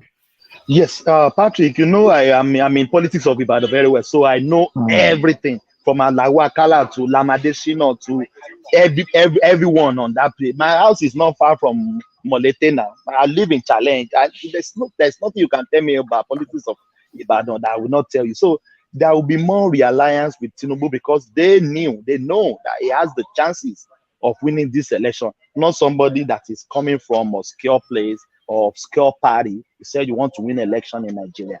That is my submission, one. All right, brilliant. Fatai, go back out and come back in again. Your system is not connecting properly, so I'm not able to put you on the screen. So go out and come back in again, Fatai. But thank you, Thomas. So let me take the window to acknowledge this. I was going to say the super chats that have been coming in, but only one super sticker has come in, and that's from Sweet Switch. So thank you, Sweet Switch. So ladies and gentlemen, the super chat super sticker space is now open for use. So feel free to use it at your will. So use that and illuminate the screen with multicolor. A space that has actually, usually I will report that Ayo as ever has done as he always does, but Ayo has done as he always does, but only to be joined by a couple of people in this instance. So that's Ayo doing the buy the coffee thing.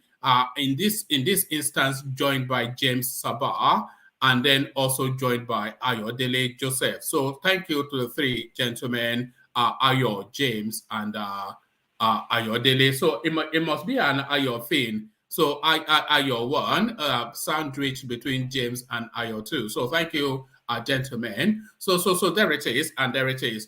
So Thomas, now the Nigerian passport.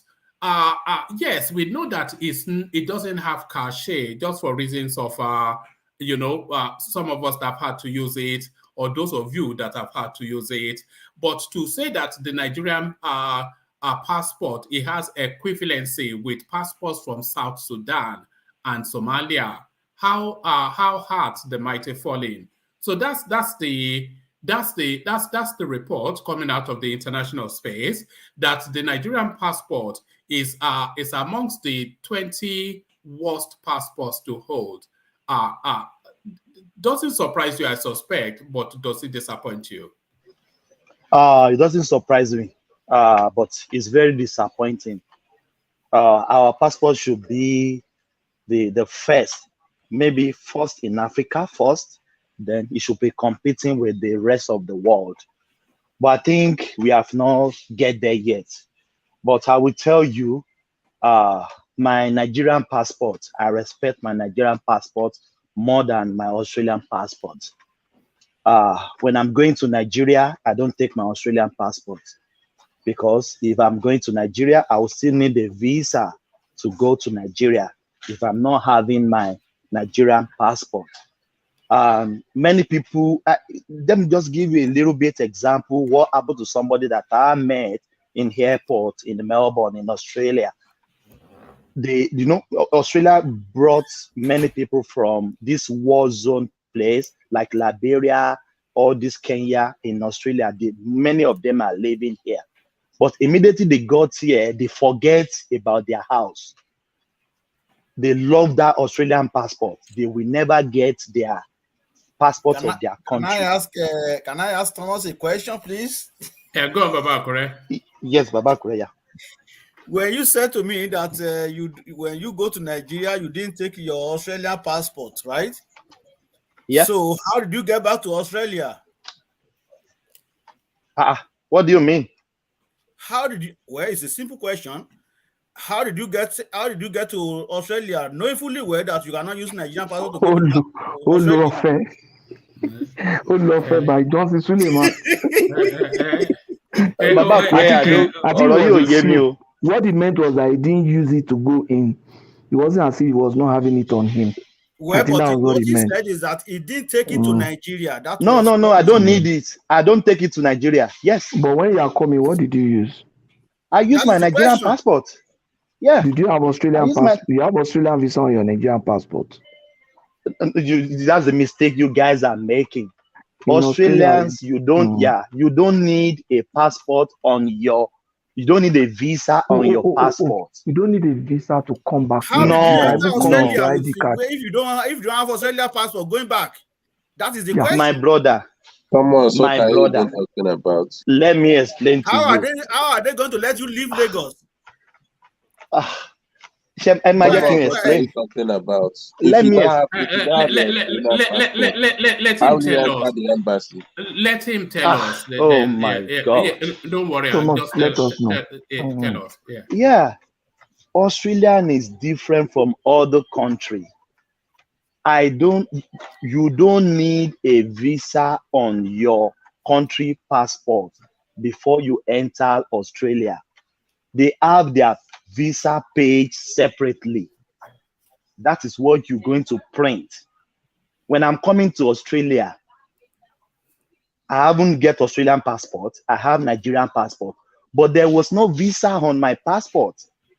Going to Australia for the first time, coming to Australia for the first time, I have a visa page printed from Australian website, immigration. That is what you will tender.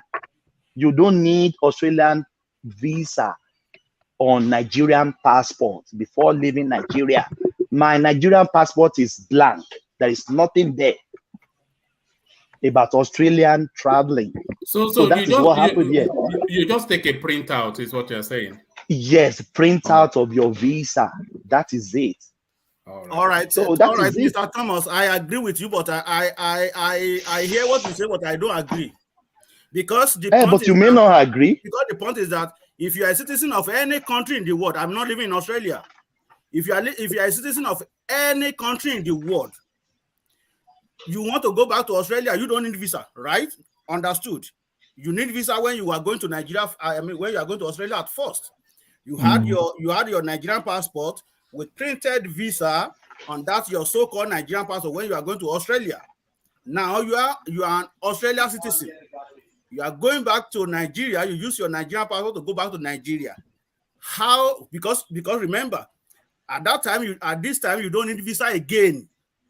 So how did you enter Australia? That is the question. When you become a citizen, you don't have Australian passport with you, and you don't need visa to go to Australia. How did you use Nigeria passport to enter Australia without visa? No, with your ID card now. No. Can go in. Which ID? Yeah, I've had my nephew. We went to the US. When we're going to the US, he just entered US with his ID because he's an American citizen.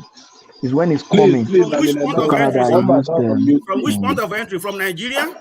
No, from what's it, this one in Toronto, near Toronto.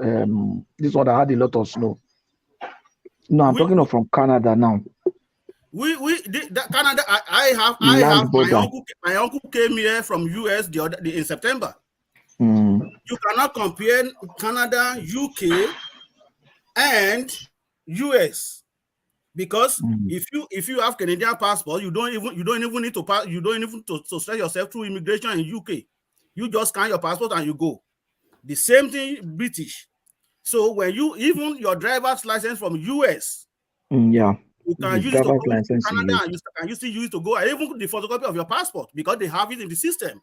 They use common system. Both of them have the information of each other in their system. You are leaving Nigeria. That's what I'm saying. I understand what Thomas is saying, but I don't agree with that. You are leaving Nigeria. Baba Kure. Yes, my father-in-law is still in Nigeria now. He's doing the same thing. That is what happened here. So I don't know about your country. That is what happened here. So I can't agree more than that. Say so now you go to Australia without visa, you go to Australia with Nigerian passport without visa, and they will allow you to go in Lagos. Australian ID card. I agree with you, but I don't believe. That's all right. That's what I'm saying, but I don't agree. Hold on, Baba Kure. Who's that? Mute yourself, Thomas, please. Who was that? I'm not the one. It's not me. It's not me. All right. I'm muted. All right, brilliant. I think what Thomas is saying, correct me if I'm wrong, is that the visa is not stamped on the passport, but it comes as just as a printout sheet that you can just use to enter. Is that what? Yeah, that was when he has not become Australian citizen. If you are you're saying if it's a citizen, then it doesn't need a visa. You have to. They are not going to allow you to leave Nigeria without having visa and without your Nigerian passport, or you present your Australian passport. I can bet it with you. Baba Kure, are you getting me wrong? That is how it works. They are not going to leave, let you leave Nigeria. I can tell you that. Baba Kure, it's not that Guys, I will not take my... about that? I just came from Nigeria. Can I say something about that quick? Are you in Australia? Are you in Australia, Odion? I live in United States of America. I shot to Canada. I have Canadian passport and a U.S. passport. I can say I can remember what happened to me about 4 months ago in Nigeria when I was coming back with U.S. passport. It was a crisis at the airport in Nigeria. It was a crisis because when I was going, it was a kind of like, you know, I couldn't get my visa quick because when I was going, I have an expired Nigerian passport from U.S. going to Nigeria. So I finally get a letter from Nigeria embassy to Nigeria. So coming back to US, it was a problem at the airport because they were requesting the paper that they gave me in US that I went to Nigeria with. They took that paper from me as soon as I arrived. Immediately I arrived in Nigeria. So now when I got out, because I was told at the embassy here that when I get there, it's just to get into Nigeria. When I'm coming back to US, I shouldn't have any problem. So when I was coming back, then the immigration, because of their bribery and corruption and stuff like that, they delayed me. It was a big problem that the immigration consular in Nigeria airport has to come because we engage in ourselves in some kind of like squabble before they get. So if we are leaving US going to Nigeria, we need Nigeria passport.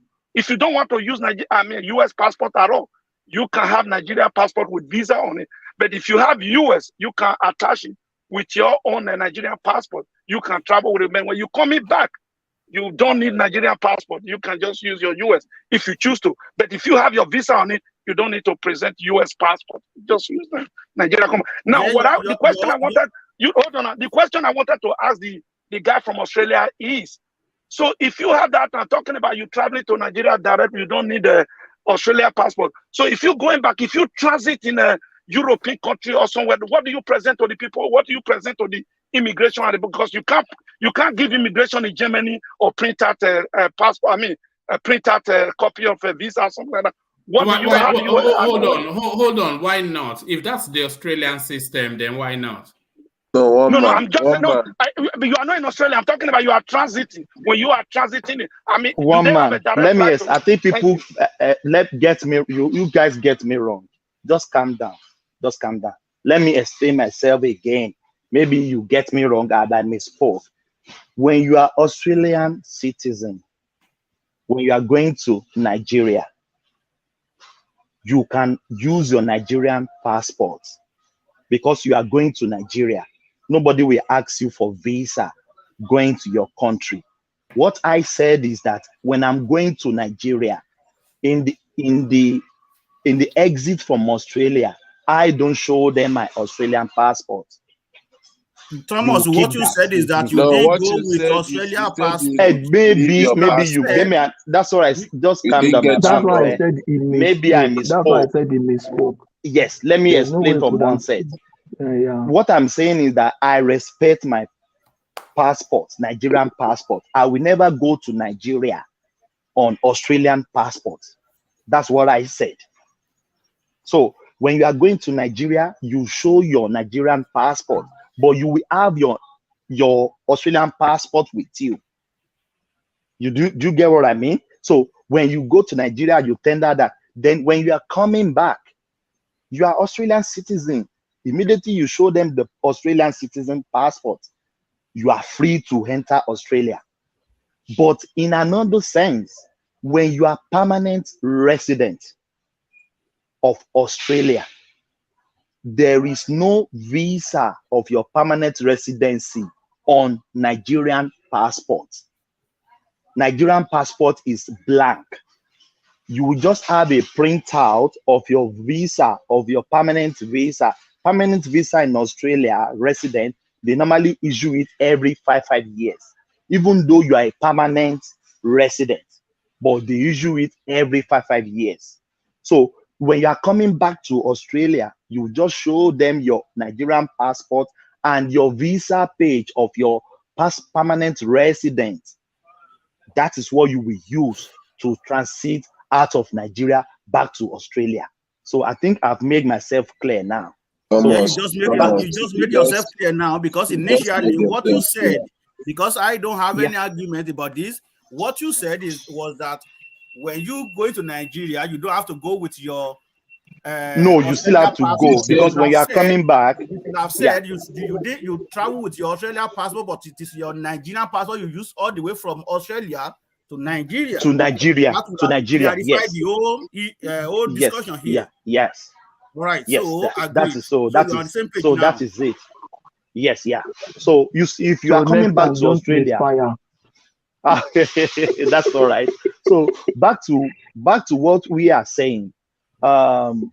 It's very unfortunate, one man, that our passport can descend so low like that. But still, if it's descend so low, I'm still proud of the passport. But Thomas, who do we blame? Yeah. Who do we blame for that? Nigerians, we are the problem ourselves. It's because how we, no. The government have their part, but even the citizen, they have their own problem. You see our Nigerian people now in Dubai, sparking cutlass on the road. We see them in Italy now. We saw them everywhere. You even mention it any country. We see how we organize ourselves, so we descend so low. I share a video of a man saying, this house, it belongs to me, to a white lady that doesn't even understand what he's saying. So if we don't, they said charity begins at home. If we don't present ourselves very good to the national, to all the world, it's how we present ourselves, they will present us, they will handle us. So I'm not surprised, but it's very disheartening, Mama. My heart bleeds for hearing that news when you read it.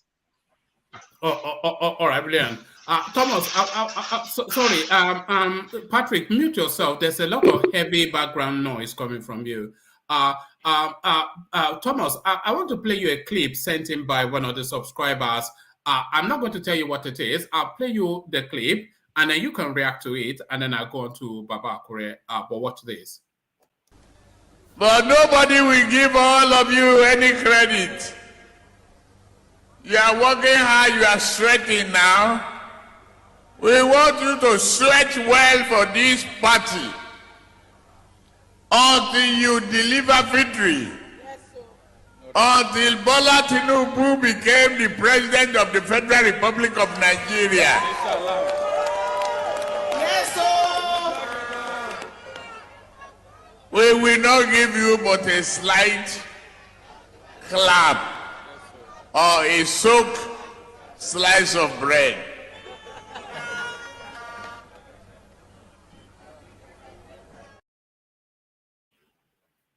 So that's Tinubu in Enugu State talking in the usual gibberish manner that he does. What are you making of that? He told them that if they don't vote for him, they will remain marginalized forever. This man. but that was not what he said. One man, sorry, one man. You are getting it wrong. He's talking to his party member. You twisted it, one man. No, one man know how to twist. He would just so that it will crack us up. It's not like he's meeting. I think he's talking to the party member, the in-house member. Patrick, am I right? That is what he's talking to. I don't think he's talking to. Yeah. Yes, I don't think he's talking to the populace. He's talking to the people that is working for him to actualize his dream. So he can talk to his party member like that. Of course, why not? That if you don't deliver, we will not take care of you. Go and deliver. Sweat. We are not. Yeah, of course. Why not? It's allowed in politics. So far, he's not talking to the populace. He's talking to his party member. I don't find anything wrong in what he said. Is good in politics, because if you are a leader, you will tell your subordinates or who you are supervising, go and work, deliver. When you deliver, then you will see the dividend of for your democracy, of dividend of your hard work. So it's talking to their party members. So it's fine, man. I don't find anything wrong in that. But what about bread soaked in water? What metaphor is that one? Bread soaked in water.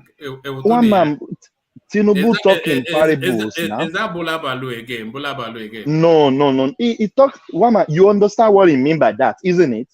But obedience, they will join now. They will jump now. Say he's talking about bread. He's talking about agbado. Everybody knew what he's talking about when he mentioned agbado. What he said now, I understand what he meant. Some people may not understand. It's just telling them that we are not going to go and work. When you work, we will reward you. It's just, we're talking, Yoruba talking parable, and Tinubu often talk like that. You can't take that for him. When he talks about agbado, I understand what he meant then. But some people jump into the back. Even they are calling him now agbado. So does that stop him not to become the president of Nigeria?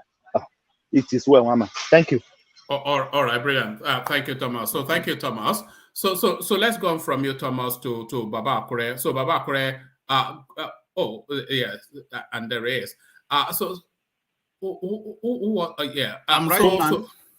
So there you are. Yes. So Baba Akure, take us to the passport space, because I know you are always interested in things like that, and I know you take great pride in your Nigerian passport. But it looks as though not a lot of people share that pride with you, because they are telling us now that is one of the top 20 worst, or is it bottom 20 worst passports to hold.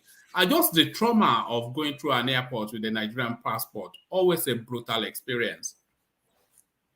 Well, thank you, woman, for having me tonight. Anyway, well, I'm not an expert anyway, but I know a little bit about the issue of immigration and stuff like that. That is why I was able to argue with my colleagues, Thomas. But all what Thomas said, I think he is right.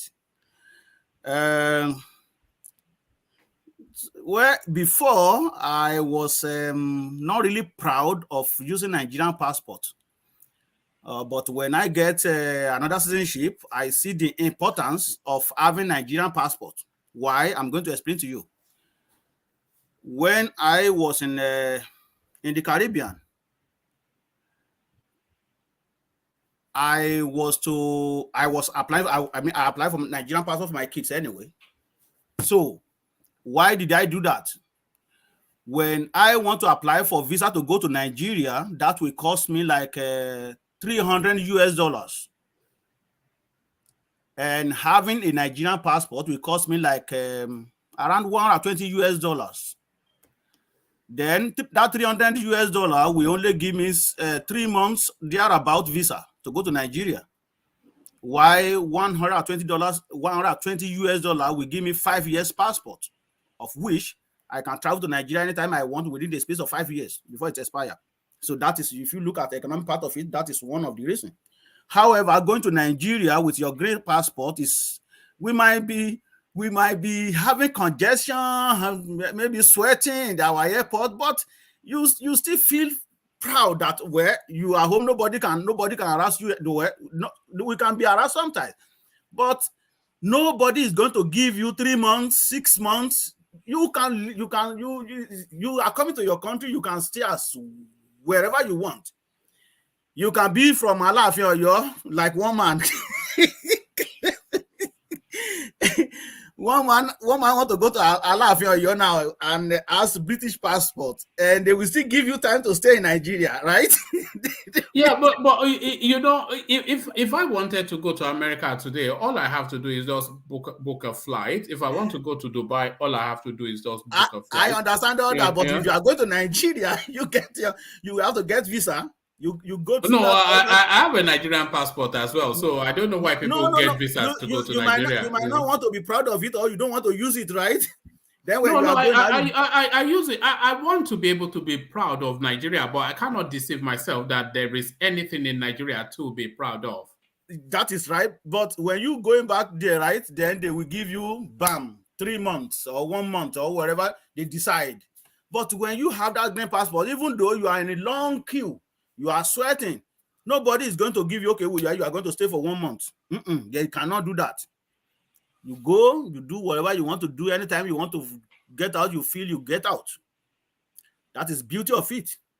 However, it is very disappointing that our passport is not really that strong as that, because even Even Suriname in the Caribbean is even better than.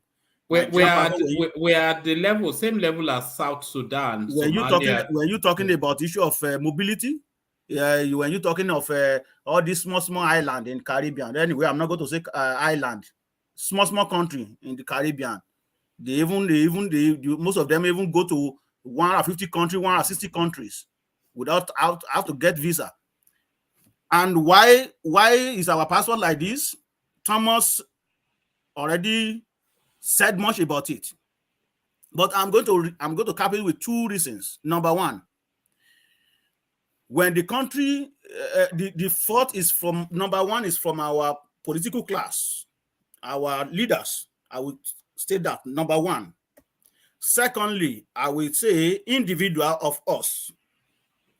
Why is it government? Number one, if there is good environment where you can strive, you can make better life, you can do good for yourself, you enjoy yourself. Look at 1980s, because somebody was challenging me the other day how old I am. I can talk about as far back as late 70s up to early 80s. So you can now decide if I'm old enough to vote in 1993. So that is for that. So in 80s, talking of 83 thereabout, that I know very well, you don't need visa to go to UK because economy was still good at that time. Even in 1988, 1989, how much is US dollar? 22 Naira. Our father will just buy, when they come from cocoa farm, they sell 2 kilos of cocoa. They used to buy clothes for us. As far back as 1988, even Nigeria passport was still good. You want to travel, you can transit UK without have to have visa in 1980, 87, 88, thereabout. If you are going to Antigua or West Indies, you don't need visa to go through UK. You just buy your ticket, you go through UK with your Nigerian passport, and you go to Antigua and you go to Barbados. But now, what do we have? If you want to go to those countries, you have to submit all the paperwork like you are getting visiting visa before you can ever transit UK to go to any of these Caribbean islands. So that is how deteriorating our passport is. If our country is good, if our economy is good, if our leaders has foresight and they can make the country better, nobody will be willing to be good, running here and there, because right now,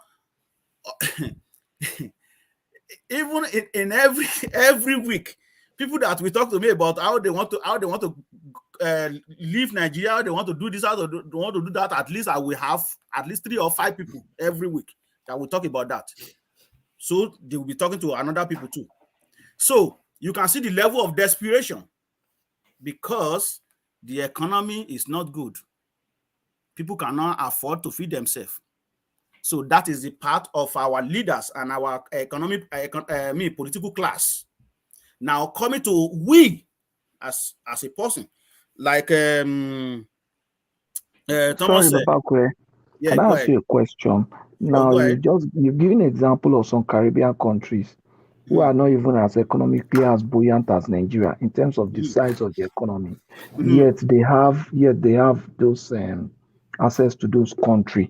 You understand? Isn't that contradictory to what I'm saying now? No, sir. You just wait, man. I live in Caribbean very well, so I know the landscape of those places, right? They might not have big economy like Nigeria, but the government provides the basic amenity. They have electricity, they have pipe and water, they have jobs to do. I'm going to cite an example like Antigans. When they travel, they are just like Hausa people. You know, they ply go, ply come. That is what Hausa will tell you when they go to UK embassy. Ply go, ply come. They travel. New York, most places, most states they travel to in US is New York. Me go to New York. 2 weeks, you see them back home. What are you going to do in New York? Because they think they are contented with what they are having in their country. They have job, they are doing well. So I'm not contradicting what I'm saying. I know exactly what I'm talking about. If they provide job, the basic amenity for people will not be running out of the country. How can you tell me that somebody is getting 50,000 naira, and that 50,000 naira, when you buy a bag of rice, you get $3,000? 3,000 naira back.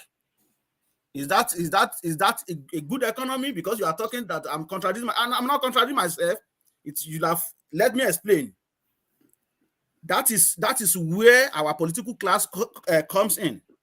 So when you're talking about individual, even though despite the fact that we got the opportunity of getting out of the country, some people still choose the life of a fraudster, like Robert, the fraud people. I can say it loud and clear. So defrauding people, when you have so many opportunities. In fact, I was talking here the other day, a few days back. We have so many people here. They steal people's vehicle, and what you see is you find them in Lagos. They want to live flamboyant beyond. They want to pose. They have that opportunity to do whatever they want. They strive, become better person in life. But what do? They choose the life of criminality. So what happened in Dubai? Those people who use a machete to be running around the street. So that is our own individual problem. When we have that opportunity, we misuse it. Even some people their visa, they give them like 2 weeks. They overstay their visas. So these are the things that make our passport like that. It's not that because of the color of the passport. It's not it. It is based on the economy of that country. When any specific country see how many number of people applying to their embassy every single time, what do you think? Baba, remember those days when a Nigerian team would go abroad for a competition, and in the middle of the night, all of the athletes, they will run away, they will disappear. Yes, but that is just minor. That is just minor to criminal behaviors. That's many people are involved in. I mentioned something here. Maybe if some people could still remember, you can imagine a company sponsor you all the way from Nigeria, because the same Nigeria, you say, oh, this is not good. Well, you don't even have anything to do. You have a company that sponsor you from grassroots, getting you permanent resident to come to Canada, giving you job. Then what do? 6 months after, bam, you run away. These are the people that has nothing to do back in Nigeria, but they have opportunity of companies sponsoring them to come here as a baker. So when you come here now, that is when you see, oh, well, that money is too small. You've already got what you want. If you can be saying that. Yes, I'm hearing you. But that's this particular situation you mentioned. There is also sometimes a little story of human trafficking. That usually comes out. Yeah, that usually comes out of Edo State, doesn't it? Let me tell you something, right? The issue of trafficking is different from what I'm talking about. I'm going to explain to you if you listen to me, please. A company when you're talking about human trafficking, they take you all the way from Nigeria, they brought you to abroad, they seize your passport, they put you in a congested place. This one is totally different. You have a company who sponsor you, they need people, they sponsor you, they get you permanent resident. You came here, you find your own house, you have to find your own house. They even paid your flight ticket all the way from Nigeria to this place. You buy your ticket, you come here. When they see you come here, then they pay you back your ticket money. Then you're working for them. The same minimum wage they are paying their own citizen is the same thing they are paying you. But now, because you see now that you've already have permanent residence, you've already got what you want, they can't do anything. Boom, 6 months after you left the place. How do you see that? I have met the company. I spoke to the manager. The manager said, are you serious? If we are talking about Nigeria, you just forget about it, man. I would rather go to Costa Rica or South America to go and recruit somebody that will work on me than to go to Nigeria and recruit people. because 5 Nigerians already in this small community. So what do you think? What do you say about that? So these are the things that we even do, and we shift all the blames. Sorry, Baba Kure. Which is your community there? Are you in Manitoba? I'm not in Manitoba. I'm in New Brunswick. Oh, okay. So you have Nigerians in NB very well. Or where do you have Nigeria all over? Even if you go to what do you know? Crab Hole. Crab Hole. Yeah. Is that in Northern Territory? Even you Northwest Territory. Even you find Nigeria in Crab Hole. Anywhere you call Crab Hole in the world, you will find Nigeria there. So just. But what I'm saying is that what we do also is also bring problem on that green passport. It's not the color, but the way our political class run the country and our own individual attitude.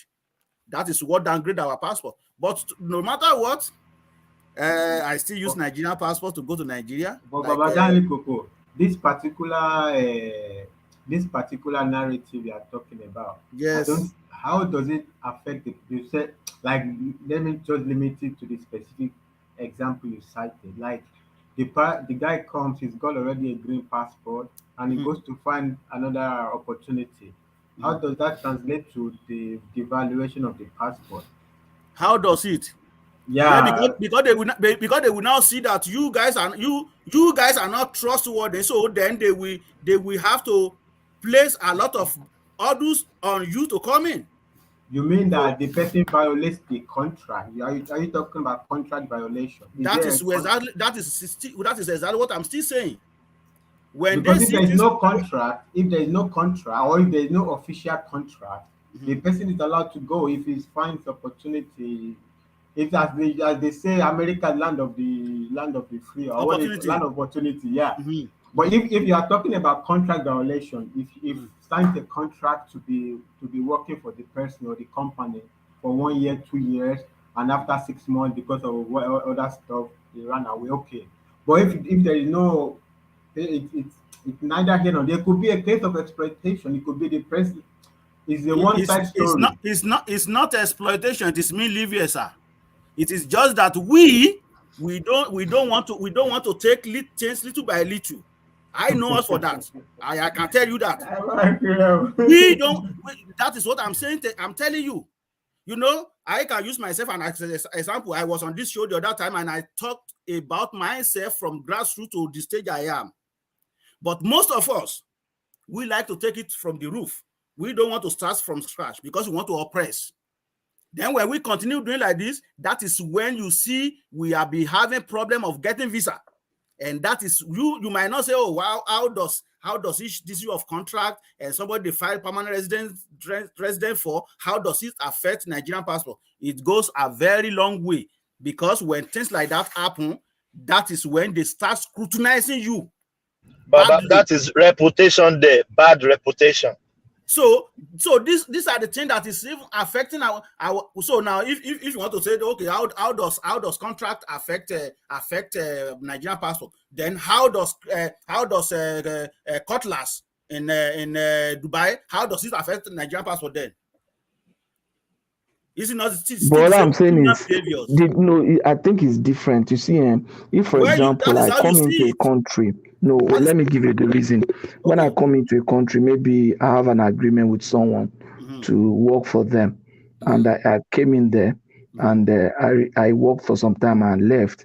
It will affect my national reputation with companies, with that company or with similar companies that want to hire Nigerians from outside. But it will not affect the national policy in relation to passports or international relations. This is a foreign affair issue. This thing we are discussing. You understand? Yeah, a country cannot go and on a national scale blacklist a country because when you hire them, they don't stay. That's profiling. That's wrong. That is, you understand? You can't do that. But the point is, just like you said, there are major incidences that will make them to be careful with us. For example, Boko Haram. You understand? If I tell you my experience when I came to the UK, that time I was not a Canadian. when I got into Heathrow, I saw this woman behind me. The woman had dressed like all this Eleha, and the guy in front of me dressed like Niger Delta. So when I got to the immigration, they just stopped the three of us. And they told me to sit down, told all of us to sit down. When I sat there, I just slept off. I was there sleeping for the next 2 hours. So the guy came to me and said, "Why are you sleeping?" I said, "I am tired already now. What do you want me to do?" So eventually he saw that I wasn't really nervous, so he decided to let me go. But do you know that they kept that man, the guy? Obviously, the Niger Delta guy was not going to come back because say, "Oh my God, what I go do now?" You know, you could see that there was something there. What I'm saying is that insecurity in a country might affect the way they scrutinize us to give us visa. You don't want to just give Nigeria a visa free to US, for example. What if a Boko Haram person you understand? So those are the kind of things. Then people like Victor's Obi, people like Ush Poppy, people like what the boys are doing in Malaysia. Those are the kind of things I would say make them look at you and say you're from Nigeria. Oh, you know, that kind of thing. Those are the all kind right, of, all right. to me, those are the All kind right, of let me explain in depth to you now, right? You think now that, okay, because you signed a contract with somebody who want to bring you from Nigeria cannot affect your passport, and it is profiling and stuff like that. When that continues, you bring this person first time, you bring this person second time, and all of them follow the same suit. This one give one excuse. Oh, my boyfriend has a cancer in so place. Bam, you left the place. This one say, oh, I want to go back home and marry. Bam, you left the place. These different excuses. Now, do you know that every company is accountable for anybody they bring out from outside? It will affect that company immigration policy because everybody are assigned with because there's different immigration program here. So specific company has immigration officer that deal with them in a provincial stage. When you I'm in the same country with you. I know that. Okay, when you nominate a person to a province, and the province say, okay, where we agree this person can come. When you want to sign for another person, you know what they will ask you in that form? They will ask you, those people you signed for in the last 2 years, how many of them stay back? How many of them still working with you right now? So it will now look like the man is using it to do business. Exactly. Yeah. I'm telling you, in this small community, we have 5% that from Nigeria that behave the same way. That company now cannot sponsor anybody right now because they banned that company right now. And you see policy like this always go to federal. When they see things like that, it's okay, where they start pinpoint you. Well, a lot of Nigerians still come in anyway, but you will see that all these things, we might look at it in a microscopic way, but when you look at bigger picture, you will see that all these little things that, oh, this doesn't really mean anything, has effect on that passport. But whichever the way, you see my flag, that's my flag right there. I'm a bona fide Nigeria. Anything you see, well, I'm still qualified for that too, but it's not that as that of that Nigeria, because if you tell me to go to my yard, I know that I have somewhere to go. What is going to say? Even if I don't even have passport, see my name, and they will say, no, so that is it. I'm still very much proud of Nigeria. Anytime I'm going to Nigeria, Baba, correct. Yeah. Baba, correct. Yeah. If they asked all Nigerians to pay some amount of money back for debt, will you pay part of it? I'm not going to anyway. So your patriotism, it doesn't reach that level, Abby. It doesn't reach that level. It doesn't reach your wallet. No. Those people who steal the money have He's obedient now. They don't pay shishi. They don't play shishi. Listen to me, one man. You see some of our politicians, right? When you combine their just put 10 together, I can tell you that their wealth is even bigger than GDP of Canada. So how come now some group of people will steal the money that it is me will now come and pay back? I know. You see all these small countries that I mentioned in the Caribbean. I know that one politician in Nigeria can even buy the whole country. So when they steal all the money, how do you expect me to come and pay back? I know. I don't really benefit much that in Nigeria. It is just that I still believe that, okay, Nigeria, I was born in Nigeria, and my placenta was buried in Nigeria. So that is why I am so much into that Nigeria stuff. Otherwise, nothing. And I also have all my property there. That's second thing anyway. So those are the things. But you completed your bungalow, haven't you? Of course, that one where we have a lot of projects anyway. One man, let's. Yes, you are still building. Yeah, one man. Let's forget about that. Oh, okay, all right. You know, I'm a Nigerian man to the core anyway. Honestly, everything that I owe, right there, except this one that I'm in here. That is the only thing that I know that is substantiated here. But when you're talking about landed property, houses, and stuff like that, it is right in Nigeria. Can I interject for 30 seconds? Go ahead, interject. So it's not. I don't think like there is a disagreement with what you are saying, but the point is like these are like a micro thing. They are not the big things that affect the worth of a country's passport. Like, okay. On a bigger level, what really affects the passports? It's like country alliances. Like for instance, like before the European Union formation in the 80s, like you mentioned before, like in the 80s, Nigerians could go and this and that. There was this big, what do they call it? Commonwealth. Commonwealth. There were many people like in the generation of like, say, our dad, like they studied free scholarship in the UK, did everything like that. These were largely due to Commonwealth. The Commonwealth was still strong by that time. But by the time the European Union formed, so it just essentially broke the Commonwealth. You can't get into the European Union, is only for Europeans. So they want more Europeans. They don't really want like so-called third worlds, anymore. Even if they want cheap labor, they want the Europeans. So the point, like even all these South Americans, there is a lot of military, not security arrangement. They make. There's a lot of agreements. There's a lot of agreement. So these international agreements, they play bigger role in the worth of your passport.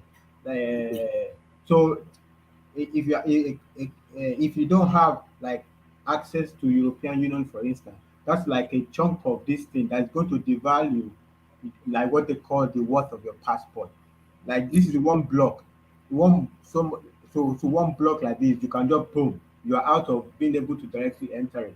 This thing, the behavior of Nigerians and this, like you mentioned before, like this Dubai incident. I saw the video about that Dubai, they call cult or whatever it is. Maybe it was like maybe 10 seconds. I think it was they are dope people. Yeah, I saw it. Okay, I mean, troublesome guys, but I don't think it was as serious as the Dubai government made it to look like. No, it was bad though. Maybe you didn't see the clip. It was. No, it was in the night. In the night, like 10 seconds. They were calling it what is it called, cultism and all these things. I mean, I don't say they were fighting. They were fighting and doing bad stuff. There was a lot of backlash against Africans in Dubai because of that incident. It happened twice. There was another one when they went into some apartments. Do you remember what they used to call UTC? Those knives they used to call UTC. They had them and they went on a slashing spree in a gangland war taken from Edo to Dubai. I didn't see that. I didn't see that, but I saw that video. I didn't trust that video. There was also another. The reason I'm saying this is this cultism propaganda also came to Cyprus, but it is totally false. It was also like a lot of news, everything like that, but it's totally rubbish story. In that period, Dubai, the Emirates flight, since this parallel market, there was a lot of propaganda going on with Nigeria and everything like that, trying to take advantage of the parallel market. and they were I don't know how to describe it in like a one sentence situation, but they will buy the Nigerians will buy dollars, they will buy ticket at black market rate. Rather, then they will now go to the CBN repatriation. They wanted to hear this news that they wanted to repatriate their money. There was a lot of propaganda at that time to pressure the government so that they can repatriate their money until the CBN was like, okay, this is too much, and those things happen. My point is this: those micro things, many of them, there is a lot of propaganda there. I don't know, but I know for sure these little incidents, they are not really the big thing that affect the worth of the passport. The big thing that affect the worth of the passport are country alliances, blocks, a particular block of nations or whatever, like stuff like that. Yeah. I mean, I know that country alliances play a big part. You might be right. You are right in your own opinion, but to me, I do not agree. Why? Because if you look at South Africa, for instance, you can check the capacity of their passport or the country that the passport can enter into. Though we might want to claim, because I know what we can claim. We say, oh, it is because they have some Portuguese, they have some European in South Africa. Okay, let's leave South Africa alone. What happened to Malawi? Let's go to Malawi. Let's go to Swaziland. Let's go to even Ghana. Exactly. So this issue of European story and stuff like that, I don't buy it. You are right in your own opinion anyway. I'm not. You are right in your own opinion, but I don't believe in that. When you check Barbados passport, you will see that the country that has strong economy and their citizens are not getting out of their country as fast as we do, you will see that their passport is always stronger. When you go to Jamaica, when you look at the Jamaican passport, I think Jamaican passport is about might go to like 80 or 70 countries. Why? Because they believe that okay, there's too much criminal activity. Not that Jamaica they travel enough like Nigeria too, but there's some issue of criminal activity that attached to that, like killing one another and stuff like that. I mean, something like that. Anyway, let's put that way. So these are the things. It's not issue of a European bloc. Are you telling me now that Antigua and Barbuda form European bloc with Britain, form bloc with Switzerland, Portugal, and all those places where they can go free without visa? Are you telling me that St. Kitts and Nevis on St. Vincent and Grenadines have a block with form one block with European Union? No. No, you have to know the more because you have to know it is just because their citizens are contented with what they have in their country because at least their political system favor their citizens. The citizens are not getting out or stay outside and overstay their visas. So these are the things that is affecting. It's not issue that European don't let us come and talk about a European Union hate Africa or hate Nigeria. No, I don't say that. What of the historical relationship with those Caribbeans? With those some of them. Are you saying Bahamas and the rest? Are you saying now that we don't have relationship with the British before? Are you saying that we don't have? No, we don't have the kind of relationship they have. As at the time, we don't even have now, as we speak now, the president of Bahamas is the queen, is the king. You understand? As we speak now. Mm. And I don't know, like for example, in my country, the president of my currency is the Queen of England. Which country is that? Yeah. Many of these Canada. countries are like this. The currency you spend now in New Brunswick is not the same currency. This Queen now, your $50, $100. So now, are you saying now because they have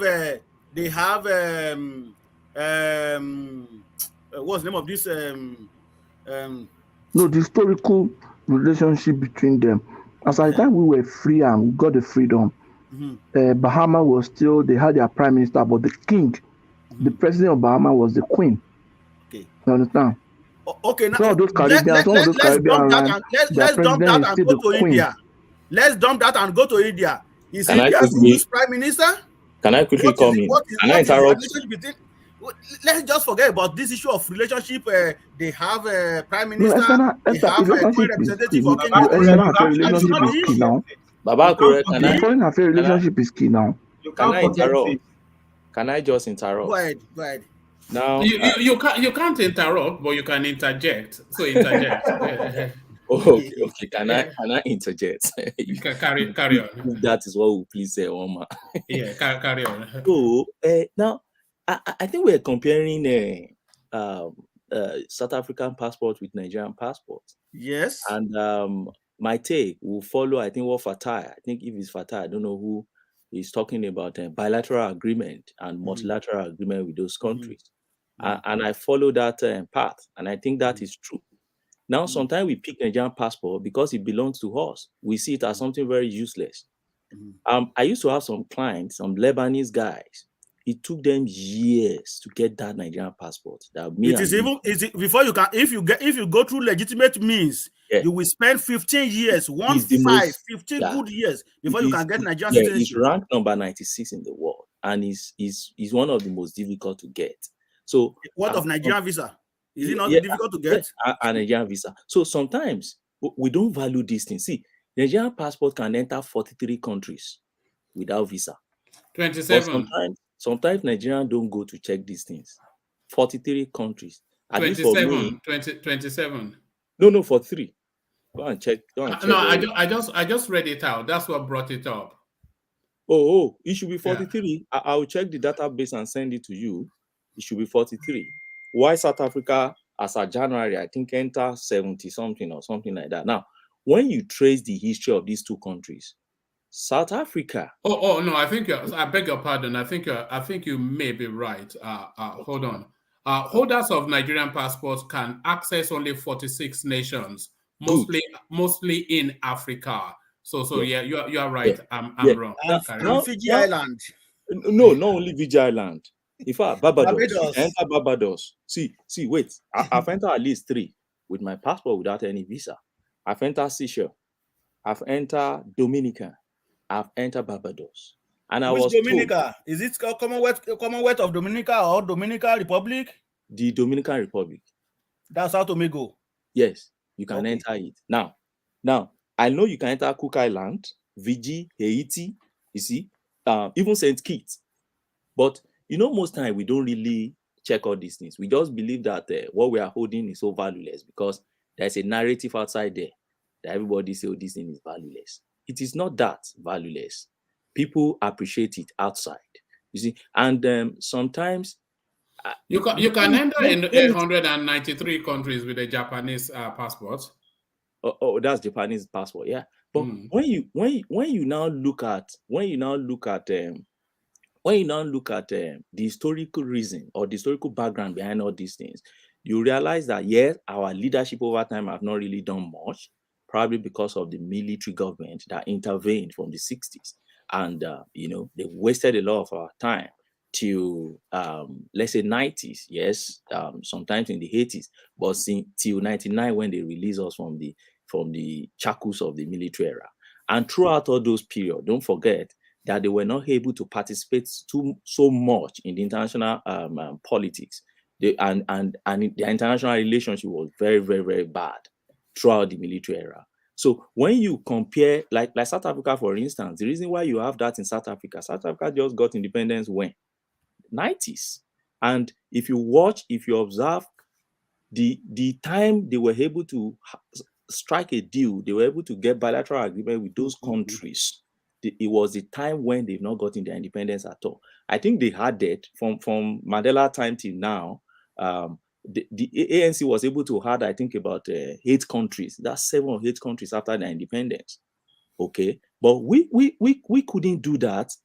I believe because of the military intervention in Nigeria and a long period of military era, we've not been able to do that.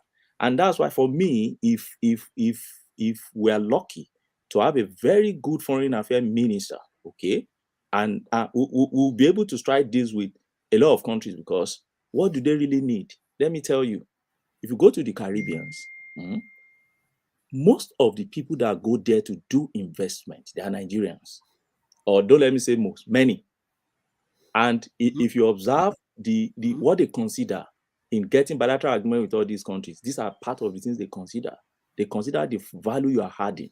And part of the value you are adding is you're having a company there, you're having properties there. Yes, I know so many Nigerian politicians go there, not because they love those countries, not because they believe those countries are economically stand and the place is very secure economically, but they go there because they believe there's a safe haven for them. They save a lot of things. Yes, to get a second passport, which is not. Yes.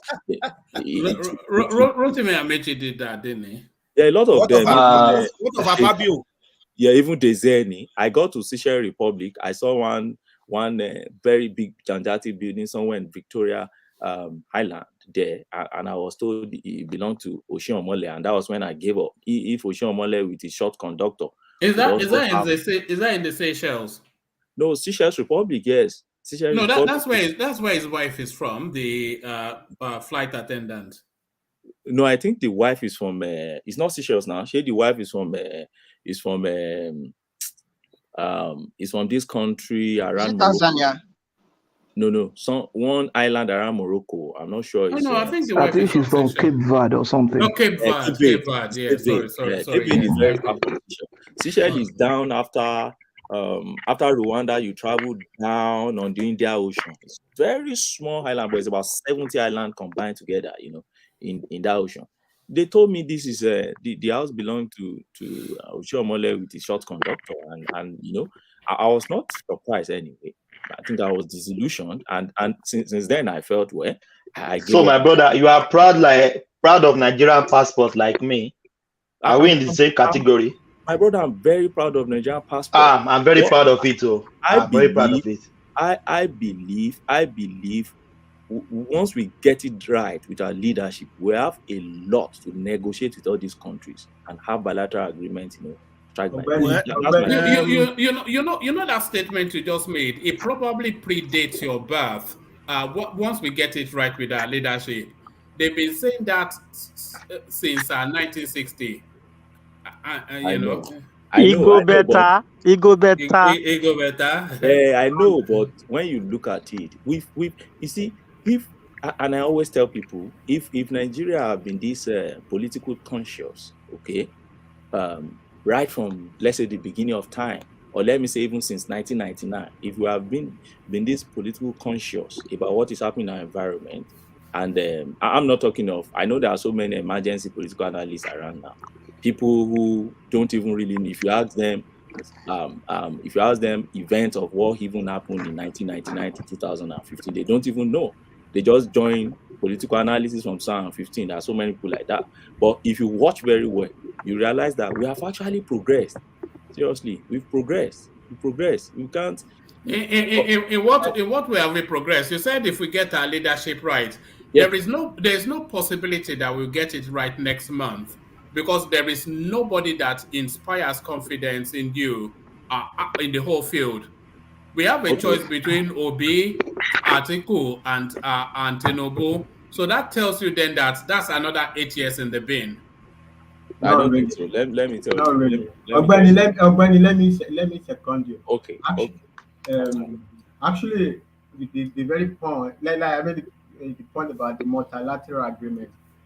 Look, when you look at the way Nigeria is run, and you say, okay, we get leadership problem. But the problem we have in Nigeria is system problem. Things needs to run like a system, like predictability. All these countries, you look at our country, you can't predict what everybody is going to do tomorrow. Even all these things with the Nigerians abroad, everything. If you tell Buhari now, one Nigerians kill somebody, it will not even like get to the bottom of it. They will just accept Nigerians. Yeah, okay, I know it's in Nigeria. I mean, that's not That is not the way a government needs to view its own people. If Nigeria runs systematically, stable and systematic as a country, we will be able to strike agreement with country. We'll be able to move around. But if everything just like anywhere below face, that's how Nigeria is run. That's how Nigeria works. That's really the problem. Even that has even more effect on the worth of the passport. Nobody can predict what you get from Nigeria. It's just like this wild, not really wild west, but almost like this wild west in terms of direction. There is directionless. If you have a direction, predictability, you will align with certain. You will be able to key into some countries, whether it's economy or whether it's a military arrangement or whether it's something. All these these Asian countries, many of them they have American backing. Many of their independence is grandfathered by America, and because of American influence around the world. You understand? They get Well, man, sorry, I think I have to go now. All right. Thank you, Frankie. Thank you for joining us, Patrick. Thanks a lot. Yeah. So anyway, it's really all I'm saying is that it's more complex than Nigeria are just bad boys with bad behaviors abroad. These are micro, unless it's like a huge mass that it's going to really destroy the image of the passport. But the real big stuff that really affect the passport, is agreement with multilateral agreement, country to country agreement, blah blah blah like this, and then predictability of the system. Nigeria cannot, if Nigeria continues to run like anywhere below things, it will not have any value to the passport. All right. All right. Round up that space, Baba Kure, and then I'll move you on to another topic. Thank you very much. I still need to discuss about that a little bit. My partner, the speaker said it's more than it is a bilateral relationship and stuff like that. And I still maintain my own position anyway. If you go to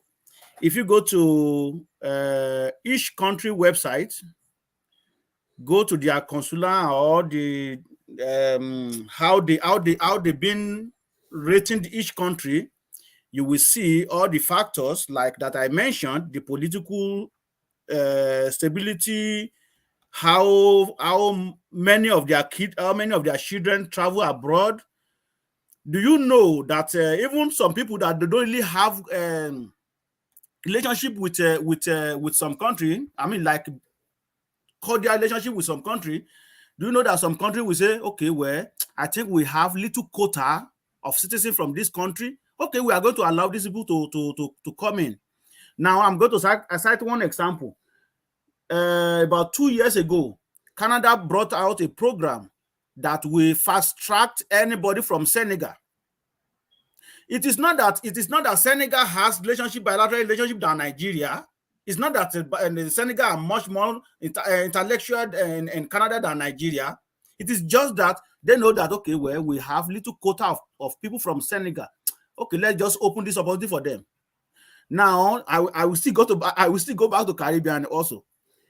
There's some country now that Canada give opportunity that they can apply for study permit, and within 21 days, even though with the backlog, within 21 days, they have to give them that study. They have to approve or disapprove their study permit. Just 21 days. While Nigeria will be there for 6 months. Why? Because the number of people that are applying, so it already shows consular that, okay, I think these people want to run away. And what are the number of those Nigerians that obey their visa rule when they come to a certain country? These are the things that they put together. If you can recall, when this man, the past United States president, Trump, you will see that he mentioned that Nigeria is one of those countries that always overstay their visas in US. These are the things that affect the passport. It's not issue of a relationship All these countries we're talking about, Nigeria has relationship with them. There was a time that Nigeria called Canadian High Commission to Nigeria, and they said, "Oh well, we want you guys to manufacture we want you guys to come and establish a factory that will be manufacturing small gun in Nigeria." They signed that memorandum of understanding. What come out of it? So it is not that they don't have that relationship, but how many of your citizens getting out of the country applying to our consular service, where you have a country where maybe in a month, maybe like 50 people will come to their embassy, but in Nigeria, you're talking about 3,000, 5,000. So they've already seen that, okay, there's something wrong here. So these are the things that is affecting passport. It's no issue of maybe relationship or they don't have a relationship. There was a time when I'm going to cite an example before we jump to another issue. Before anybody with Antiguan passport can travel to Canada without visa, right? When the issue of citizenship by investment came up, Canada said, okay, well, the way you scrutinize people, it is not in line with our own security. So if you don't find something to do about this, your citizenship by investment, we are going to place visa on you. What happened? Few months after, bam! If you are in the Antigua citizen and you want to come to Canada, you have to get visa. But does that stop them? No. If you have Antiguan passport and you apply for Canadian visa right now, if your passport is valid for 10 years, they will give you 10 years visa.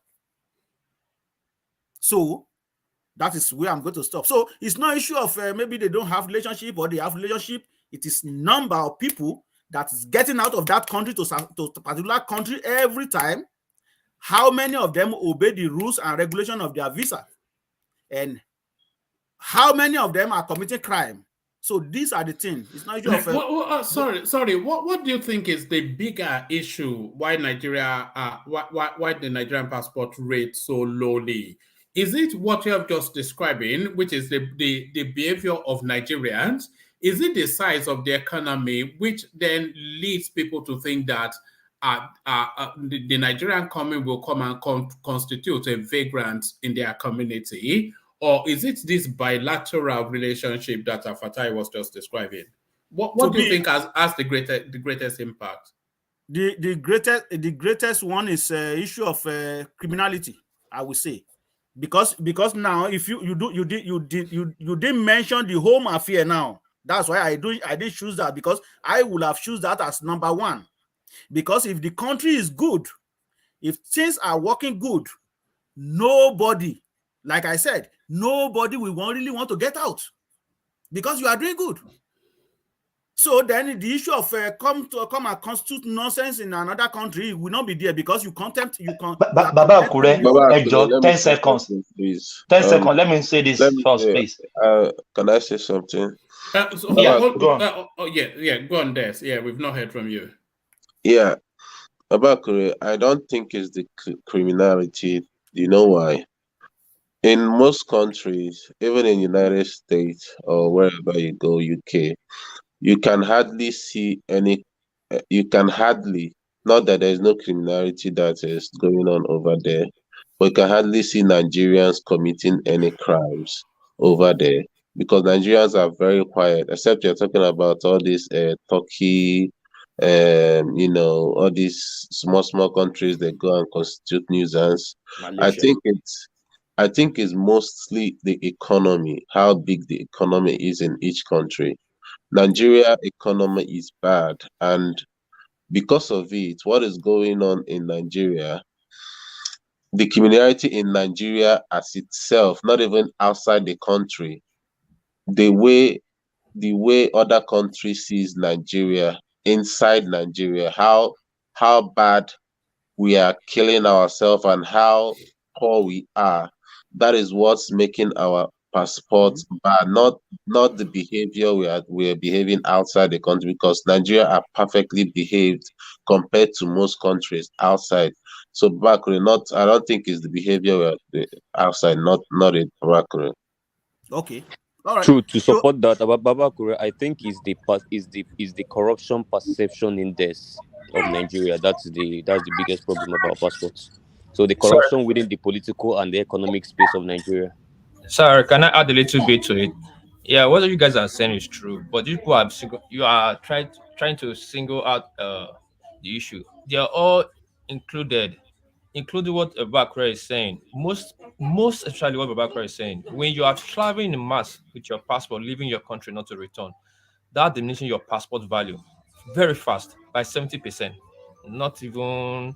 No. Do you know how many people travel from India to US? Do you know how many people travel from India to US? Now. India and Pakistan. India, Pakistan is massive. Let me tell you, it's way more than Nigeria. Relax, let me tell you. India is like 1 billion population compared to how many is living in India and still stay in India. Look at South Africa. As bad the economy is, they hardly travel. Look at Cape Verde. As bad the economy is, they hardly travel. Go and look at their passport value. Very high. Their economy is not even up to Nigeria economy. Not South Africa, I'm saying Cape Verde. They are not even close 3% to Nigeria economy. But yet their passport is rate high. There are factors to rate passport, not just only one part. Your part is included, but your part is not the main objective that make our passport down. The way you live your country, your economy, your security, how your people behave in that country affect your passport. Pakistan passport is not good in America. They treat South African Pakistanis as the way they treat Nigerians, even worse than Nigerians if you don't know. In Japan, they treat them worse than Nigerians. Sri Lankas, they treat them worse when they treat Nigerians. Just that those people have better immigration system. Their embassy work better than our embassy staffs. They're sure for their citizens and the best they can do. What piece? This is a factor you have mentioned. We don't have functioning embassies. Even to issue passport, it's like anywhere benefits, everything like that. Yes. I just one question. When you said the mass crowd, Romania was flooding UK. But when the European Union is not going to stop them from going, it doesn't matter how much UK complain, as long as they were in the European Union. It doesn't matter if the whole of Romania, the whole population left there and moved to the United Kingdom. Nothing they can do because of the agreement of the European Union agreement. But if you have all these multilateral, these are the. I think the differentiation this thing we are having is that granting visas versus the worth of the passport. I think there are two different issues. Of course, if there are many reputation of individual bad behaviors in different countries, it's going to affect when you as an individual go and apply for a visa. Yes, it's going to have. But if an America is going to grant you visa free as a country, it's not because of the behavior of individual Nigerians in America. But if you are saying like the ease of acquiring getting a visa when you apply, it's a different story. Yeah, those criminality things affect it. But if it's like whether you can take your passport and enter this country or enter that country, these are bigger world arrangements that play into that. Like how many of these countries, South America, Asia, America has military bases in those places. They have there's a lot of arrangement there. They don't. And I'm sorry, someone that is saying Pakistan has better passport than Nigeria, you're very, very wrong. Any country that has high terrorist, capacity, there's no way you can compare it to Nigeria. There's no way that Pakistanis are entering other countries and they're allowing it. There's no way Afghanistan are entering other countries and allowing it. Even South Korea, North Korea, that I don't know what's the name of that. Is it South or North Korea? South Korea. Because of that, that's where you now link it to bilateral relationship. That North Korea part of a thing, or South Korea, I don't know which part of this. That's why you now link it to that bilateral relationship. But any country that has high terrorist activities, that is another way you're going to see it. They don't have that perception that they see around the world, that they don't accept it very well. That's how it goes. Then I also wish to quickly say that what Baba Kure said about the fact that Nigerians are migrating en masse out of the country, and that is why we won't be able to get that status of no visa, entry into all these countries. I don't think that narrative is right, because when you trace back to in history, you go back to the 70s and 80s, you go back, you look at our net migration rates there and now, and those days when we were not trooping out like this, were we able to enter without visa? That's the question you ask yourself. So if we have never had that kind of status to be able to, I can answer you. If you look at UK, because the time you mentioned it, you are talking about. I already mentioned some examples here. In early 80s up to 1988, 89. When you are going to Antigua, because I use that as an example. Yeah. With your Nigerian passport, you don't need a transit visa to transit UK to go to Antigua. Why? Because how many of us traveling at that time? Many people left Nigeria to go to UK at that time. They don't need visa. Excuse me. Let us first clarify that why. That why you put there, I think, is wrong. It's by virtue of Commonwealth of Nations. That was the reason. So is Nigeria out of Commonwealth now? We are not, but there's EU. Don't forget. See, EU has taken a lot of power that Commonwealth has, and EU has taken a lot of status. Thank you, Benny. This is what I was making. If you go and trace the history of the European Union very well, you realize that the European Union was a big competitor against the Commonwealth and weakened the power that Commonwealth used to have. So in those 60s, when you see people traveling and you get your visa upon entry, then it was by virtue of Commonwealth. And if you go to even countries that were yet to get independence back then, South Africans, you could travel and you will get your visa, upon entry. So the narrative. Is that European Union make us need visa to go to South Africa? Is that what affects us? That's another visa to go to Ethiopia? No, that's another issue on its own. See, Africa has its own issue. Traveling within Africa is different. Now, and that's another thing we have to discuss on another day. Traveling to America with traveling to South Africa with visa, traveling to Ethiopia with visa and others. Now, has its own indices and has its own history on its own.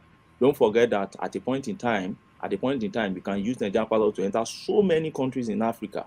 Okay, the military came and they started having issue within the Organization of African Unity back then, and then several policies started coming in. Don't forget that's South Africa you're talking about. You could enter from Nigeria. You could travel to South Africa before without visa. When Nigeria started fighting against apartheid, which the Western world put there, they started restricting Nigerians from entering South Africa. So when you pick, don't isolate, all these countries and what is happening. You can't isolate it. You have to look at the historical ties. Don't forget that Obasanjo, as in 1976, declared our foreign policy, he said, is centered on Africa. That's our Nigerian foreign policy. It's focused on Africa. We want to be the leader. We wanted to be the leader in Africa. And as at then, we're reigning. But when we start fighting against, for instance, why would Nigeria not be able to travel to Congo and some of the countries we've gone to fight war for them back then and others? They believe if you allow Nigeria to enter anyhow in those military days, Nigerians can even come and use their military to even take over their government from there. So you won't allow such. But now this is what I'm saying. If you look at our net migration rates as at back then, when we were not even travel as this much, we were still getting visa. We were still not giving visa, no visa entry. So it's not about how many people is traveling. And all these countries you are comparing us with, don't forget we are 200 million plus.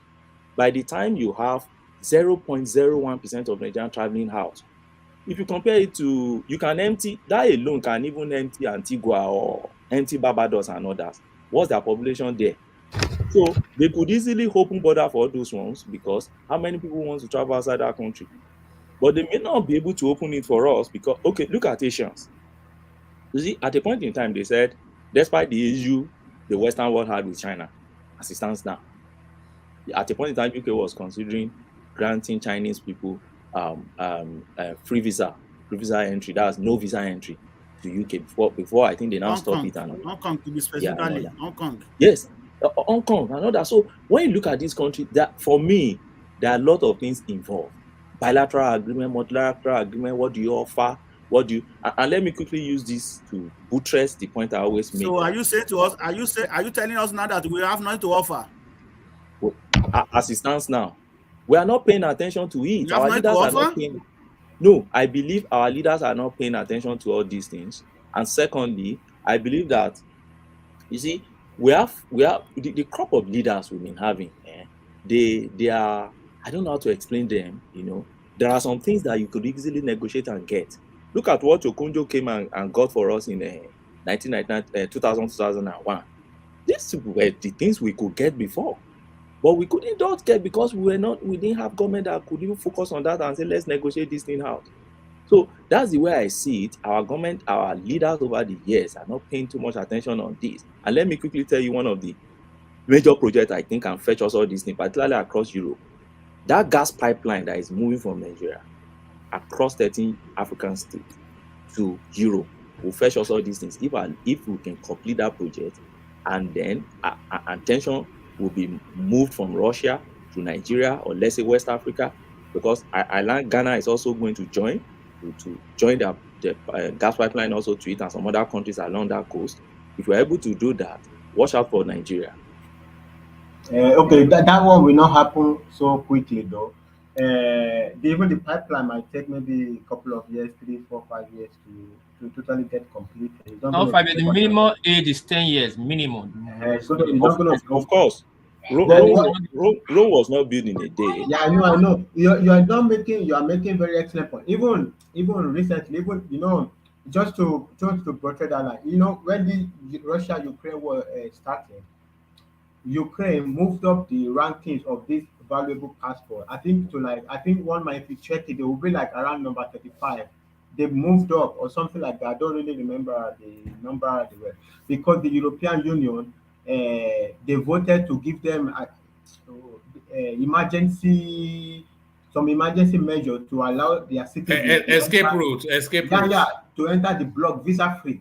Yeah, visa free. So, and even though so my point is all these things, many factors play into it: political dimension, military dimension, multilateral agreement, and of course, economy. I know people said the economy. If you're stable, the bottom line is stability of your. Even when you have a stable economy, and you have a well-run country, you run like a country, like a system, like predictability, you will naturally find alliances, and this thing will happen.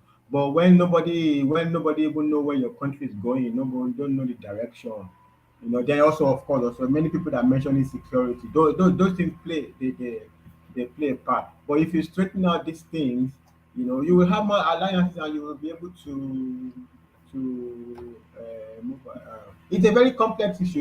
You cannot even wrap your head around. It's not one story stuff. But that's not to dismiss Baba Kure what you are saying. But I think it largely plays a part in visa acquisition. Like if you want to apply for a visa, so the individual on that individual level, they look at the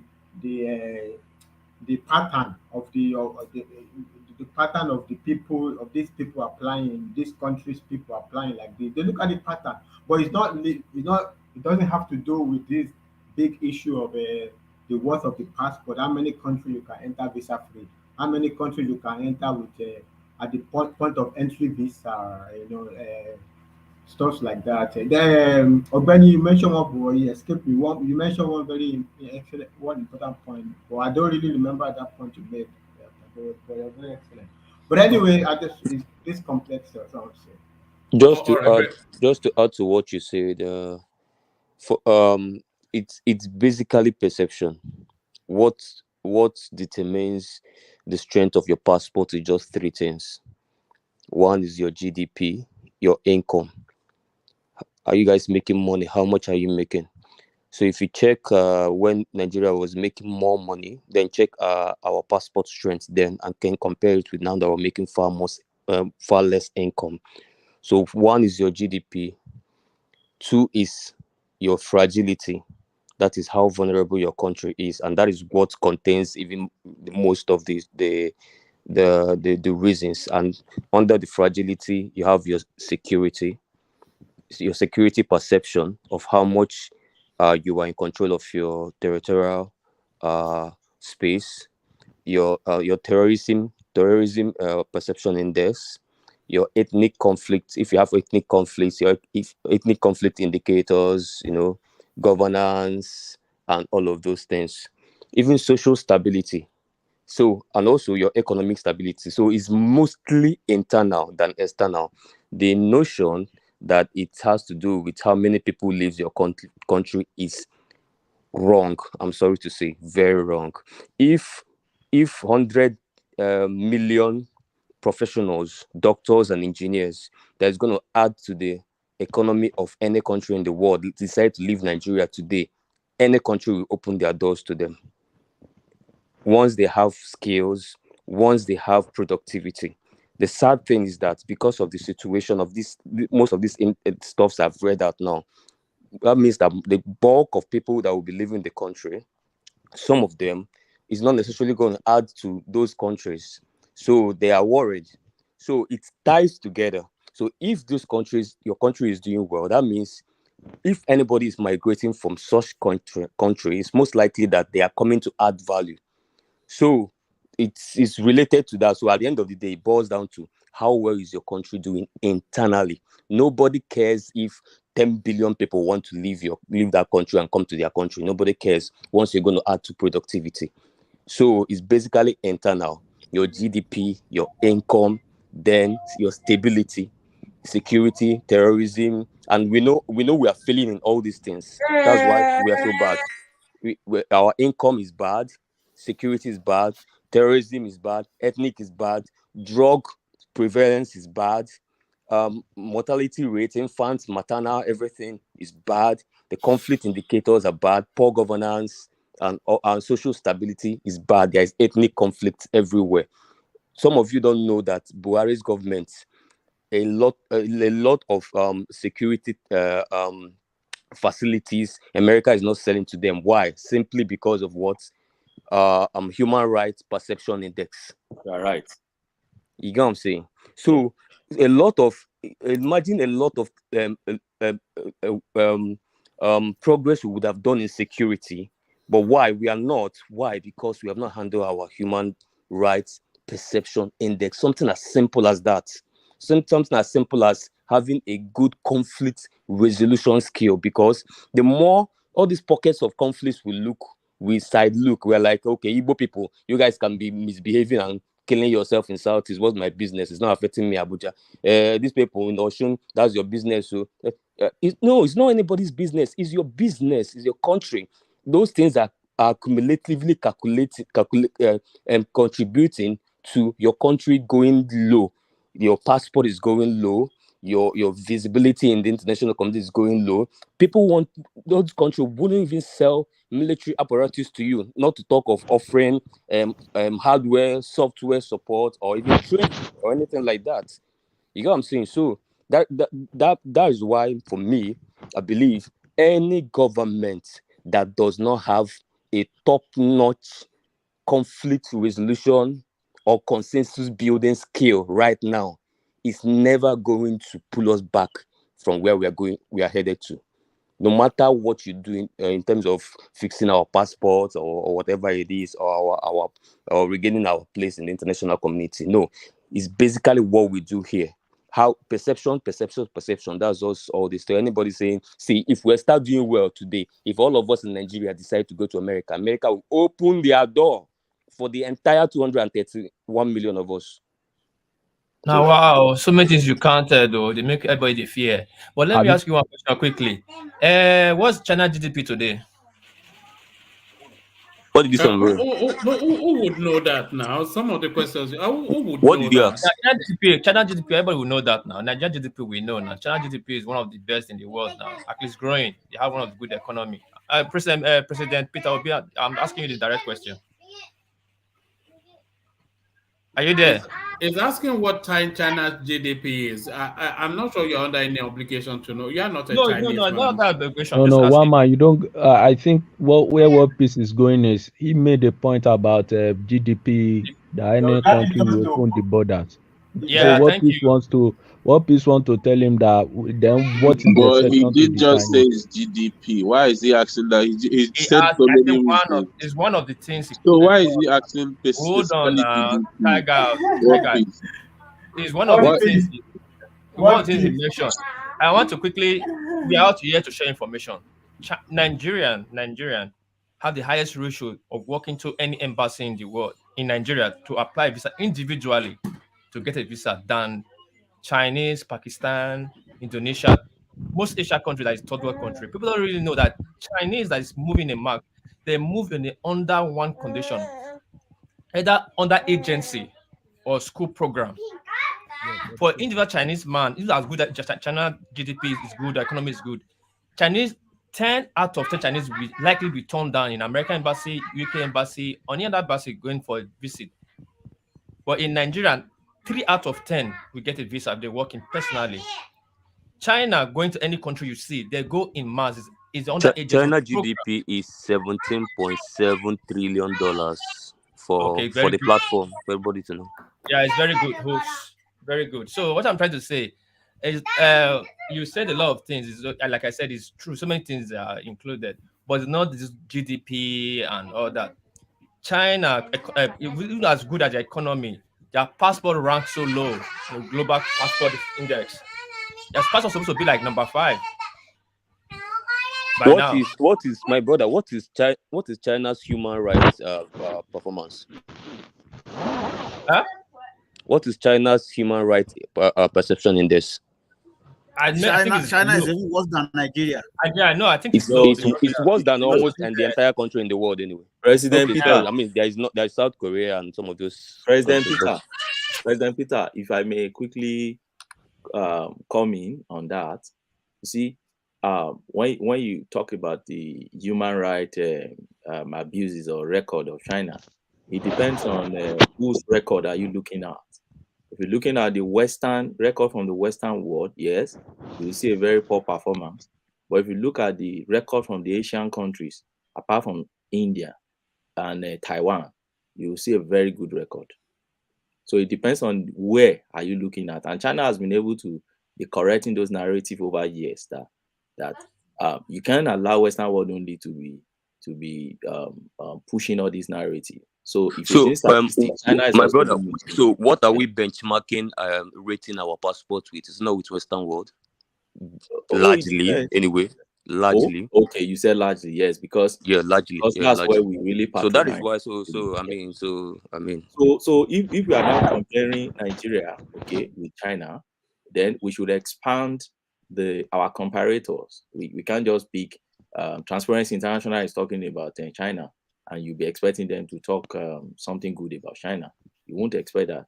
But if you go to China, I've read a lot of research carried out by Chinese, carried out by Indonesia, Malaysia, Singapore, and others, and they are scoring where they will score China very well. An average Western organization will score them very low. So one has to balance all these things. Yeah. No, the point why I raised it for him is because what I tried to let him know is that the fact that he brought China as a way of countering the fact that GDP contributes to this. So that's why I told him that China is a peculiar case, which is what you even expanded on right now. China is a peculiar case when we are talking about these things in the Western world. It's a peculiar case. You get what I'm saying? So it's not a means of saying because of this, therefore your GDP does not contribute. No, your income is first and it's number one. Your income, how much is your country making? It contributes. It's actually number one. So can I interject? I want to what's it called? Go on a different route on that the money a country is making. I want to believe it's more about the welfare the country is giving its her citizens, such that an individual citizen believes in that country that it's going to work. if you look at the older generation, they believe more in Nigeria because Nigeria was running a system that they saw the future in that country. But more or less with the younger generation, we are seeing a system that is not going to work, such that whenever we have the opportunity to leave, we either want to stay, make some money before we go back. I have been opportune to school with some countries that you will think Nigeria is even far better off than, but they will tell you they are going back to their country. But most Nigerians, we will want to stay. Let me give an example. When it comes to crime, does Mexico rank higher than Nigeria in crime? But I'm telling you, if you school with Mexicans will tell you I'm going back to Mexico. The worst one that I thought I would not even experience was a Palestinian. The most Palestinian I see that we schooled with, when we finished, they were like, "Oh, the way we see Nigeria, that you guys stay back. Even we in Palestine, we believe in Palestine more than we do, because more or less they have an ideology backing them to believe more in their country, such that they go back. At times, this thing is about the welfare the country itself is giving the citizen. And what are these welfare? Education, healthcare, maybe transportation, the basic amenities, He was trying to tell me that when he finished, he goes back, he applies for a job, he will get a job, start working, then he knows when to buy his first house. As everything is planned, more or less somebody in the Western world, that when you see Palestine from the paradigm of the Western media, you will think everything is as bad as it's here. That if you have your education, you more or less have a good life in Palestine, because the economy of Palestine more or less controlled by Israel. The same thing with China. I remember in the early 90s, most Chinese normally leave their country, but it came to more or less the Xi Jinping, the other one before Xi Jinping's revolution, to start the economic policy of China, so that they brought many of their citizens out of poverty. This way, there was even a time whereby the the Chinese indigenes in France had a problem, and Xi Jinping had to issue a national statement to Macron there, that the way they treat the Chinese will affect their foreign policy. And you find out that the French quickly adjust themselves. But what do we see in Nigeria? When the problem of maybe they find somebody with drug in an external country, it is even people who are holding ministerial position or executive position in Nigeria that will give a message to say punish that person. So it gives a perception that even these people, their government does not trust them. So if our government does not trust us, why should we believe in them? Look at America.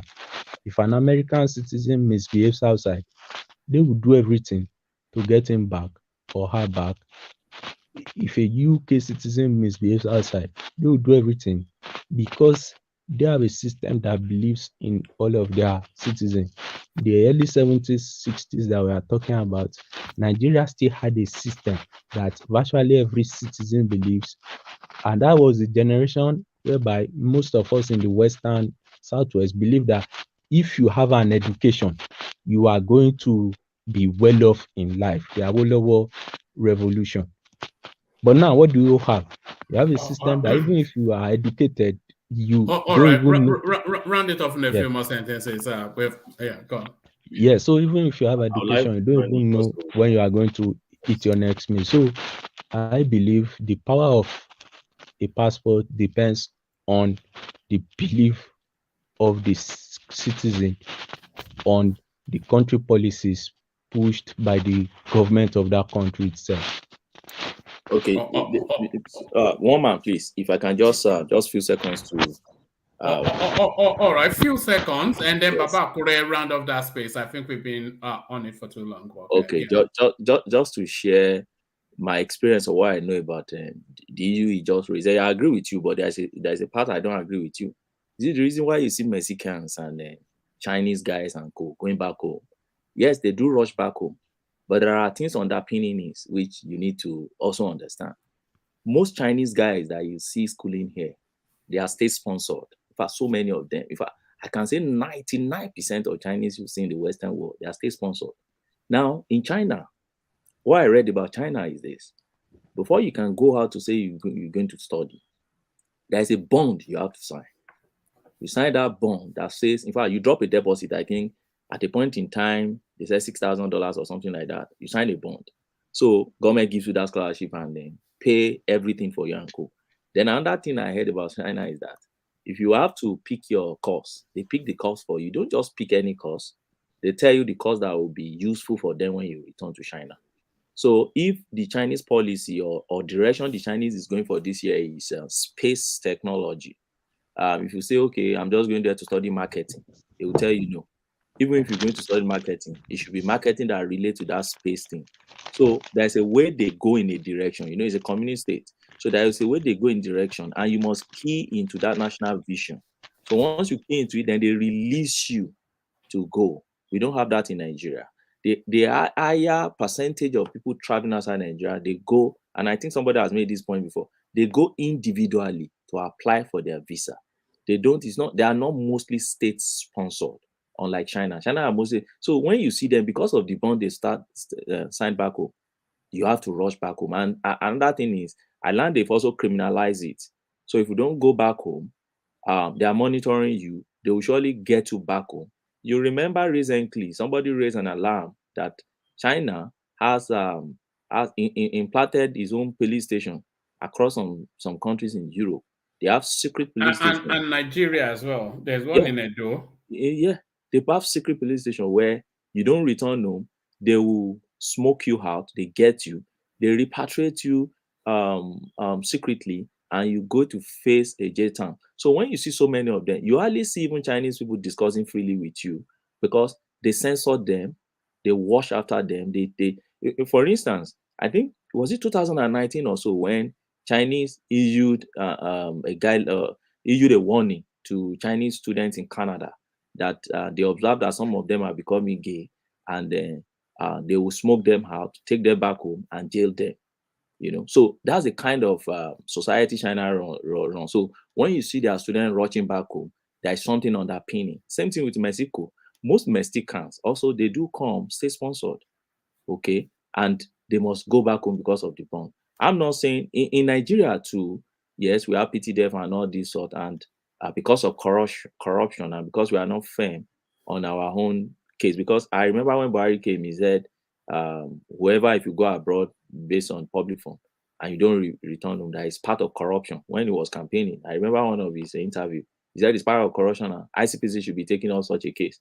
So if you don't return home, they should be able to have an agreement with those countries to have you back home and come and face prosecution for that. But how far have we gone on that? I'm not sure. I think he has even abandoned that policy. He's next almost 8 years now, and he's not even pursuing it.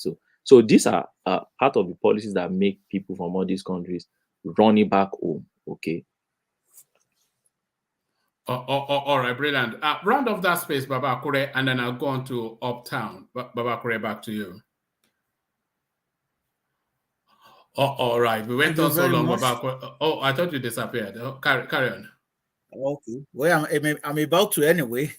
Yes. So I have listened to everybody, and I think we have some of us have something in common, and we're on the same page in some instances.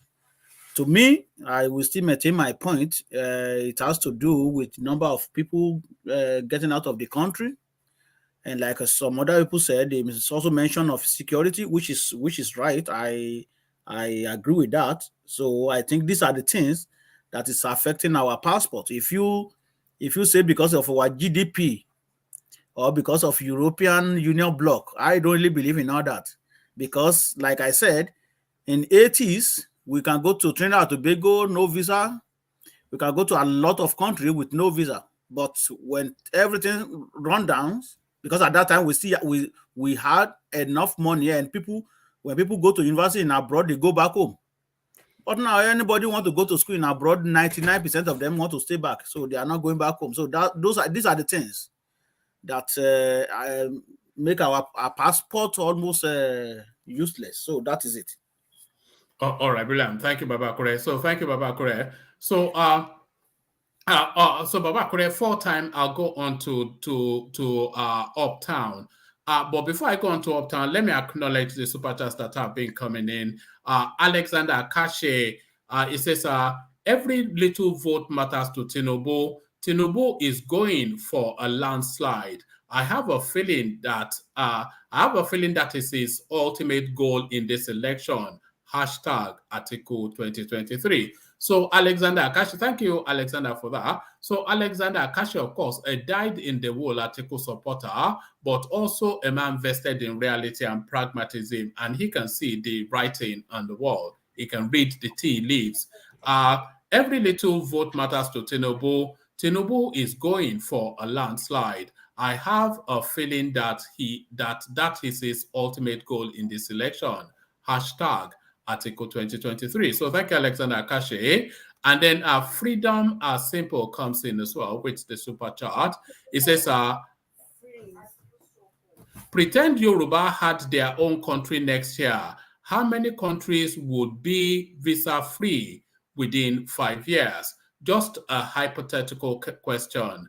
And what would be the GDP? So that's a hypothetical question, but I suspect that it won't be visa-free within the first 5 years because, of course, it takes more than that to build a nation there. But thank you. It says, pretend Yoruba had their own country next year. How many countries would be visa-free within 5 years? Just a hypothetical question, and what would be the GDP? So thank you. I think you'll be roundabout. Well, if we have ever had Yoruba nation, it'll be something like Scotland. That's probably where it will end up. And then this comment also by the same person, not a super chat, but it rather tickled me. Freedom Simple still.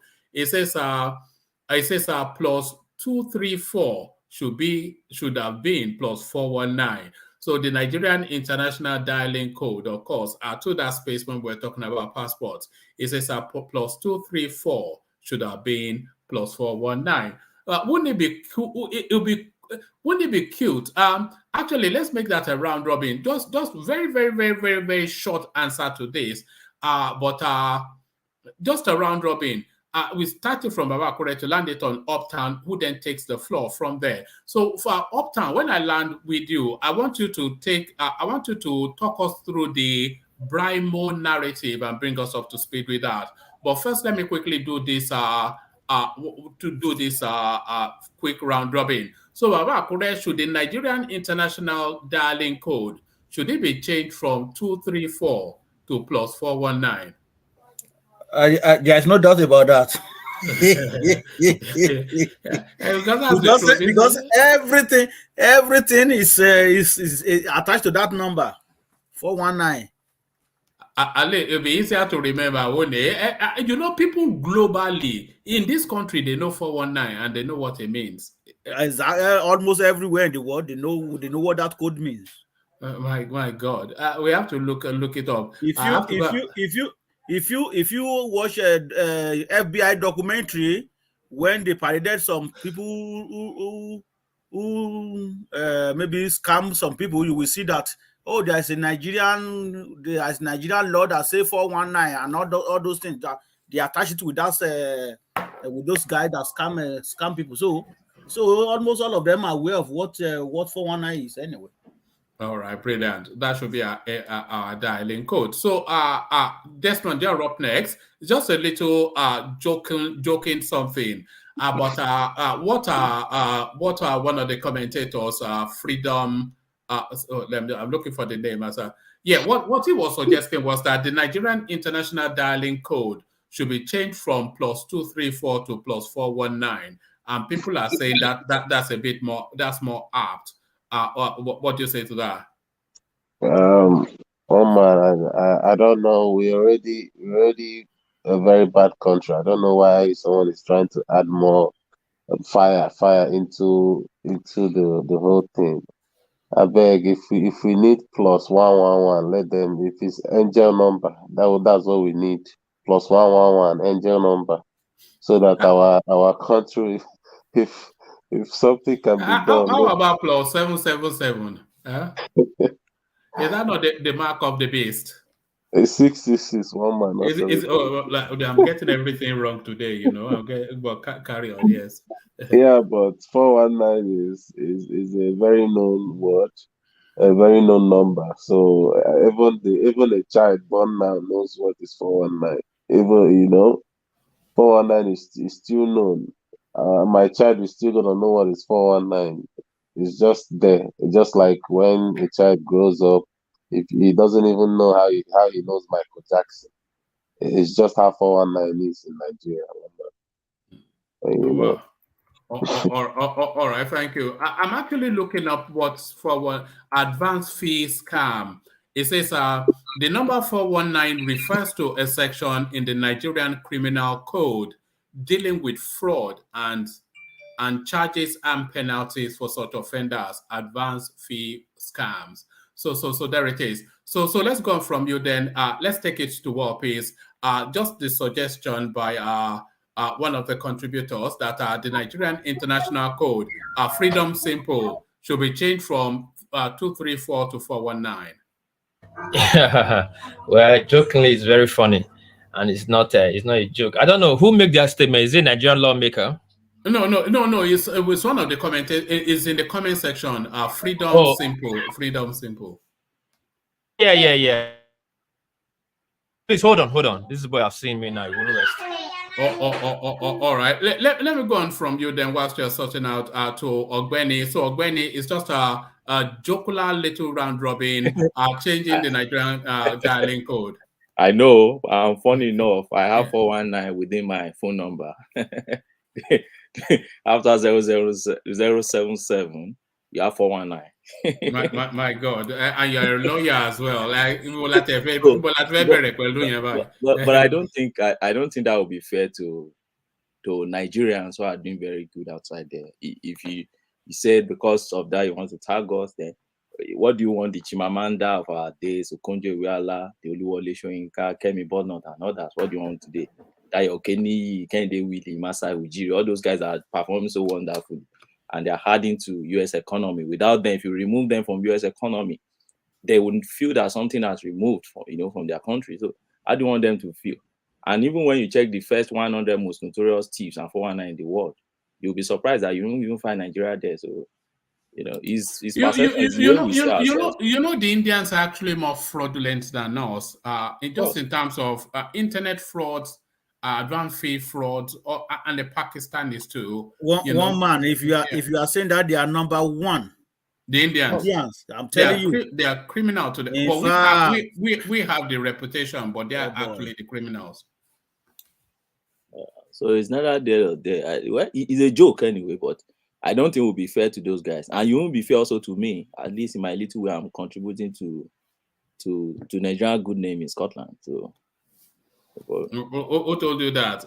What contribution are you making to Nigeria? I know I'm a scholar. I'm a researcher. If you check my name there, okay, that's fair enough. You'll see me. Kevin, the Nigerian end up. So thank you. So we take that question to Fatai. Your response. I think first for in regard to the reputation, yeah, many people commit fraud. They are not Nigerian, and they will just put Nigeria there. A lot of Ghanaians used to do that a lot. Yeah. They will, once they catch them, they will say they are Nigerian or whatever. They will put Nigeria in the name of the narrative, something like that. Anyway, with regard to the 419, I think it will become too prosaic. The number, it will not have. You will lose the magic. You will destroy the hustle now. Yes. You will destroy the double-edged meaning, the poetic. Well, 419 has a poetic nature to it. You will turn it to a prose. It will lose its touch, its texture. I mean, in terms of recognition, it's already popularly known anyway, so unlikely to be forgotten. Plus 419. I'll actually try plus 419. I'll look it up to see if there's any country that actually has that has plus 419. It's a funny thing. Can someone in the comment section look that up, see if there's a country that has plus 419? But it's also funny. That's from Freedom Simple. Let's take it to Ife. So Ife, your response. No, they shouldn't change it. We cannot be calling ourselves. We cannot be paint ourselves with a black brush, you know. So let us manage our plus 2, 3, 4. Plus 2, 3, 4. The other one that you said, I want to believe if they can either have a new constitution to really give us a good system, would be able to fix this thing. So that's why people will believe more in the country. You know, you can imagine you have an investment you want to do now, you cannot go back because of insecurity. Once stupid Fulani terrorist or a terrorist somewhere or a kidnapper in your own neighborhood from your ethnicity will just arrange for people and they get you kidnapped. You know, so those are the things. All right, brilliant. So you're up next, Solomon. Plus 234 to plus 419. Maybe we already know waiting for 19 BRV. Yeah, it's not possible. You know that you have to consider the country, the regional code when it comes to, like in West Africa. I think it's 2. It must start from 2. Nigeria is 2, 3, 4. Ghana is it 2 something, and that's how it goes. So you can't start from 419. Yeah. So, and it will not be a good thing for our number to start with 419. It's not going to make sense because the image of the country is already tarnished with such such crime. So now saying that you should start with 419 and the country code, the country code should start with 419. It's not going to make sense at all. It's not going to make sense. So let's stick with the one we have already. All right, brilliant, brilliant. So I'll come to you next, Uptown. But on my way to you, I want you to sweep up this space now that you introduced the Brimo narrative. Anti-Igbo comments. Brimo supporters file counter petition against singers' disqualification from Afrima. So Afrima seems to be some award space. This completely passed me by. It says a Nigerian identified as Abdullahi Hassan has filed a counter petition against the disqualification of Olawale Ashimi, popularly known as Brimo, from the 8th edition of the All African Music Award. Hassan filed a petition to counter a previous one filed by one Charles Ogundele, seeking Brimo's disqualification over anti-Igbo comment he made on social media. The singer had in a tweet said, FUCK the Indigbos, hell with it, thus sparking outrage from Nigerians, including fellow singer Paul Okoye of P Square on the microblogging platform. Brimo is supporting Bola Ahmed Tinubu, the All Progressive Congress candidate in the February elections. So that space, what's going on there? What's the latest development uptown? You can start with the 419 and then sweep it up. Okay. Good day, everybody.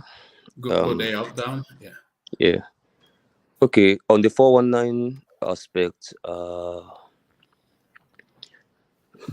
it's just a joke, and I guess I will just laugh. And let's talk about things that are more related to our development and national unity.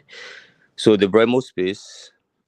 So one man, what happened with Brimo is, so Brimo declared for Tinubu earlier, after Tinubu emerged as the APC candidate. Yeah.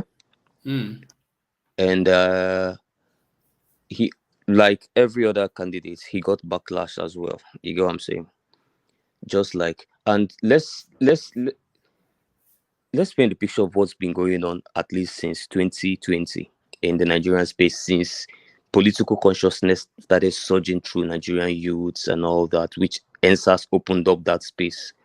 So the first victim of that space was Desmond Elliot. He was the one that fell first victim of that space because he went to the National Assembly of Lagos to say that NSAS youths are kids. And funny enough, I understood him. Being an objective person, I understood where he was going to, trying to say that, young people and youthful exuberance, and then we don't have to treat them with force. We have to engage little by little. That's what the point he was trying to make here. But then he didn't explain it the way I'm explaining now. So the way he said it, for people that are as impatient as Nigerian youths, they pounced on him. Guess what? 2020, this is 2023. Desmond Elliot had not left that space of insult. Desmond Elliot, as at today, people are still posting Desmond Elliot because he posted something. He was in England. He posted a picture that he was wearing Bart's picture. Everybody started reminding that whole NSAS thing, started bombarding him the same way they did to him in NSAS. And look at this space. When they were bombarding Desmond Elliot during NSAS period, that was 2020. There was no OB in the picture. There was no obedient movement in the picture. But Nigerian youths, aka the Soros generation, aka the social media generation, they roasted Desmond Elliot like PCs just because he felt he was pro APC and the government and he was against us Nigerian youths. Which is something I didn't like that time. I didn't think they were being fair to him. And even though Desmond Elliot came to explain what he was saying, I apologized at one of the shows with Koke Bakassi. But then, the intolerance of Nigerian youth and everything still continued. They are still insulting. That's when he got the name. Can I interject, please? Sorry. Yeah. Yeah. See, Uptown. Do you know? Somebody came on that freeze this Brimo stuff. That freeze covered it up yesterday evening, and he invited people on his live. One of the ladies he invited, this woman, she's from Abia State. She married from Enugu. From Anambra State, and this woman married from this place. She's not even based in Nigeria. She's based in Ireland. Yeah. And she was like, she being an Igbo lady, she in a post where they posted an article or something like that. She said she commented on it, and the next thing, people just started coming and insulting. They came there and was insulting her and was talking to her. And she said, let her trace these people. Let her look at these people. She was checking them out. It was Igbo names that were there. The same thing that happened in that Brimo's own. We know that obedience, that is not just only Igbos that they have Yoruba, but the people that championed this insult Solomon, on him, the people that roasted Desmond Elliot during NSAS, who were the Igbos? See, in NSAS case is different from this obedient movement. See, let me even tell you, in Lagos State, there, if you are, I believe you're very conversant with the internet and with the Instagram space. Do you know there were some people that were supporting, that were rooting in that NSAS, that this election now, that those people, you will never believe that they will support Tinubu. This election, before these primaries, they turned out to be Tinubu supporters. No, and these people were people who were at the front line of NSAS. Solomon, I was on ground during NSAS, and I can list at least not less than 25 major people that headed NSAS. Guess what? Not less than, and you can challenge me with names, not less than 80% of them are the arrowheads of obedient movements, whether on Twitter and on Instagram. And we can start listing all their names. I know them from Wuyemi to Renu to Dayo to... And funny enough, they're mostly occupied by Southwesterners and South-Southerners. Mostly occupied by Southwesterners and South-Southerners. The same people that led the NSAS movement. In fact, the only person that was part of NSAS that is not part of obedient movement, I don't know, maybe we still join, that I can mention is Fouls. Only Fouls. If you remove Fouls, every single person that led that NSAS movement, all of them from beginning to end are the ones heading obedient movement. All of them. The entire name is heading obedient movement. So, but as I was saying, the woman made her check. She did her check. Wait, now she did her check. She did her check. Excuse me. She did her check, and she saw all these people are from the Igbo extraction, and on even on the Daddy Freeze live there, Igbo people were there. The people that were insulting them, even insulting Daddy Freeze too, were Igbo guys, Igbo ladies. When the lady they were insulting, she's Igbo, right? She's Igbo now. What did she even say that Obi ran with Atiku in 2019? What is the difference between Obi? Wait now. Are they insulting her because she's Yoruba or she's Fulani? She's simply insulting her because what she's making, the point she was making there, why she came on that live is to say that this Brimo was pushed before he would come out and make that statement, and it was from this, forget the movement, forget the obedient movement, but from this major region. Listen to me, from Solomon. This major region. Listen to me. And if you watch it, even it just they are bringing in IPOB, kind of team. If you are not in support, if you are not supporting the Biafra movement, they will just tell you that you're full. Even on this platform, I know certain people that came here. Is it not what gave this guy the audacity to question my ego? You're very don't let me insult you, Dex. I see. Don't push me to the wall. Let me tell you. Why is he telling me to keep quiet? No, settle down. Have you had a rough day? It's not like you to lose your cool, Solomon. No. He did this thing while we went in the beginning of the section, and now he's portraying that same character. Please, if you don't mind, I just came in. Easy. Can you? I was Solomon. If maybe assuming you had probably given me a slight chance to actually even say what I was saying, maybe a lot of the questions you're asking now would have been answered before you even cared to ask it. Oh, okay. Take us to that Brimo space because it's a new and developing space. That's why, because I'm suspecting maybe some people in the platform didn't follow up. So let's all of us join the whatever is happening. So that's what, because the way Solomon is going is like you won't carry people along. You know something. You just so what happened is that same. Oh, sorry. Is there a build up to him making that comment? Yes. Was there provocation? Yeah. Yes. There was. So that same way, what Desmond Elliott did during NSAS provoked the AKA Seroseko youth or whatever, which most of them has translated into obedient now. The same character. There's no difference between the NSAS character and this character, which is not something I even sanction so much anyway, because sometimes I face up with some of them who are a little bit extreme. Now, in that same energy, when Brimo tweeted something that was against, we all know already, was against their man, all of them pounced on Brimo the same way. But funny enough, in the same energy, when sorry, what Brimo tweeted, was it provocative or just his own political opinion? Okay, no. Brimo was saying that Bat was better and all that. I mean, he was really using force to promote Bat, which is his right. 100%. You get what I'm saying? But just like in the normal tradition of these young people, I mean, they will always be in the comment section.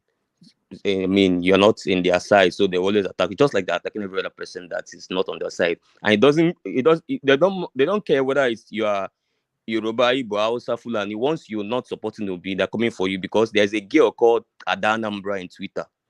That girl is from Anambra State, from the same village with Obi. That girl is the most attacked Tinubu supporter on the internet, and she's Igbo and she's from Anambra. You get what I'm saying? So they don't really care where you travel you are once you're not from Obi. And the same thing happened because people that don't follow these things, they usually just judge from one angle. The same thing happened when P Square started pushing Obi hard.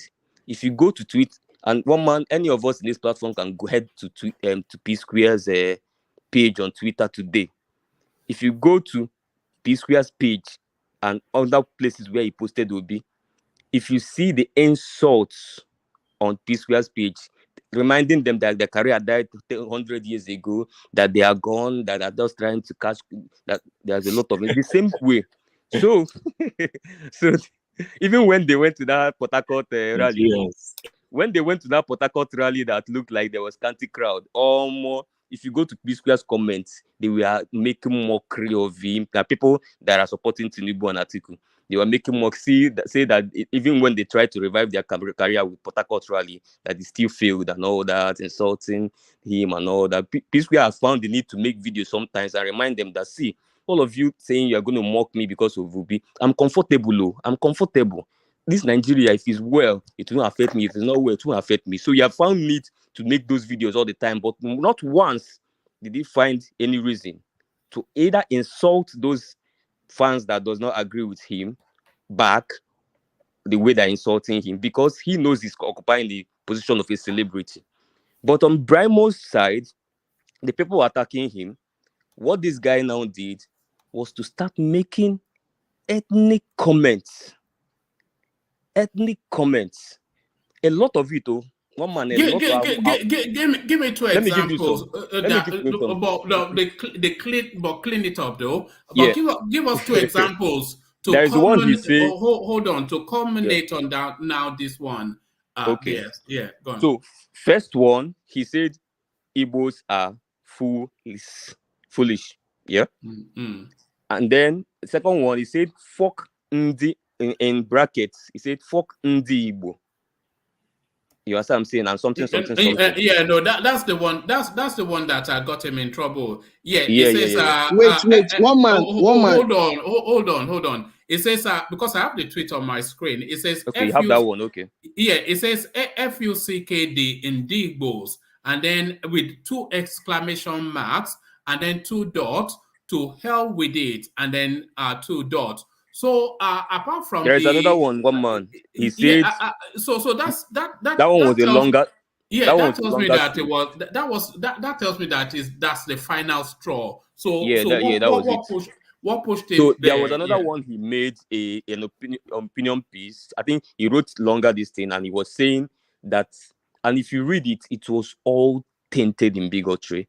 He was using language, all those language of like them, those people cannot be trusted. I say we can't trust those folks with the presidency. Maybe they go try the vice presidency to test the waters. And you got to say, all those derogatory statement about the entire tribe. He was not even pushing it to maybe the guys on his comment section. He even abandoned these guys. Were they needling at him in the comment section? When he started to make his political commentaries, was he making just voicing his individual opinions?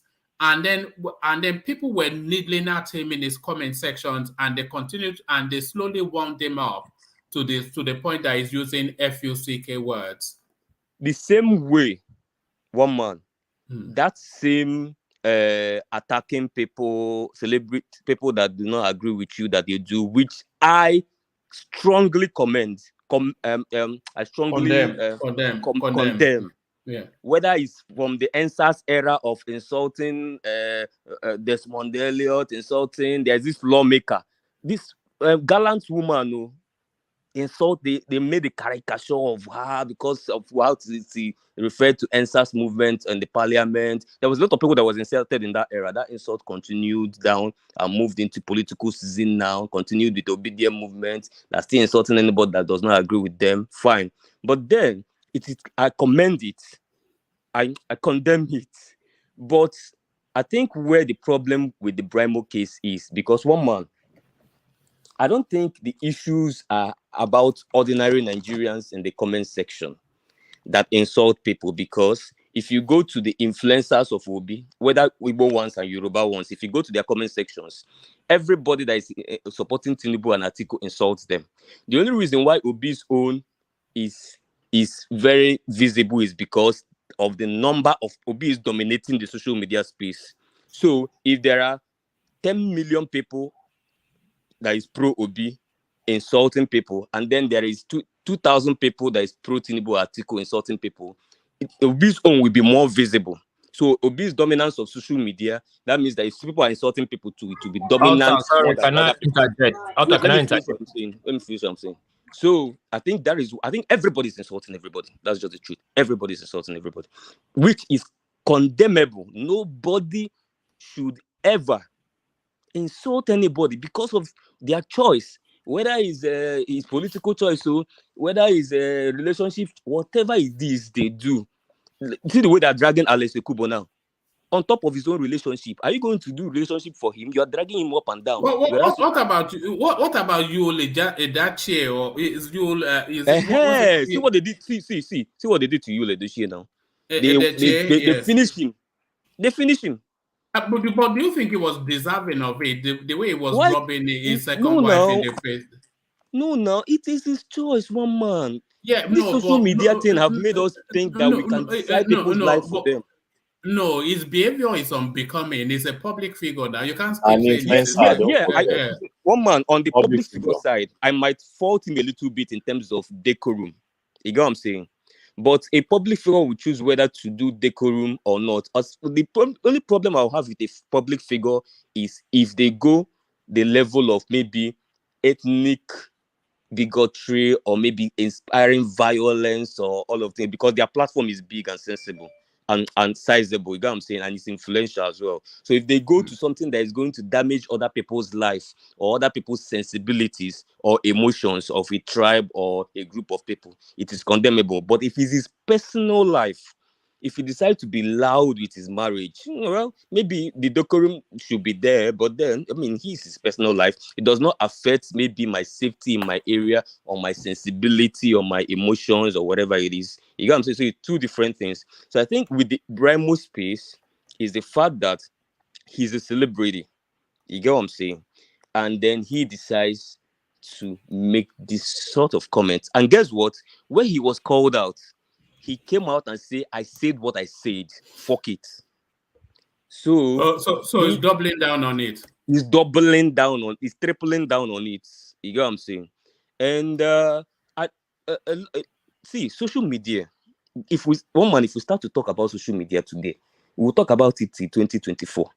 There is people should start understanding that social media is a fantasy world. If you, I know a lot of celebrities that I know, if you start responding to these guys, most of these guys on social media, on your comment section, one man, most of them, maybe it's 16 years, 17 years, you think they have sense. 14, 13, even 11, carry Android phone because they're not seeing his face. He will insult his mother's age, insult his father's age, because he will be like, will you know where I am? Will you come and beat me? Let me interject. Is it not the same thing happening here? Because I'm here with Solomon as well. Yeah. One man, please, let me say something. He just lost it. One man, please. Hold on. No, I'll hear from you in a moment, Solomon. But what I want to hear from you is the latest development in that Brimo space. Hold on. That's to Solomon because I know you uptown. You will give it a particular inflection base, but I want a more organic. So what's the latest development? But leave Desmond alone. I think you two maybe have issues. I'm sure you make friends back tomorrow. But Mama, can I come in before two of them so that they can settle down a little bit? I have things to say. Please, in the Brimo space. Yes, in the Brimo space, and let me just calm everybody down. Yes, but leave it strictly with the Brimo space, so that everybody. Yeah, I'm leaving it there. Yeah. See what Tiger Tutu was saying. Yes, he's partially right, but he's not really putting it right. This is the problem everybody be saying in Nigeria, that the Southeasterners have one attitude of insulting people.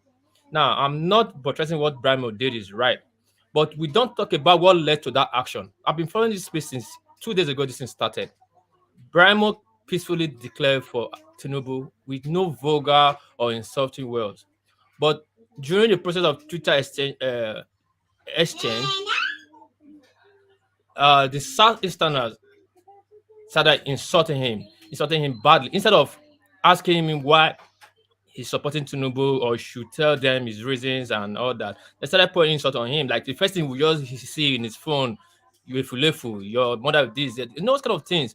He's human being. When you push a goat to the wall, he will turn back and react. Yeah, unfortunately, he reacted with his emotions, which is not good for him. He's a public figure. Now, that being said, we should not remove the major problem that everybody has been saying, not only today, this thing has been in time immemorial. Because of the culture in the Southeast that seniority hold on. I'm making a point. No, don't ethnicize it though. Don't ethnicize I'm not criticizing it. Yeah. No. Because of the culture that seniority does not really matter, except somebody that they look up to that tell them that it's easy for them to insult anybody. That's why you said, like he was saying, that somebody can just pick up a phone and insult somebody. It's not really done in other parts. You hardly see a Yoruba man, even if it's behind a phone. No. Are you being serious? Hold on, War Peace. I don't accept that it's an ethnic thing. I think it's a generational thing. I think you want man generational thing. Yeah, it's a generational.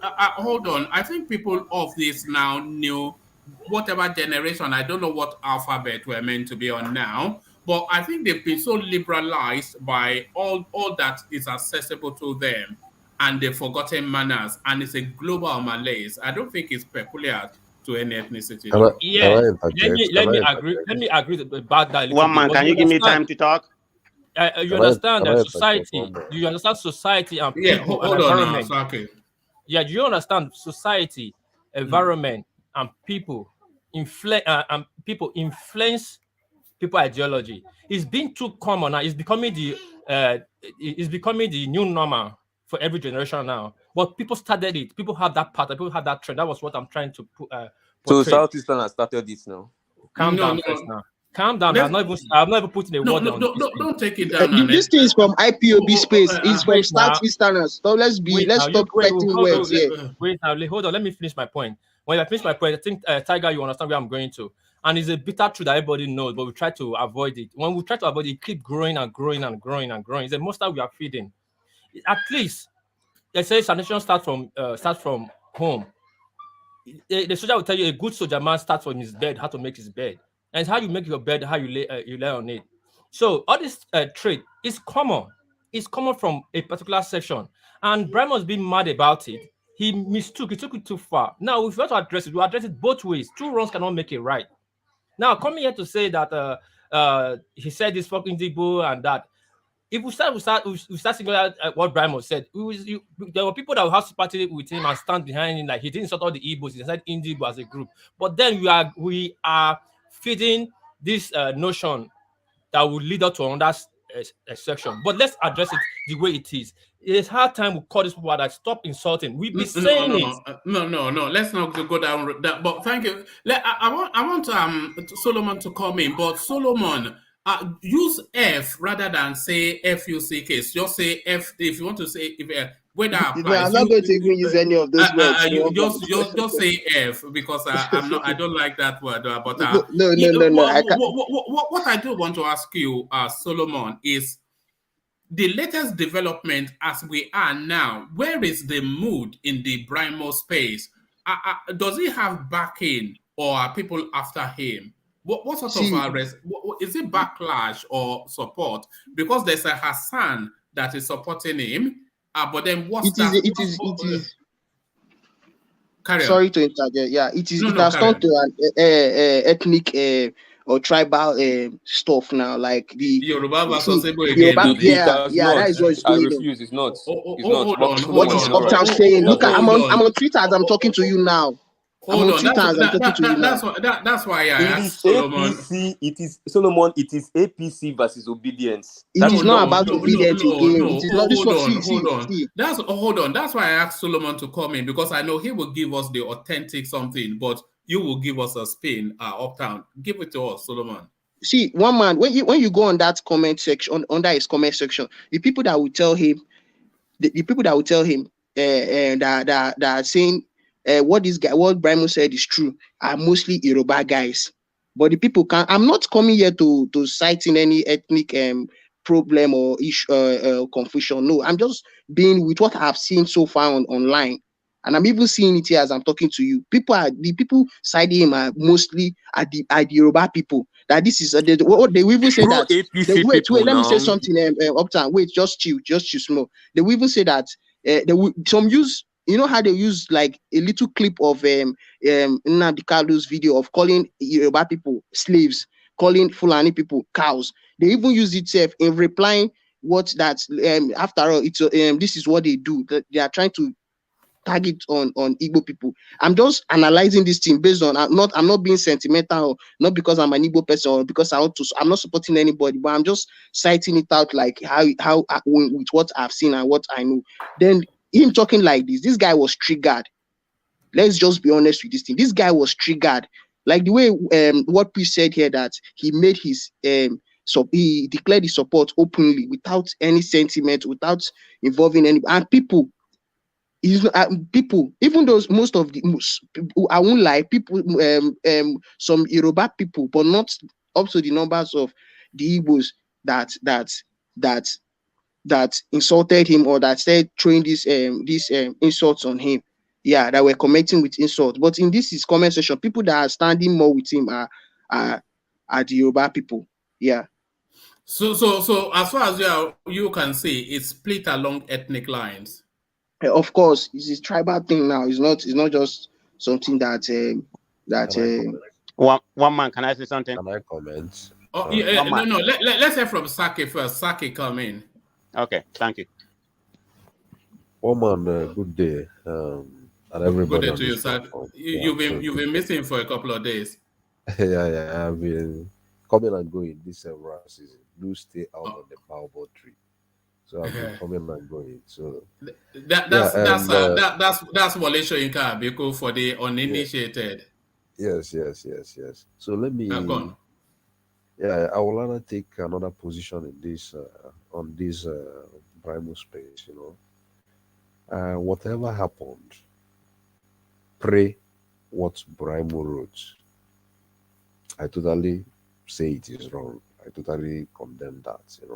Whatever led to that reaction by Brimo, I will always say it is wrong, But on the larger scale, I will blame Brimo more, for going that route, whatever the reason is.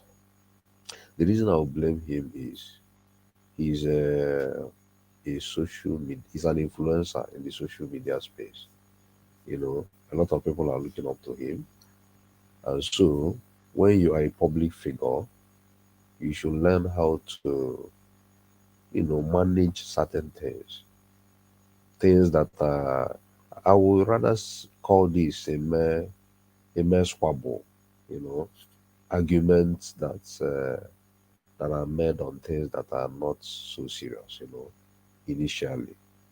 But he now turned it to be a serious affair. So I would rather blame him, and I will give you just an example to buttress what I'm trying to say. Somebody like Macaroni, he openly declared support for P2B. He took a position that he is voting for P2B. And that very day he was declaring the support, he even went ahead to say everybody is free to vote whoever he wants to vote for. But as for him, Macaroni, his candidate is P2B. That is the way he did it. And then when he made that open declaration, he started having backlash. A lot of people started insulting him. Yeah, a lot of people started insulting him, especially from Southwest, let me say. Especially they were just calling him a lot of names. This word they use, almost something. Omale. So they started like characterizing him so to the extent that he came openly and said that he's receiving a lot of attacks from these people, and he now said call me whatever name you want to call me. I have taken my position. If you are not comfortable with my position, then vote whoever you want to vote. That is how he managed the space. You understand? Somebody like P Square also declared, and a lot of people started insulting P Square. Some people were even telling him that you made it in Lagos, and why didn't you make it in Igbo land? That you will soon leave this Lagos, something like that. Let's see how you are going to continue prospering after this election season. That is the level of attack they gave him, and they were telling him all sorts of things. Then he came openly and laughed and say, I'm laughing for people who think I'm still like building a career. He said he's no longer building a career, that there is nothing that will happen in Nigeria now that will make him a poor man, And he went further to say that they are the only musicians who have been touring around the world on their old music, and yet fans are still coming for them, so that they are not looking for any career. He said even if this election doesn't go well, it doesn't concern them. But as for them, that they will not tell anybody to vote wisely again, that they will rather tell everybody vote fit P2B, that they will not say wisely again, that they will say vote for P2B, since P2B means voting wisely. So that is the way they managed it. They didn't go the level of trying to give the outpouring of tumultuous emotions, from the route of ethnicity. They didn't touch that line, They rather turned those insults, they pedaled down those insults they received from people using another approach. So that is what I expect somebody like Brahimo to have done. Brahimo should have limited his reactions in another context. He shouldn't have come back to characterize those reactions that were generated by his endorsement. He shouldn't have come back to, push it to a particular tribe, knowing fully well the sensibility that area could generate. I think I read his tweet. The attacks that they were launching against him, was it ethnically laced? No. They were not. I don't think they were. They were. Him, that's what Solomon just told us now. No, I that don't. They were even cutting clips from Nnamdi Kanu to throw at him. Okay, what I'm trying to say is, no matter what was said to him, he's a no. You can't. No. Is a human being. If you insult him, one man is a mix. There are people that's coming from the ethnic angle. There are people that are just attacking their career. The same thing with P Square. So people are insulting P Square, saying that they didn't make it in Anambra. In Anambra, there is a village that they came to Lagos. They say Igbo people are this and that. They come to take advantage of us in Lagos. So it's the same thing across board. The same thing across board.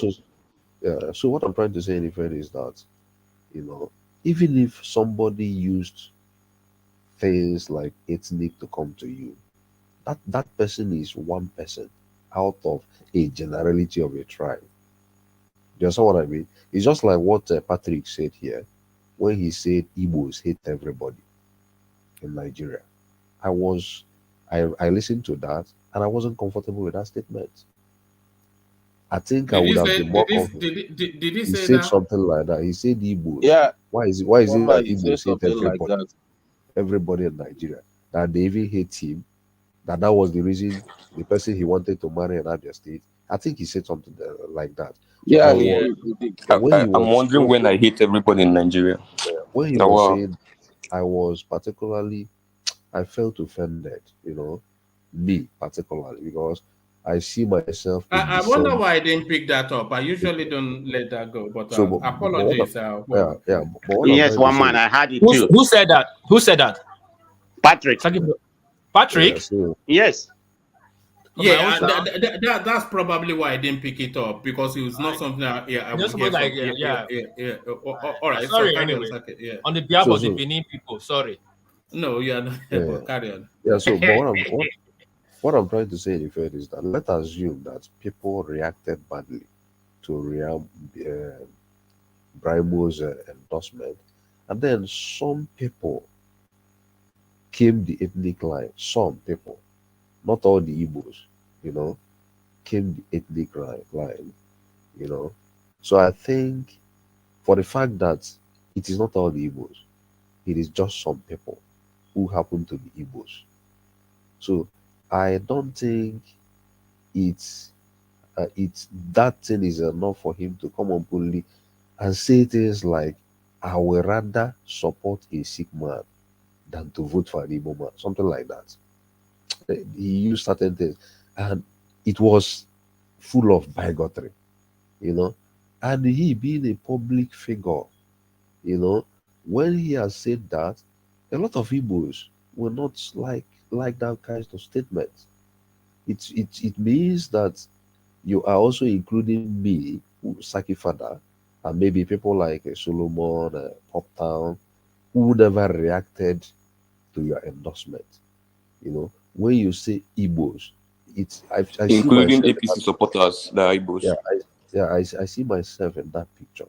So I don't think he could have managed that space that way. Being a public figure, I thought he could have, you know, managed it the way people see social media coconut heads, you know. That is the way Macaroni managed it. That is the way P Square managed it, and some other people, you know. Even this Anambra or sort of that was highly insulted. That is the way she also managed it. She didn't go the route of saying Igbos are stupid, Igbos are pigs, insulting like a particular tribe. For him doing that, he's even calling on people like Ohaneze. I know that something like Ohaneze as a group might even react to this, because you are just labeling a whole tribe for sins committed by few members of the tribe. That doesn't mean that there are no other members of the tribe that have not been good to you. So I think he went too far. He went to a dangerously unfair level. And that is what is generating all this, you know. So that's my contribution. All right. Yeah, come in, man of prestige. Can I contribute on that? Can I come now? Yeah, let man of prestige come, and then after him, you, Ogweni, man of prestige. All right, thank you, one man. I appreciate it. You know, I've been busy today, so I've been listening. Thank you very much for allowing me. I was going to come in, but I was offended about Patrick's statement. I said, Oliver, I said, look, man of special, cool down, don't go in. So this is I will be very honest. I hate when people make a generalization statement. There's nothing wrong having your opinion, but when you make a general statement like the whole ethnic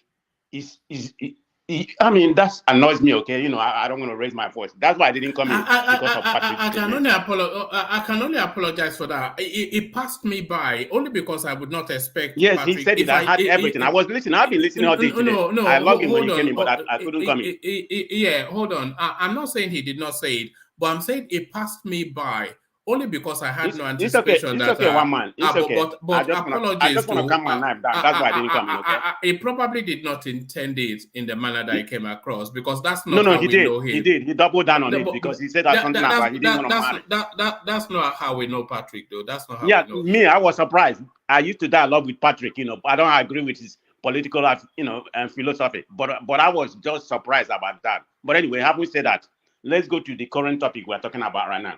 I listened to Daddy Freeze. You know what, Solomon? You're my, I'm an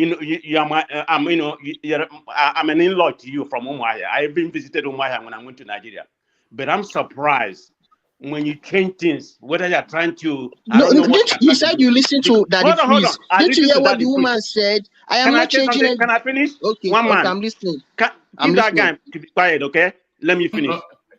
Carry on. I listened to Daddy Freeze all today.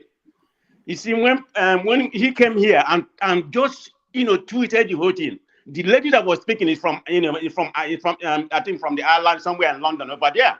She said that she doesn't agree with when the Igbos or the Europe, because she said she's married. I think she's from Abia. I'm married to somebody. No, she's from Anambra or married to somebody. But anyway, she's an Igbo. But she looked light skinned. She even said some people has insulted her that she's not from Nigeria or she's not from Igbo. She must be somebody, you know, light skinned, somebody, you know, born in London. He said Igbos, Yorubas, everybody has insulted him. So the point she was trying to make. Sir, that was not what she said, but you can carry on anyway. Let me finish. But that one man, you can go and listen to that phrase. She said both sides has insulted her, because they think because she's not from here. She said Igbos and Yorubas and other Hausa. She used just the three tribes. He said we do the same thing. She was just annoyed about why can't we be one Nigeria? Then she said about Brian and maybe somebody push him. But he has no right for what he said. That's what that lady said. And you know what Daddy Free said? Daddy Free said, Brian, you have to come to this place, but before you come, you have to apologize to all Igbos. Did you hear that? That's what Daddy Free said. He said you must apologize before you come to my platform. Daddy Free said it today. Sir, can I ask you a question? Don't ask me anything. Let me finish. let me finish, because the way you're painting it is not all what it is. You have some point you made, but when you turn it around, make it like Igbo and Yoruba. Can I ask you a question? Yes, ask me, man. Yeah. Have you been following the Brimo space all the way yes, through? Okay. Then let me ask you the question. Let me ask you the question. Yeah. Who drew first blood in this whole saga? Who drew first blood? It's people from Twitter because when he come out for Tinubu, people from Twitter, it might it has to be people from the southeast, but one man, this is, there's no cause for that. There's no reason. Okay, let me give you an example. For example, in this place, you and I are. Remember when Thomas, I didn't mean to bring it, when Thomas said Igbos eat human being. He said that, but I didn't get mad. I just said that's not right. I'm not gonna then call the whole Yoruba, say Yoruba, you all do this. Yeah, he said that here, but I didn't get mad because I'm not an ethnic person. I grew up in Yoruba land. I didn't hear him say that. When did he say that? Thomas? Yeah, Thomas said it a long time ago. He said Igbos are cannibal. He said my mother told me. This is a 40-something years old person. Thomas said it. One man, don't be acting like you don't remember. Everybody here, he said Igbo. He said my mother. I remember the section. Yes, he said my mother. He said my. You will remember yes, Uptown. I said 40-something years old person. No, I already remember one man. Jalicoka was there. He's not gonna lie. He said my mother. Sorry, this is what peace. I know you are. I've never seen you in this mode. I know you are really pissed. But if you listen to what I said earlier, we start picking who right or wrong. Can I finish my commentary? This is my turn. I have not been here all day. Please, one man, like I was saying, I just bring that Thomas reference to make that you don't make a general statement. That was the statement he made. But this is not about Thomas. I just use that as a reference. Why we make a general statement? But anyway, going back, I've been following all that. So the way what's his name, Eze said it wasn't exactly the way it happened, because go listen to Daddy Freeze. Yes, it was in my time, it's for today, but it was yesterday. You're gonna see everything that Daddy Freeze said in there, and the people that was commenting, even the lady Eze was talking about the way Solomon said it. That's not the way he said it. And one man, do you know who is leading? Do you know who is leading the campaign against Brian? It's a Yoruba person, Ogu something. Now I know. If now he has been banned. For him to be struck. He can go to this. He can go to his. I think it's called Afriye. I think it's African Music Award. Afrima. Yes, he's not going to get it. Hold on. Has it been banned, or have they launched the petition? The petition has reached. The petition is above what is prepared already. Right. The petition and the person that is leading this is not. Wait, now you've been talking since now. Everybody gave you that respect as an elderly man, but you don't just say things that is from your emotion. He has not been banned. It's just a petition written by individual. If Africa is going to abandon him, they will come out with an Hey, man! This is my turn, okay? Because you're not precluded from that. You're not precluded from that. You have something against Igbo too. So don't go there. You're not excluded from that. I have this is not the first time we are talking about this. I'm being everybody. Let me tell you. One man I'm telling you. I have this against Igbo. My kingdom was insulted back and front. All right. All right. I've removed War Peace and Prestige of the screen. I'll bring them back in a moment. I'll remove you two only to bring the voices down. So calm it down and then let's have a conversation. So I'll bring them back. You still have the floor. It's my turn. No. You know, I haven't said anything since today. What's that? I haven't said anything since today. I don't know what. Finish? Yes. So carry on, okay. Prestige. Okay, I'm going to calm down. I'm not even going to go there anymore. But anyway, let me finish my comment. Let me finish my commentary in a more solid way.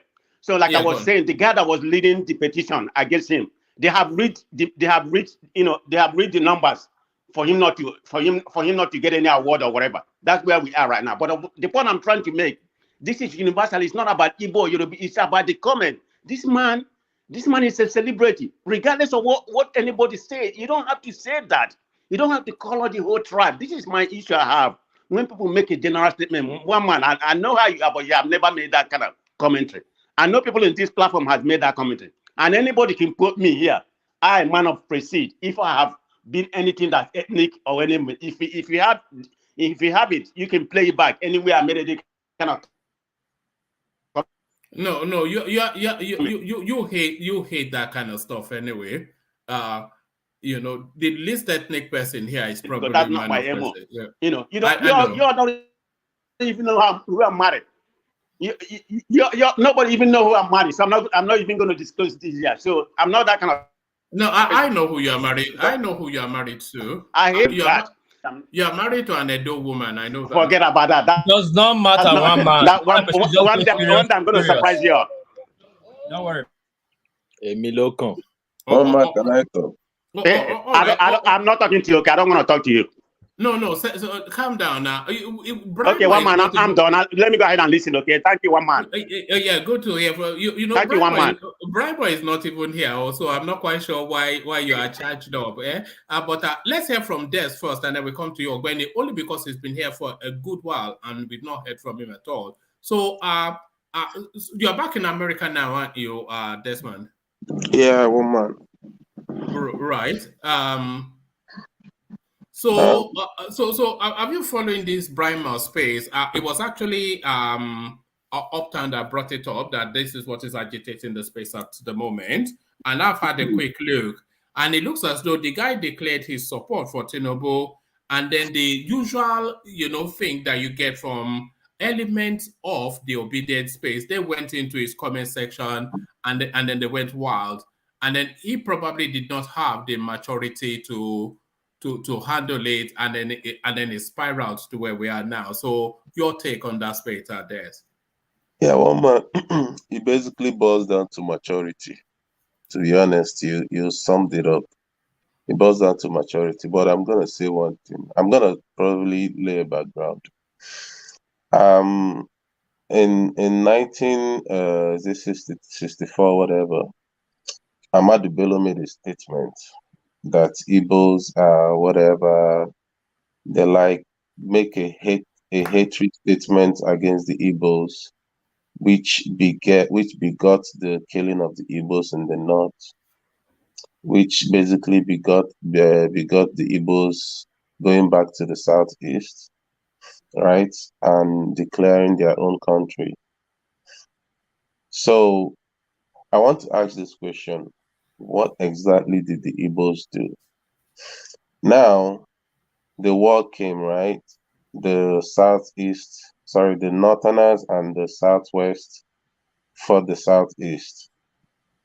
So if we're talking about hatred, who has more right to hate each other people, other tribes? The IGBOS, right? IGBOS has the right, the human right, to hate either the southwest or the northerners. But after the war, what happened? Even that hatred, it wasn't even there. They still migrated to other parts of the state, which they felt that those states even hate them at the time, but they didn't care because they're just explorers. They don't care if they're hated in other places. They just want to explore and share their love, right? So we can't call that hate, one man. when Man of British says that, someone comes here and make general statement about the Igbos hating or whatever, I don't know if those people think it true. Like, the Igbos are the people that you see in each and every corner of Nigeria. That is not hate, one man. I come in your platform, I support. That is not hate, one man. I have Yorubas as my tenant. That is not hate, one man. I know a lot of Igbos. I know a lot of Yoruba that are my closest friends. That is not hate, one man. So when Brimo makes such a hateful statements against the Igbos, sometimes I don't know where it's coming from. Sometimes I don't know where it's coming from. That's why I said it's sorry, Des. Do you think it maybe a momentary lapse in judgment and a rush of blood to the head? But do you think it was targeting that comment more at the obedience than the great Igbo nation itself? Do you think it was targeting it more at the obedience? I feel like it's the Igbo, one man. You know why? Because in this platform, I have seen some people that with their word, you would see that hatred with their word for the Igbos. And sometimes I just look back, I'm like, what exactly have an Igbo person done to this person for him to be, having so much hatred? Is it that you wanted to chase Chiamaka broke your heart or something? I don't the wahala wey Chiamaka don cause for this world. That Chiamaka of a girl. They should write a song about her. So that's that for you, Uptown. Go and write a song about Chiamaka and how she's just setting the water. Carry on this. So, woman, I don't think it's just basically the obedience. I feel like I don't want to make it like a generalization. Like, some Yorubas have this hatred for no reason, just like the Hausas have this hatred for the Igbos for no reason, and I feel like maybe it's because of the war. Do you not find that word a bit too heavy? Because you know what I've always thought is that there's somewhat like, it's almost like a sibling rivalry. That's how I see not so much the Northerners and because I don't know enough, but for the Yorubas and the Igbos, I see it somewhat as a sibling rivalry. And if you have any sibling, you know that between siblings it can get a bit spiky sometimes, with each of them wanting to say something to cut into the other. So I've never seen it in the realms of hatred. I've always really seen it in the same realms of our sibling rivalry. Oh man, it's not rivalry. You know why I say it's not rivalry? Because most of these people maybe say what Patrick made the statement today, you wouldn't say he was competing with any Igbo person in the sense like in his own space. So I wouldn't say it's rivalry. Do you get? I feel like it's something within. I don't know. I can't explain. I wouldn't want to believe that. Yeah. I would prefer to believe that it's sibling rivalry. Yeah, you can believe. You can Oh, believe. Tiger should be the best position to explain why. Because Tiger is not here now. Why do you keep Trigger to you? Trigger. Oh no, sorry, no, Tiger. I'm mistaken. Trigger. No, I was actually mistaken. He's changed his name. Yes. He has being in a better position to explain to us, since he said he's Bini and Igbo. So he have the two blood. He can say from both sides. He have both family at home. He can explain to us why. I'm not saying it in the sense of. I want to take it back to Brimo. I don't want to open up an ethnic space. Yeah. No, it's Brimo issue. Why people no.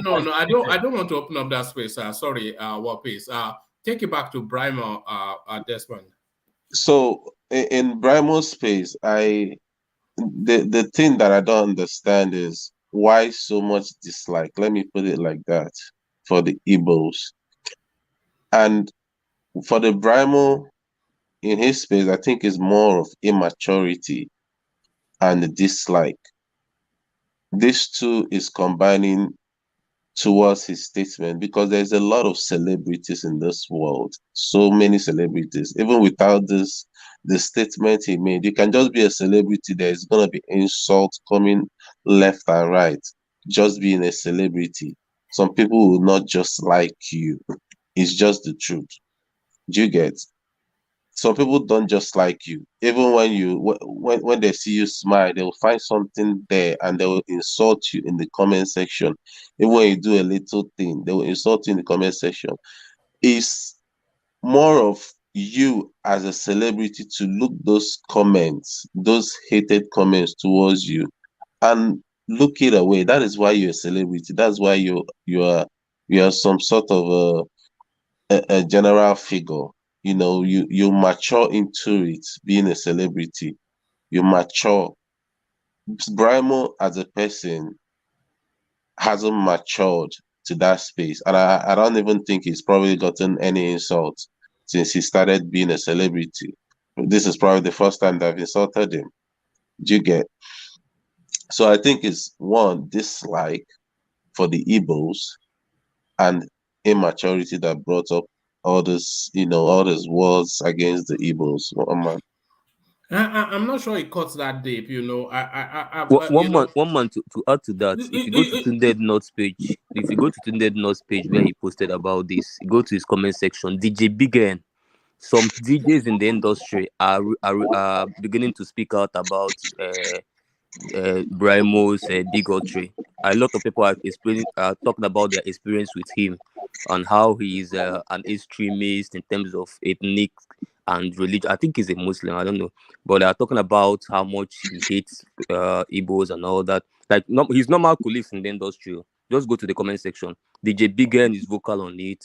There's this radio OAP as well that is talking. Those several people are just speaking about him, and I think he also has cases of depression as well. It was an Arise News today. Even from the Chocolate City, Arise whatever. News talk about it. It was an Arise News today. That's how big it is. Go and listen to Arise News. They comment on it. Uptime, he went to find that Chalk City stuff because he even dropped a record. He dropped an album that outside Chalk City and he still sold. In fact, that is even what they are nominating for this Afrima award. You will not say it's out of I see his colleagues are talking about his experience. Do you know this guy slapped him in Port Harcourt? Please let me say something. You know DJ Biggen slapped him in Port Harcourt. You know what led to the story? Hold on. Let's bring Ogbeni in, who's been waiting. So Ogbeni, I refuse to believe that it's as deep as it's been painted. What I see is I'm not sure. I'm sure you have siblings, but if you have siblings, what if somebody says something to you that hurts you? You will want to say something that really cuts into them really deep. Not meaning it, but wanting them to feel the pain that they made you feel. I wouldn't want to be imagined that it's in the realms of ethnic hatred. No, I think they triggered him. And he responded in what he thought the best way to hurt the people who hurt him. But what is your take of the Brimo space, Ogbeni? Anyway, I think I just got to hear about it this morning or so.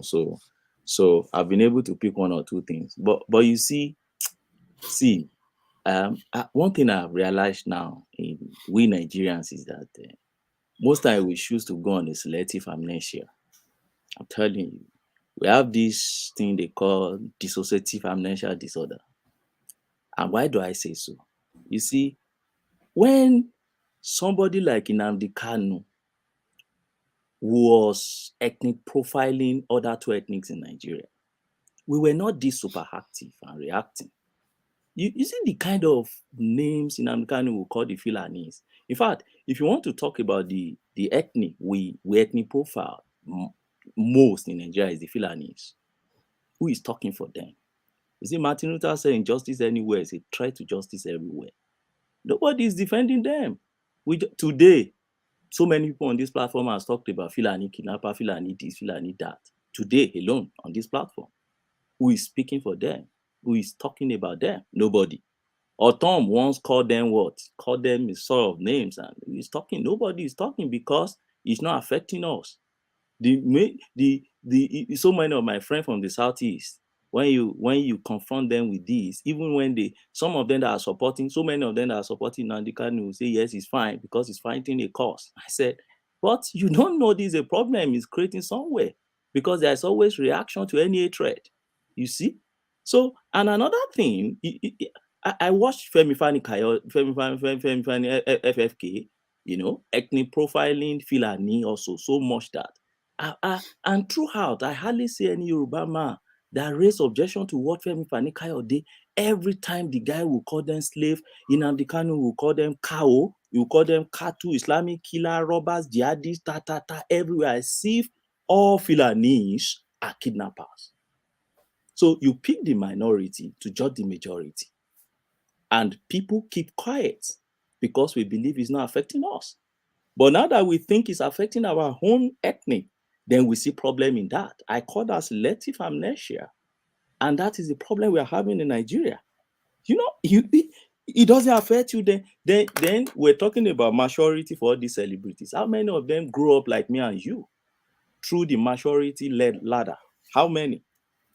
Ahmad Dati was the one crying on TV sometimes ago, just because somebody insulted his parent.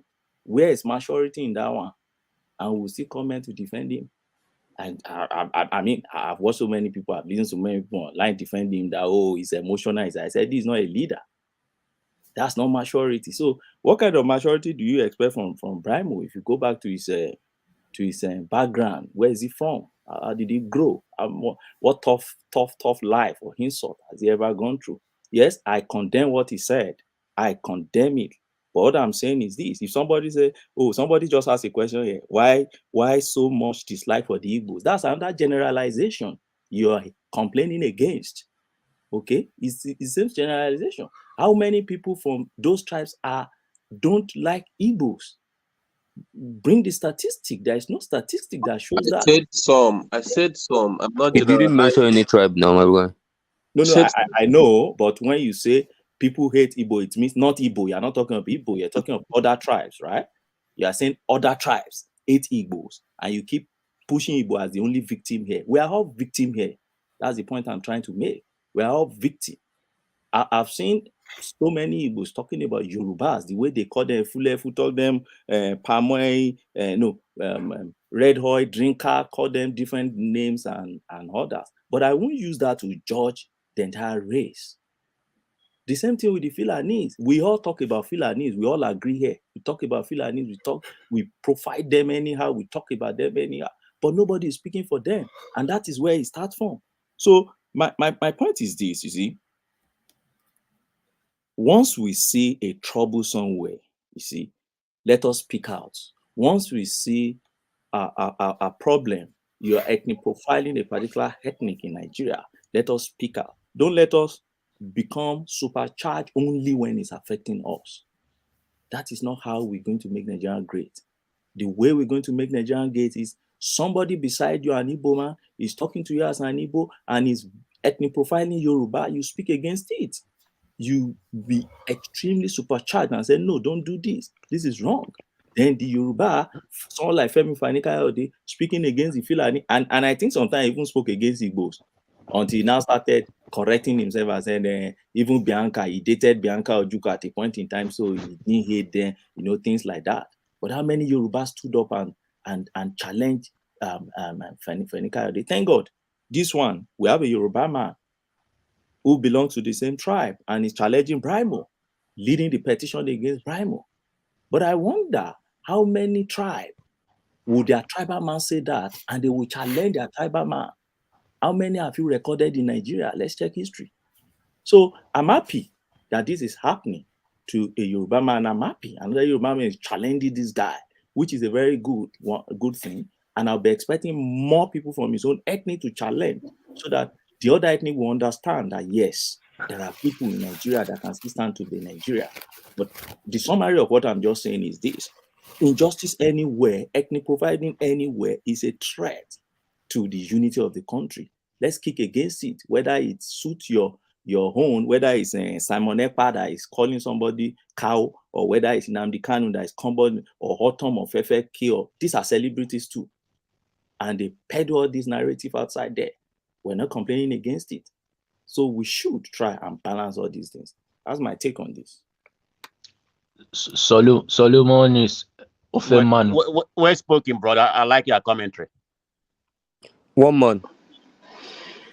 Woman is not. I don't think he's online. But sorry, I want to say something Solomon, to. you are Ofeman. Sorry, I'm here. I was muted. But carry on, Solomon. Yeah, I wanted to say something. I'm not trying to instigate any argument here. It's just I don't want a man of prestige to see me as somebody who is being biased. If you can remember in that I know we've passed that side, but in that it feels live video with that lady, she made mention of saying that, look, that even in Igbo land in the east, that they talk about an Ebony person cannot marry somebody from Enugu, that this kind of thing. Then she said that she cannot use because of what is happening in Igbo land and because of Igbo people, and not follow her Fulani friends to be friends. That in where she lives, she have Fulani as friends, she have Yoruba as friends.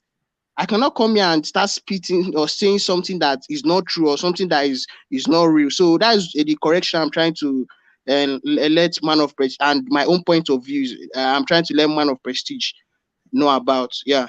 Okay, I agree with what he said. That's exactly what he said. Yeah. Yeah. So I did not come here to spill anything. She was trying to say that the people that were insulting her, that she said if Obi could run with Atiku in 2019, that what is the difference? That was what she said, and that when she checked the people that were insulting her, they were all Igbos. I'm not coming here. I don't come on this platform to even fight I'm Igbo, that I always know, or that I want to come and support Yoruba. I'm not coming here. I come here as a rational person, as somebody that just come here to air his own point of view, and that's all. That is just what I come here to do. I don't come to support. But that's not the way you started. But anyway, no. It was the way you understood it, Sha. Yeah. It doesn't matter right now. But anyway, I'm just myself. I don't know anybody that play tribalism or racism. I mean, America right here. It came me to the core. I will never in my lifetime associate with that person. I'm just telling you here. I'm just saying here right now. And I know about some people that have done something like that. I will forgive, but I will never forget. That's just the way I am. Something that I have to do with. Quietness is always complicit. I'll say this. I'll say it again. I'll say it again. I'll say it all over. When you are quiet about some certain things, that means you are part of it. Now you point to Solomon. What pisses you off most is the way it started. This is still the same thing with Brahmo, the way it started. And I've said it before, Brahmo went too far. But if we want to push, two wrongs cannot make it right. You cannot punish one wrong. And you know my problem I have with you. This is not the first time you have been. It's my turn. That's the problem I have with you. I don't have anything to do with you. My president, when I was talking, when you were talking, you shot me twice, and I did not disrespect that.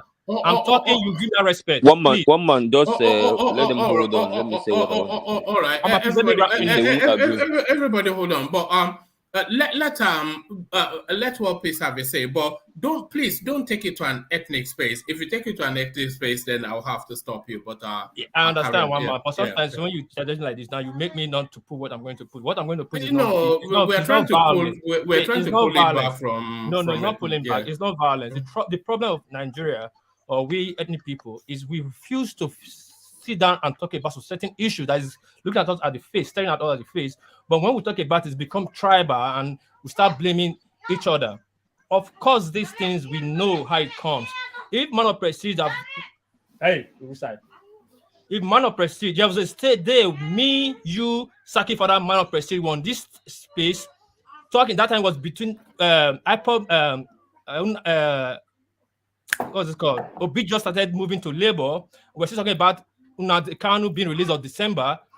If not, Obi was on this show. One Igbo guy came here. He said, use the word. I can speak. I'll say it again. Any Igbo man that is in this platform that is not supporting Peter Obi is a bastard. What did you say, man? No. Don't use those words. You did not say any word. You sacrificed to say a word. Yeah, it's not me. Before you hold the guy down. Hold on. All right. I think it's spiraling out of control now. So we seek to start to round off. I think. Otherwise, sorry, man, let me just make a point. Sorry. Don't use any big words or any provocative words. And please don't. I'm not trying to stifle your free speech, but you will offend somebody, and then we have to start doing the rounds again. You have to be more matured here. What I'm trying to say, the guy used a derogatory word on the stage, and you were trying to trap the guy. That don't run when you say this word. Wait to defend. But the guy before you, we could respond. I think if you wanted to respond, the guy left. But I did not see these people responding. It was a pass because it's normal, the new normal. But what I'm saying is, like what Ogbeni just said, and as I said before, injustice somewhere, injustice everywhere. Yes, it's good for you to be mad. It's your right. Nobody's saying that. What he said entirely to insult entirely Igbo is wrong. I said it before from the beginning. And you coming at me that I'm against Igbo. Yes. When Nnamdi Kanu was doing that to my kingdom, nobody stood up. We fought of this thing. Now, let me take you back real fast. There was an incident that happened in Italy in the 90s, the 90s to 2000, that made our Abbo to swear. There was a woman, a girl that died, maybe along prostitution, I don't know. Thank God it was only Facebook then. I wish there was all this blew up these days. The people would have been dead. Even at that time, we were dead because on newspapers everywhere, there were calls on us. We accepted it. We never said no. That's why all the Benin people we met are Ashawo. They are into prostitute. But God knows in Italy, the population of prostitute there, if you count it now, the Benin are very few. But we accepted it. We accepted it. We faced it to challenge it. So that is reduced. This is how it's supposed to be. When somebody points out something about something, look at it and see how to fix it. If you are so mad now that Brimo said this about Igbos, what are the Igbos said about that people? Have you ever been mad about it? Come out and say it. Like, this is wrong. And people will say, yes, these people have been challenging these people. People will hold you accountable. Yes, these people have been challenging these people because that these other people are just knuckleheaded. We always get past on that. There's a reason Fulani always get past. When you search Fulani, you don't see any Fulani man coming out to insult you back. We our own hand will still say, no, this insult Fulani is too much. We'll give them pass on our own. At least let's stand for justice for one and so for all. And let's address injustice once and for all. This thing happen now. When I tackle a trigger of Tutu, is not Twitter space people. They're no longer people again. Who created Twitter? It's not human being. Is it not that went down, right name and create sign up? Twitter just create itself. Now they're putting it's a Twitter space. So Twitter is not a space now that can insult people on their own. Let's face these issues the way it be and let's address it. Nobody like insult. We are Africans, we're not white people. Even white people don't even say they respect themselves. It's wrong. Like what I always say, people. Don't be known for certain. Hold on. I've warned you people when I'm talking, stop shouting. No, settle down. Not at the kids. Settle down. I know. Yeah. Sorry, I'm just trying to control myself.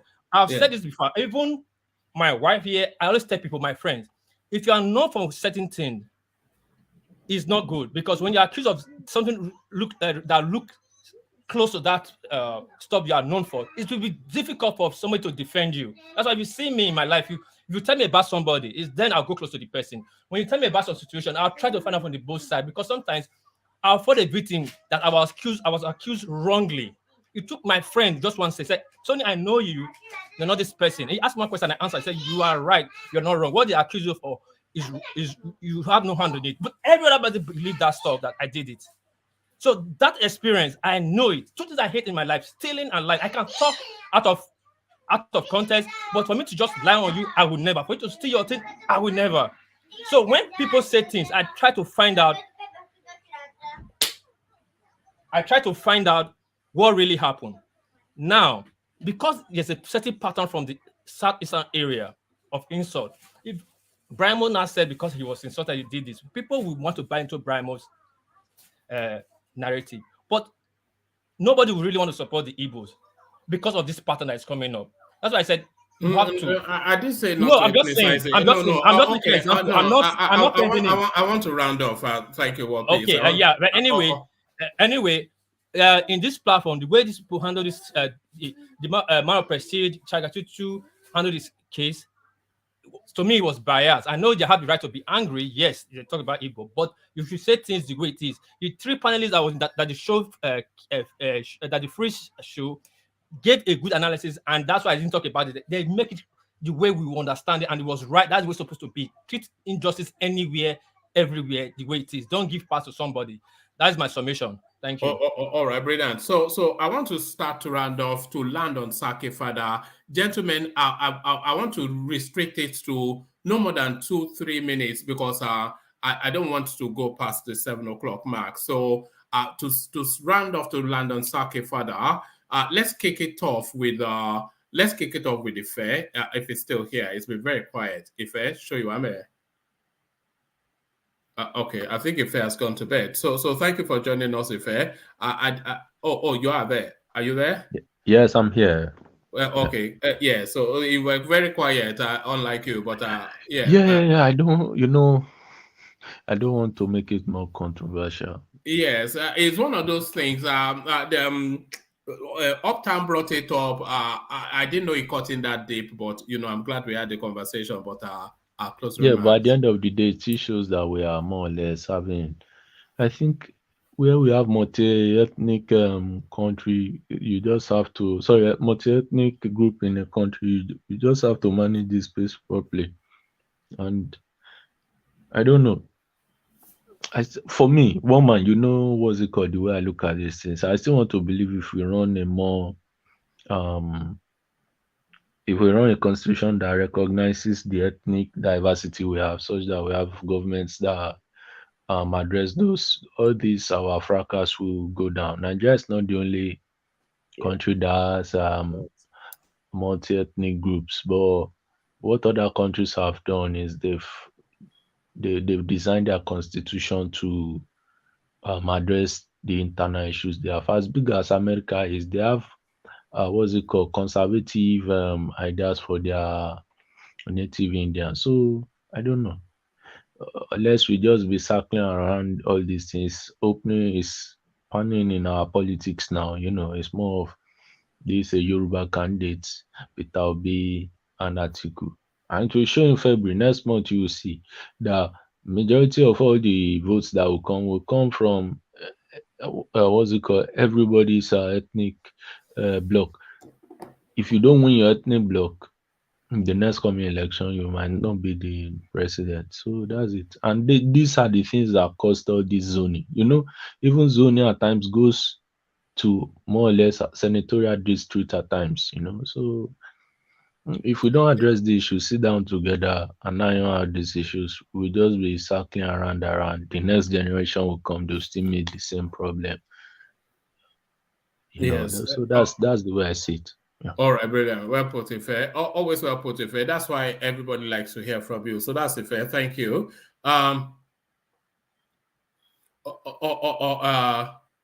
Thank you. So I was just reading out your comment. So let's go on from Ife to Ogweni. So Ogweni, so the session comes to an end. I'm not quite sure what we've talked about, but I know we've spent nearly 7 hours talking. So final remarks from you, Ogweni.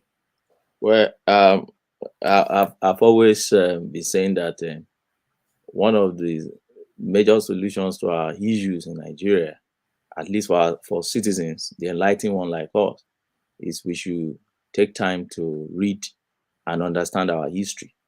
I think that thing would, there's a way it's going to help us to understand our country better. And there is this patriotism it could trigger in us if we understand our history. So I just want to encourage us and provoke us today to take interest in understanding our history. Before, when we were in primary and secondary school, when there was no internet in Nigeria, you need to go to library to pick some books to read about Nigerian history. But you don't need to do that any longer now. Even online, even on YouTube, you can read about our history, know what happened in the past, understand each tribe, know the way we used to interact, understand our leaders and others. That would help us a lot to continue to live in this country we call, which is the only country we have for now. And lastly, I would like to speak again on there's a Yoruba adage that says that, or it's a saying, I think, that says that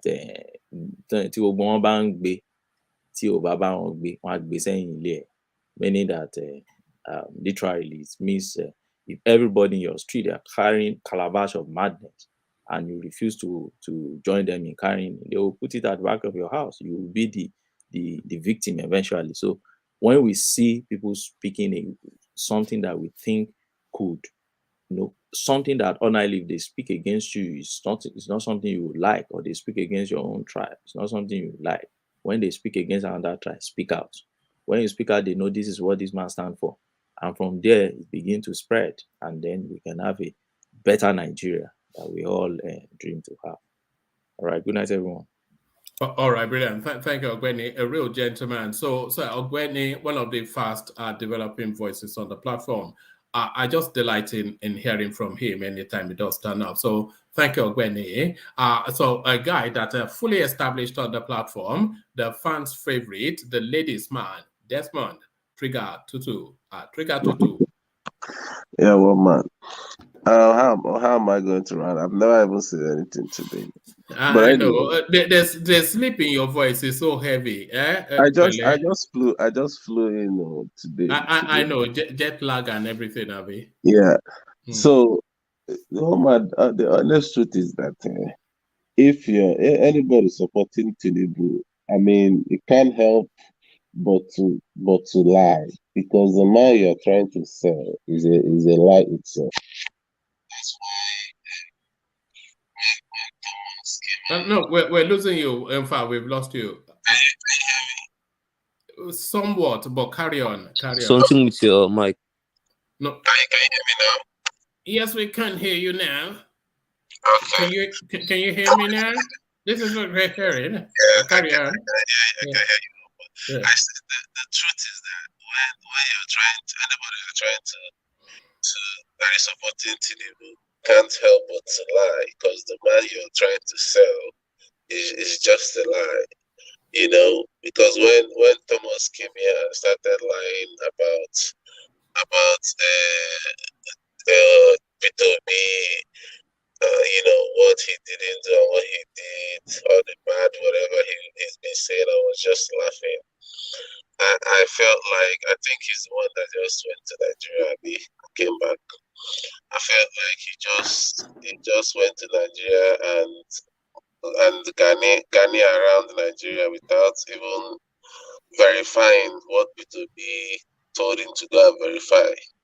He just went there and came back and Otilo, But it's well, like I said, the truth is going to come out February, and once you know the truth, it shall set you free, one man.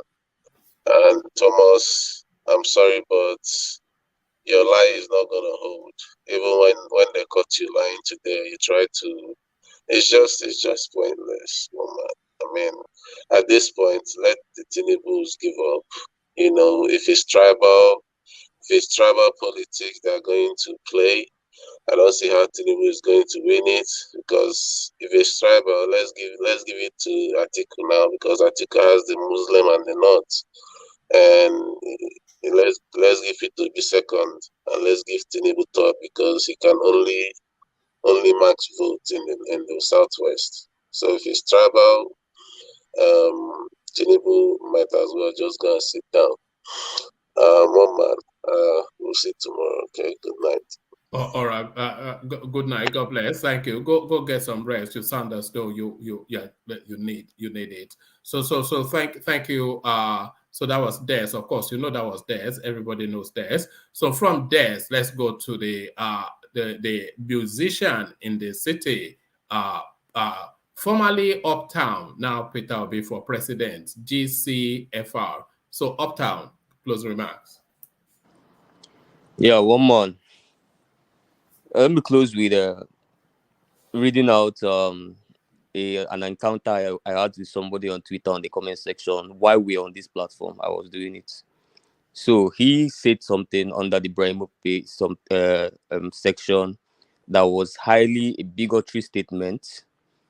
And I told him, my brother, you are a bigot. Heal yourself. Heal yourself. And then he came back and replied. He said, your father is a bigot. If Yoruba people were bigots, they wouldn't let IGBOS in Lagos perpetrating atrocities in our land. So I responded to him. I told him, listen, I didn't call Yoruba people a bigot. I called you. I quoted his handle. I called you a bigot. Don't attempt to rub your nonsense on the good people of your tribe. Yoruba people are my brothers. He responded to me and said, Yoruba people are not your brothers. Only Edo is our brothers. And Edo person came to respond to him, say, we are not your brothers. I had to calm both of them down and say, both you, there's Yoruba, both you, there's Edo. Two of you are my brothers. We are all brothers, unless any day you ask for referendum to leave this country. So why did I read this tweet? One man. It is the notion. See the way I called him out. He made a bigotry statement. I called him a bigot, and he assumed by replying to say, if Yorubas are bigots. No, Mr. Man, you are the bigot, not Yorubas. Don't rub your bigotry on the good people of your tribe.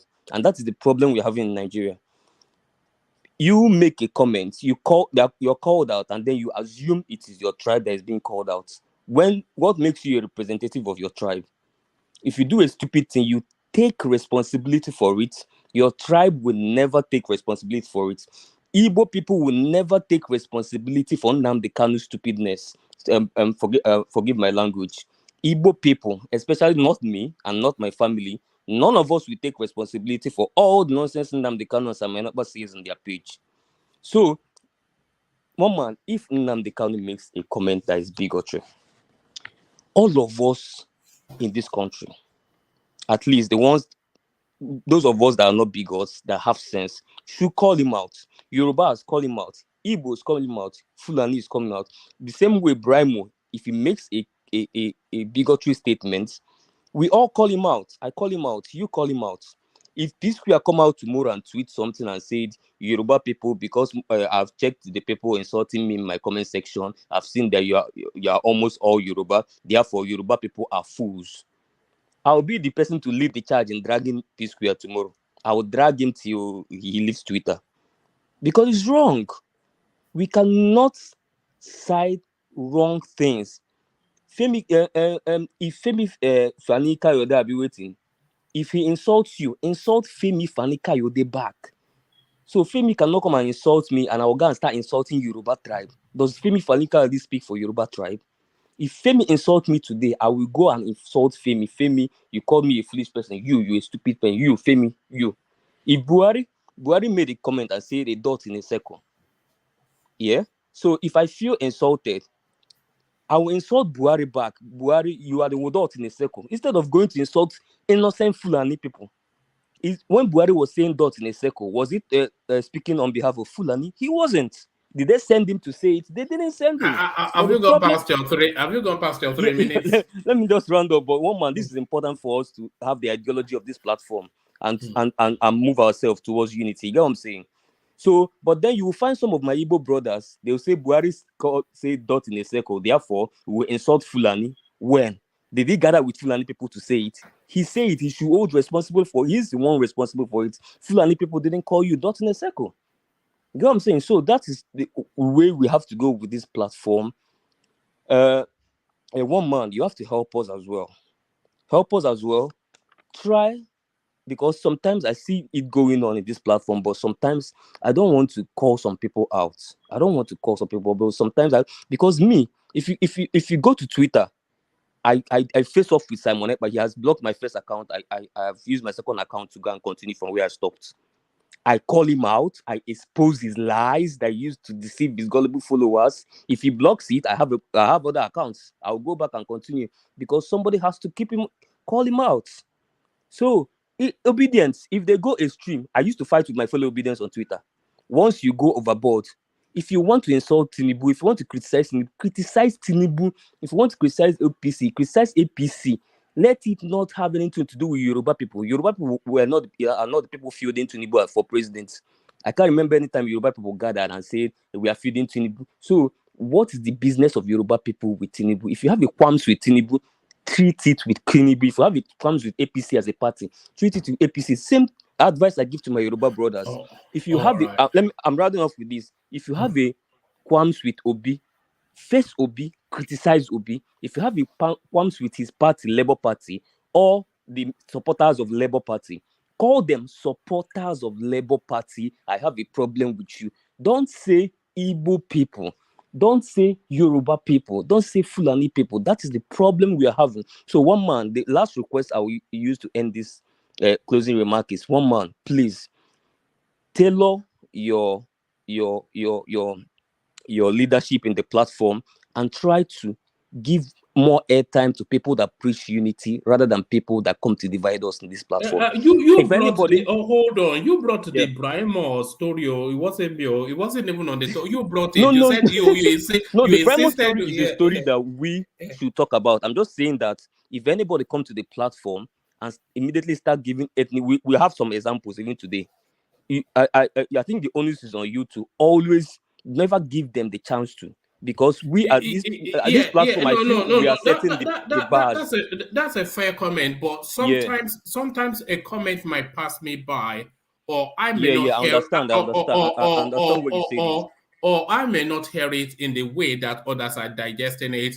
But as you know, because you've been here long enough, as soon as you bring it to my attention, I address it immediately. Yes.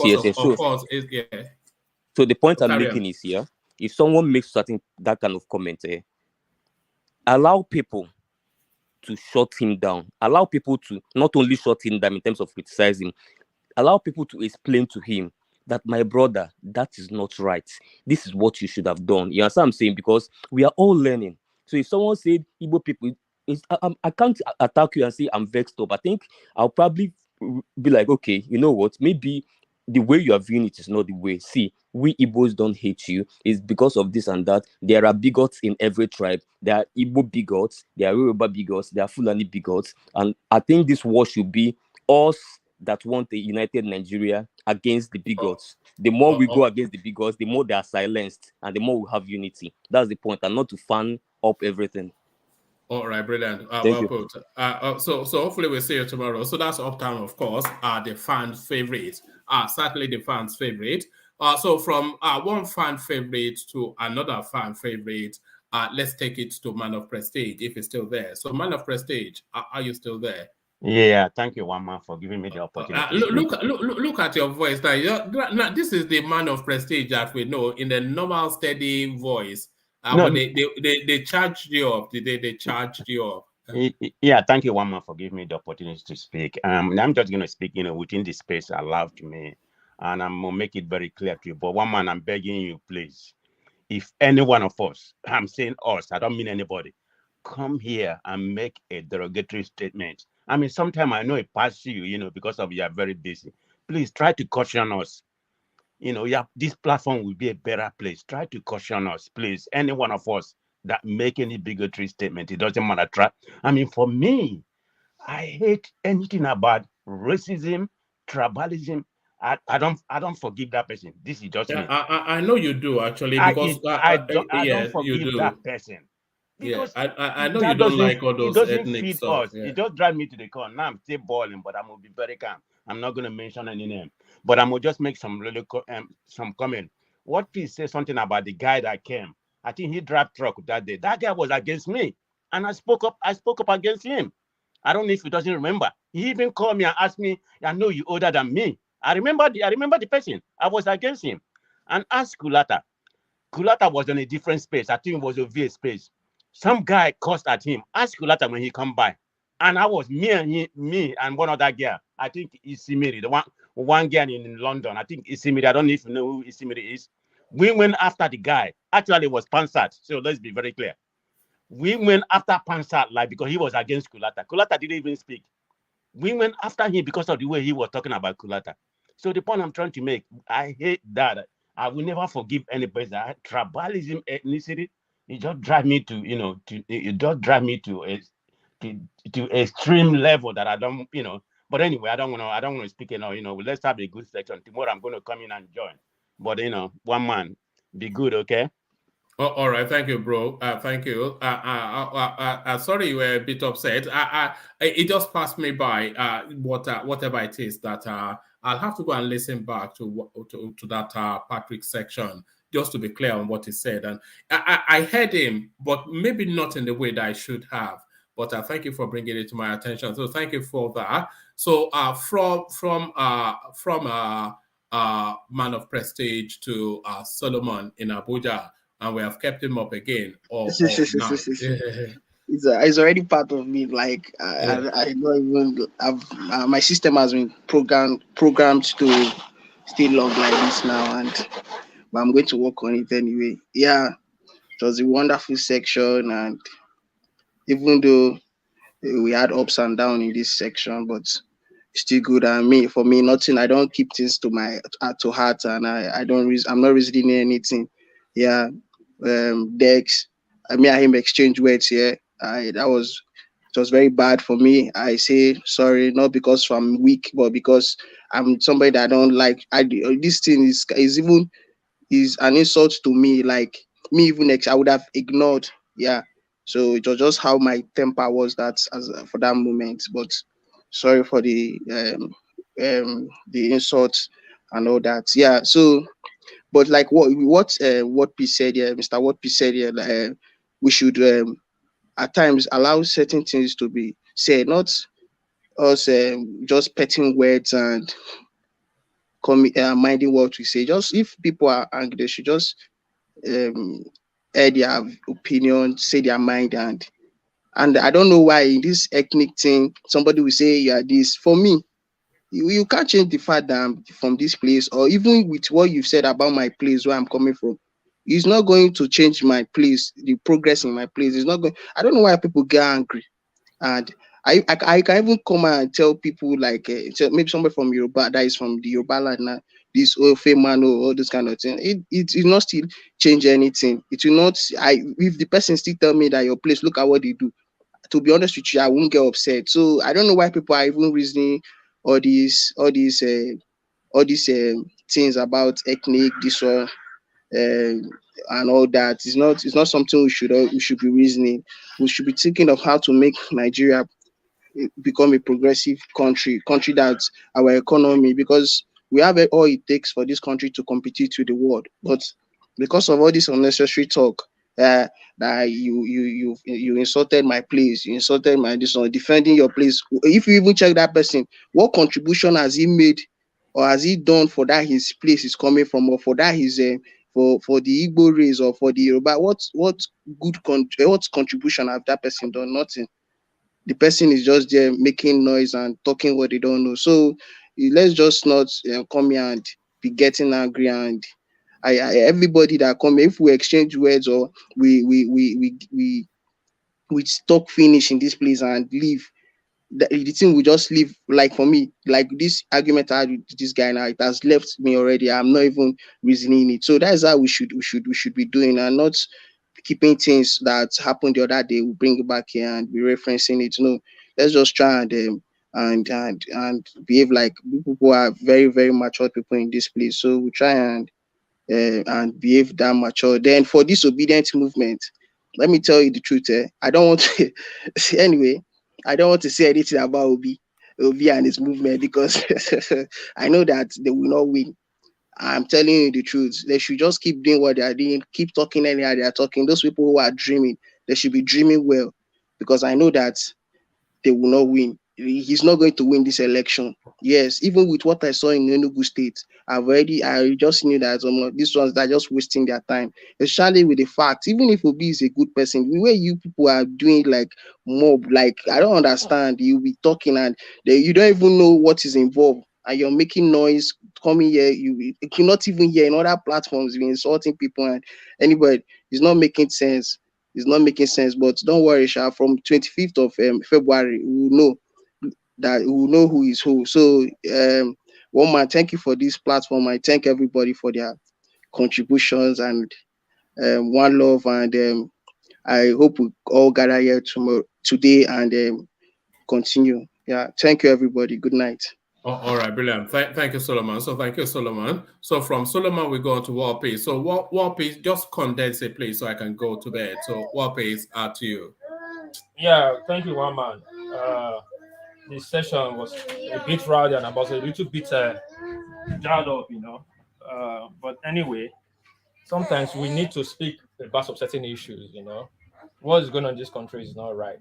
The way we sort each other is not right. We should not give pass to certain people and let us then blame to certain people. If it's wrong, it's wrong. When it's wrong, it's wrong, and when it's right, it's right. This election is not about we insulting ourselves. You can insult the leaders, people in ballot box. You can insult Tinubu, insult insult Atiku. Yes, they are applying for public office, so you have the right to insult them. But now we leave them and start insulting ourselves. It makes us clever by half, you know. But quickly, let me say this: the way that some platform, you can even go to some platform and talk about non OB. If you go there, they will insult your life for you. The way Nigeria is, it's so bad that one man tag Nigeria Watch and I do watch. The last time you was calling Nigeria I do watch, I wanted to come to the show, but I couldn't to stop it. Like always tag Nigeria Watch as Nigeria Watch, not call it Edo Watch, because they are so fixated on OB, and 80% of people in that platform and Southeasterners, they insult you if you are not talking about OB. They banned you if you're not even talking about OB. And there's something they do that they are trying to bring here. They try to moderate and dictate how the platform will go, what we could speak about or what not speak about. I'll make a reference to it. There was the guy that spoke before Trigger, Uptown. He just said, "One man, please do it like this, do it like this." You don't have to tell one man how to run his show. That's the dominance everybody is complaining about. You don't come and dominate other people or tell people how to do their things. Let the show run. The show run. The one thing we don't agree on this show is foul language, but you can target and make your point. Counter the narrative with superior narrative.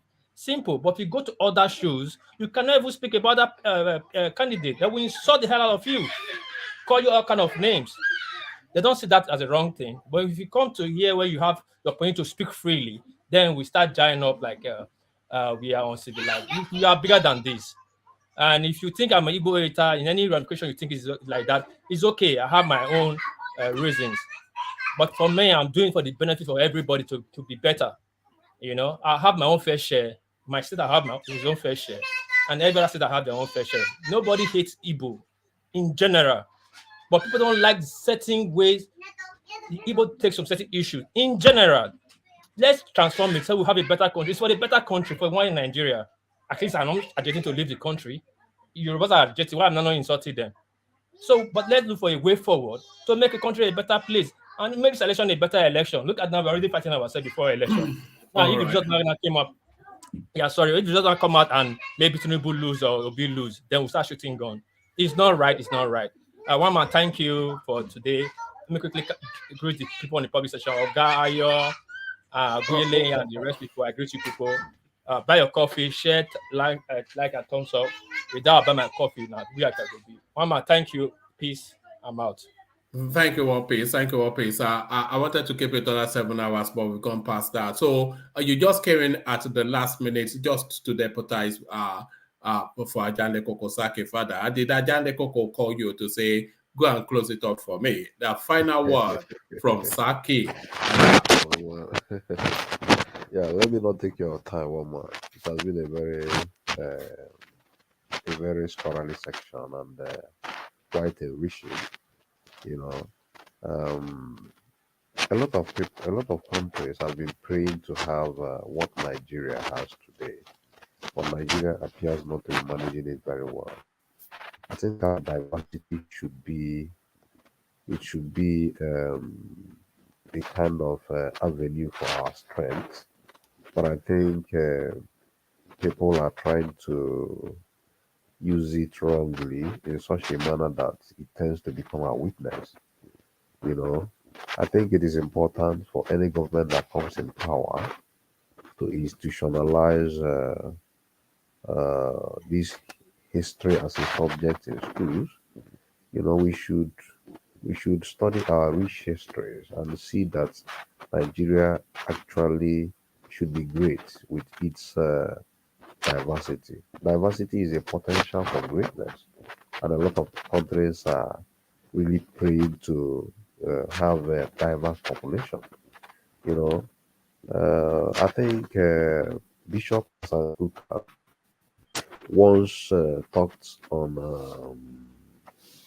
TEDx in Houston, and he was trying to share his experience, the experience he had when they were handling this Uputa panel, because he was part of the Uputa panel. So he shared the experience, and during that time, he said that the Uputa panel, that they sat in all the 6 geopolitical zones, and then that one of the things he found baffling is that any zone you go to in Nigeria, people are hurting. You know, every zone is in one way or the other hurting. So I think we should, reorient ourselves. We should have this value reorientation, and we should begin to change our narrative. We should begin to manage our diversity to greatness. And my last statement is, we shouldn't die in their war. We should be very careful of what we do for politicians, because after election and after politics, we will still be here. We will still come here as brothers and sisters, and we dine and wine. Thank you, one man, and let me not take much of your time. Tomorrow, we will come back here and sit with you and marry and enjoy. Thank you very much. All right, brilliant. Always excellently put by Saki Fada. So that was Saki Fada. Of course, you know that was Saki Fada. Even if you don't know the face, you know the voice. Is an identity unto itself. Saki Fada's voice. Saki Fada and Ife, I think they both have unique, peculiar voices, unmistakable. Saki Fada and Ife. So thank you, Saki Fada. Thank you, everybody that turned up. Always grateful for your company. Nothing happens unless you're here. So that's why, with gratitude. This is Rational Mind. So just to bring it up, Rational Mind is flashing it up, so I'll bring it up. We're going to be reintroducing the afternoon sessions, and it's going to be going more. It is nothing to do with politics. It's going to be along these lines. So a lot of you have been, no doubt, unless you have been living under a rock, you've been following the storyline of Andrew Tate. So it's one of the things that I've put out, and we're going to be discussing it at some length. I was going to do it for tomorrow, but I've done this such a long session, I might not, but we'll see. If it's not tomorrow, then it's going to be, it's the day after tomorrow. No. Actually, will it be tomorrow? No, I think I have an airport run tomorrow. So I have an airport run tomorrow. I have to go pick somebody up. But we'll see. But certainly between tomorrow and Saturday, we'll have like an afternoon session, around about 1:45, to go through the Andrew Tate space, see what we're making of it. So diarize that and get yourself ready for that. It's going to be wild. It's going to be wild. You know, the Matrix finally, he did say the Matrix finally got him. The Matrix in Vegas, they tell you that the house always wins. The establishment will always get you. The Matrix finally got him, or did they? So I'll come find out all about that either tomorrow or the day after. Yes, thank you to the super chatters who in this instance, I did ask that we should try and illuminate the comment section with multicolors of super chat, but in this instance, it wasn't so much, the light faded a little bit on that space in this instance. Switch kicked it off. Alexander Akache picked it up, and then Freedom Simple brought it home. So thank you to all three. But then in the buy the coffee section, it looks as though more uptakers are always cutting a lonely furrow in that space. But in this instance, it's had a bit of company. So with Ayo today, you had another Ayodele Joseph who is Ayo Joe in the comment section. And then Ayo himself, of course, he comes under the Lionhead banner. And the two Ayos were sandwiched by James Sabah. So thank you to the gentlemen. So keep doing that, because that's what incentivizes the space. Because the live streaming, it doesn't really carry any adverts, as you know. So it's just really all the super chats that pads it out if they do come. As you know, there's no ad breaks in between the live streaming, but that's just the format that I've chosen to interact with. So I'll go with that. So thank you, one and all. We'll do it again later. So I'll leave it here. Carry the conversation on within the comment section over here. I say peace.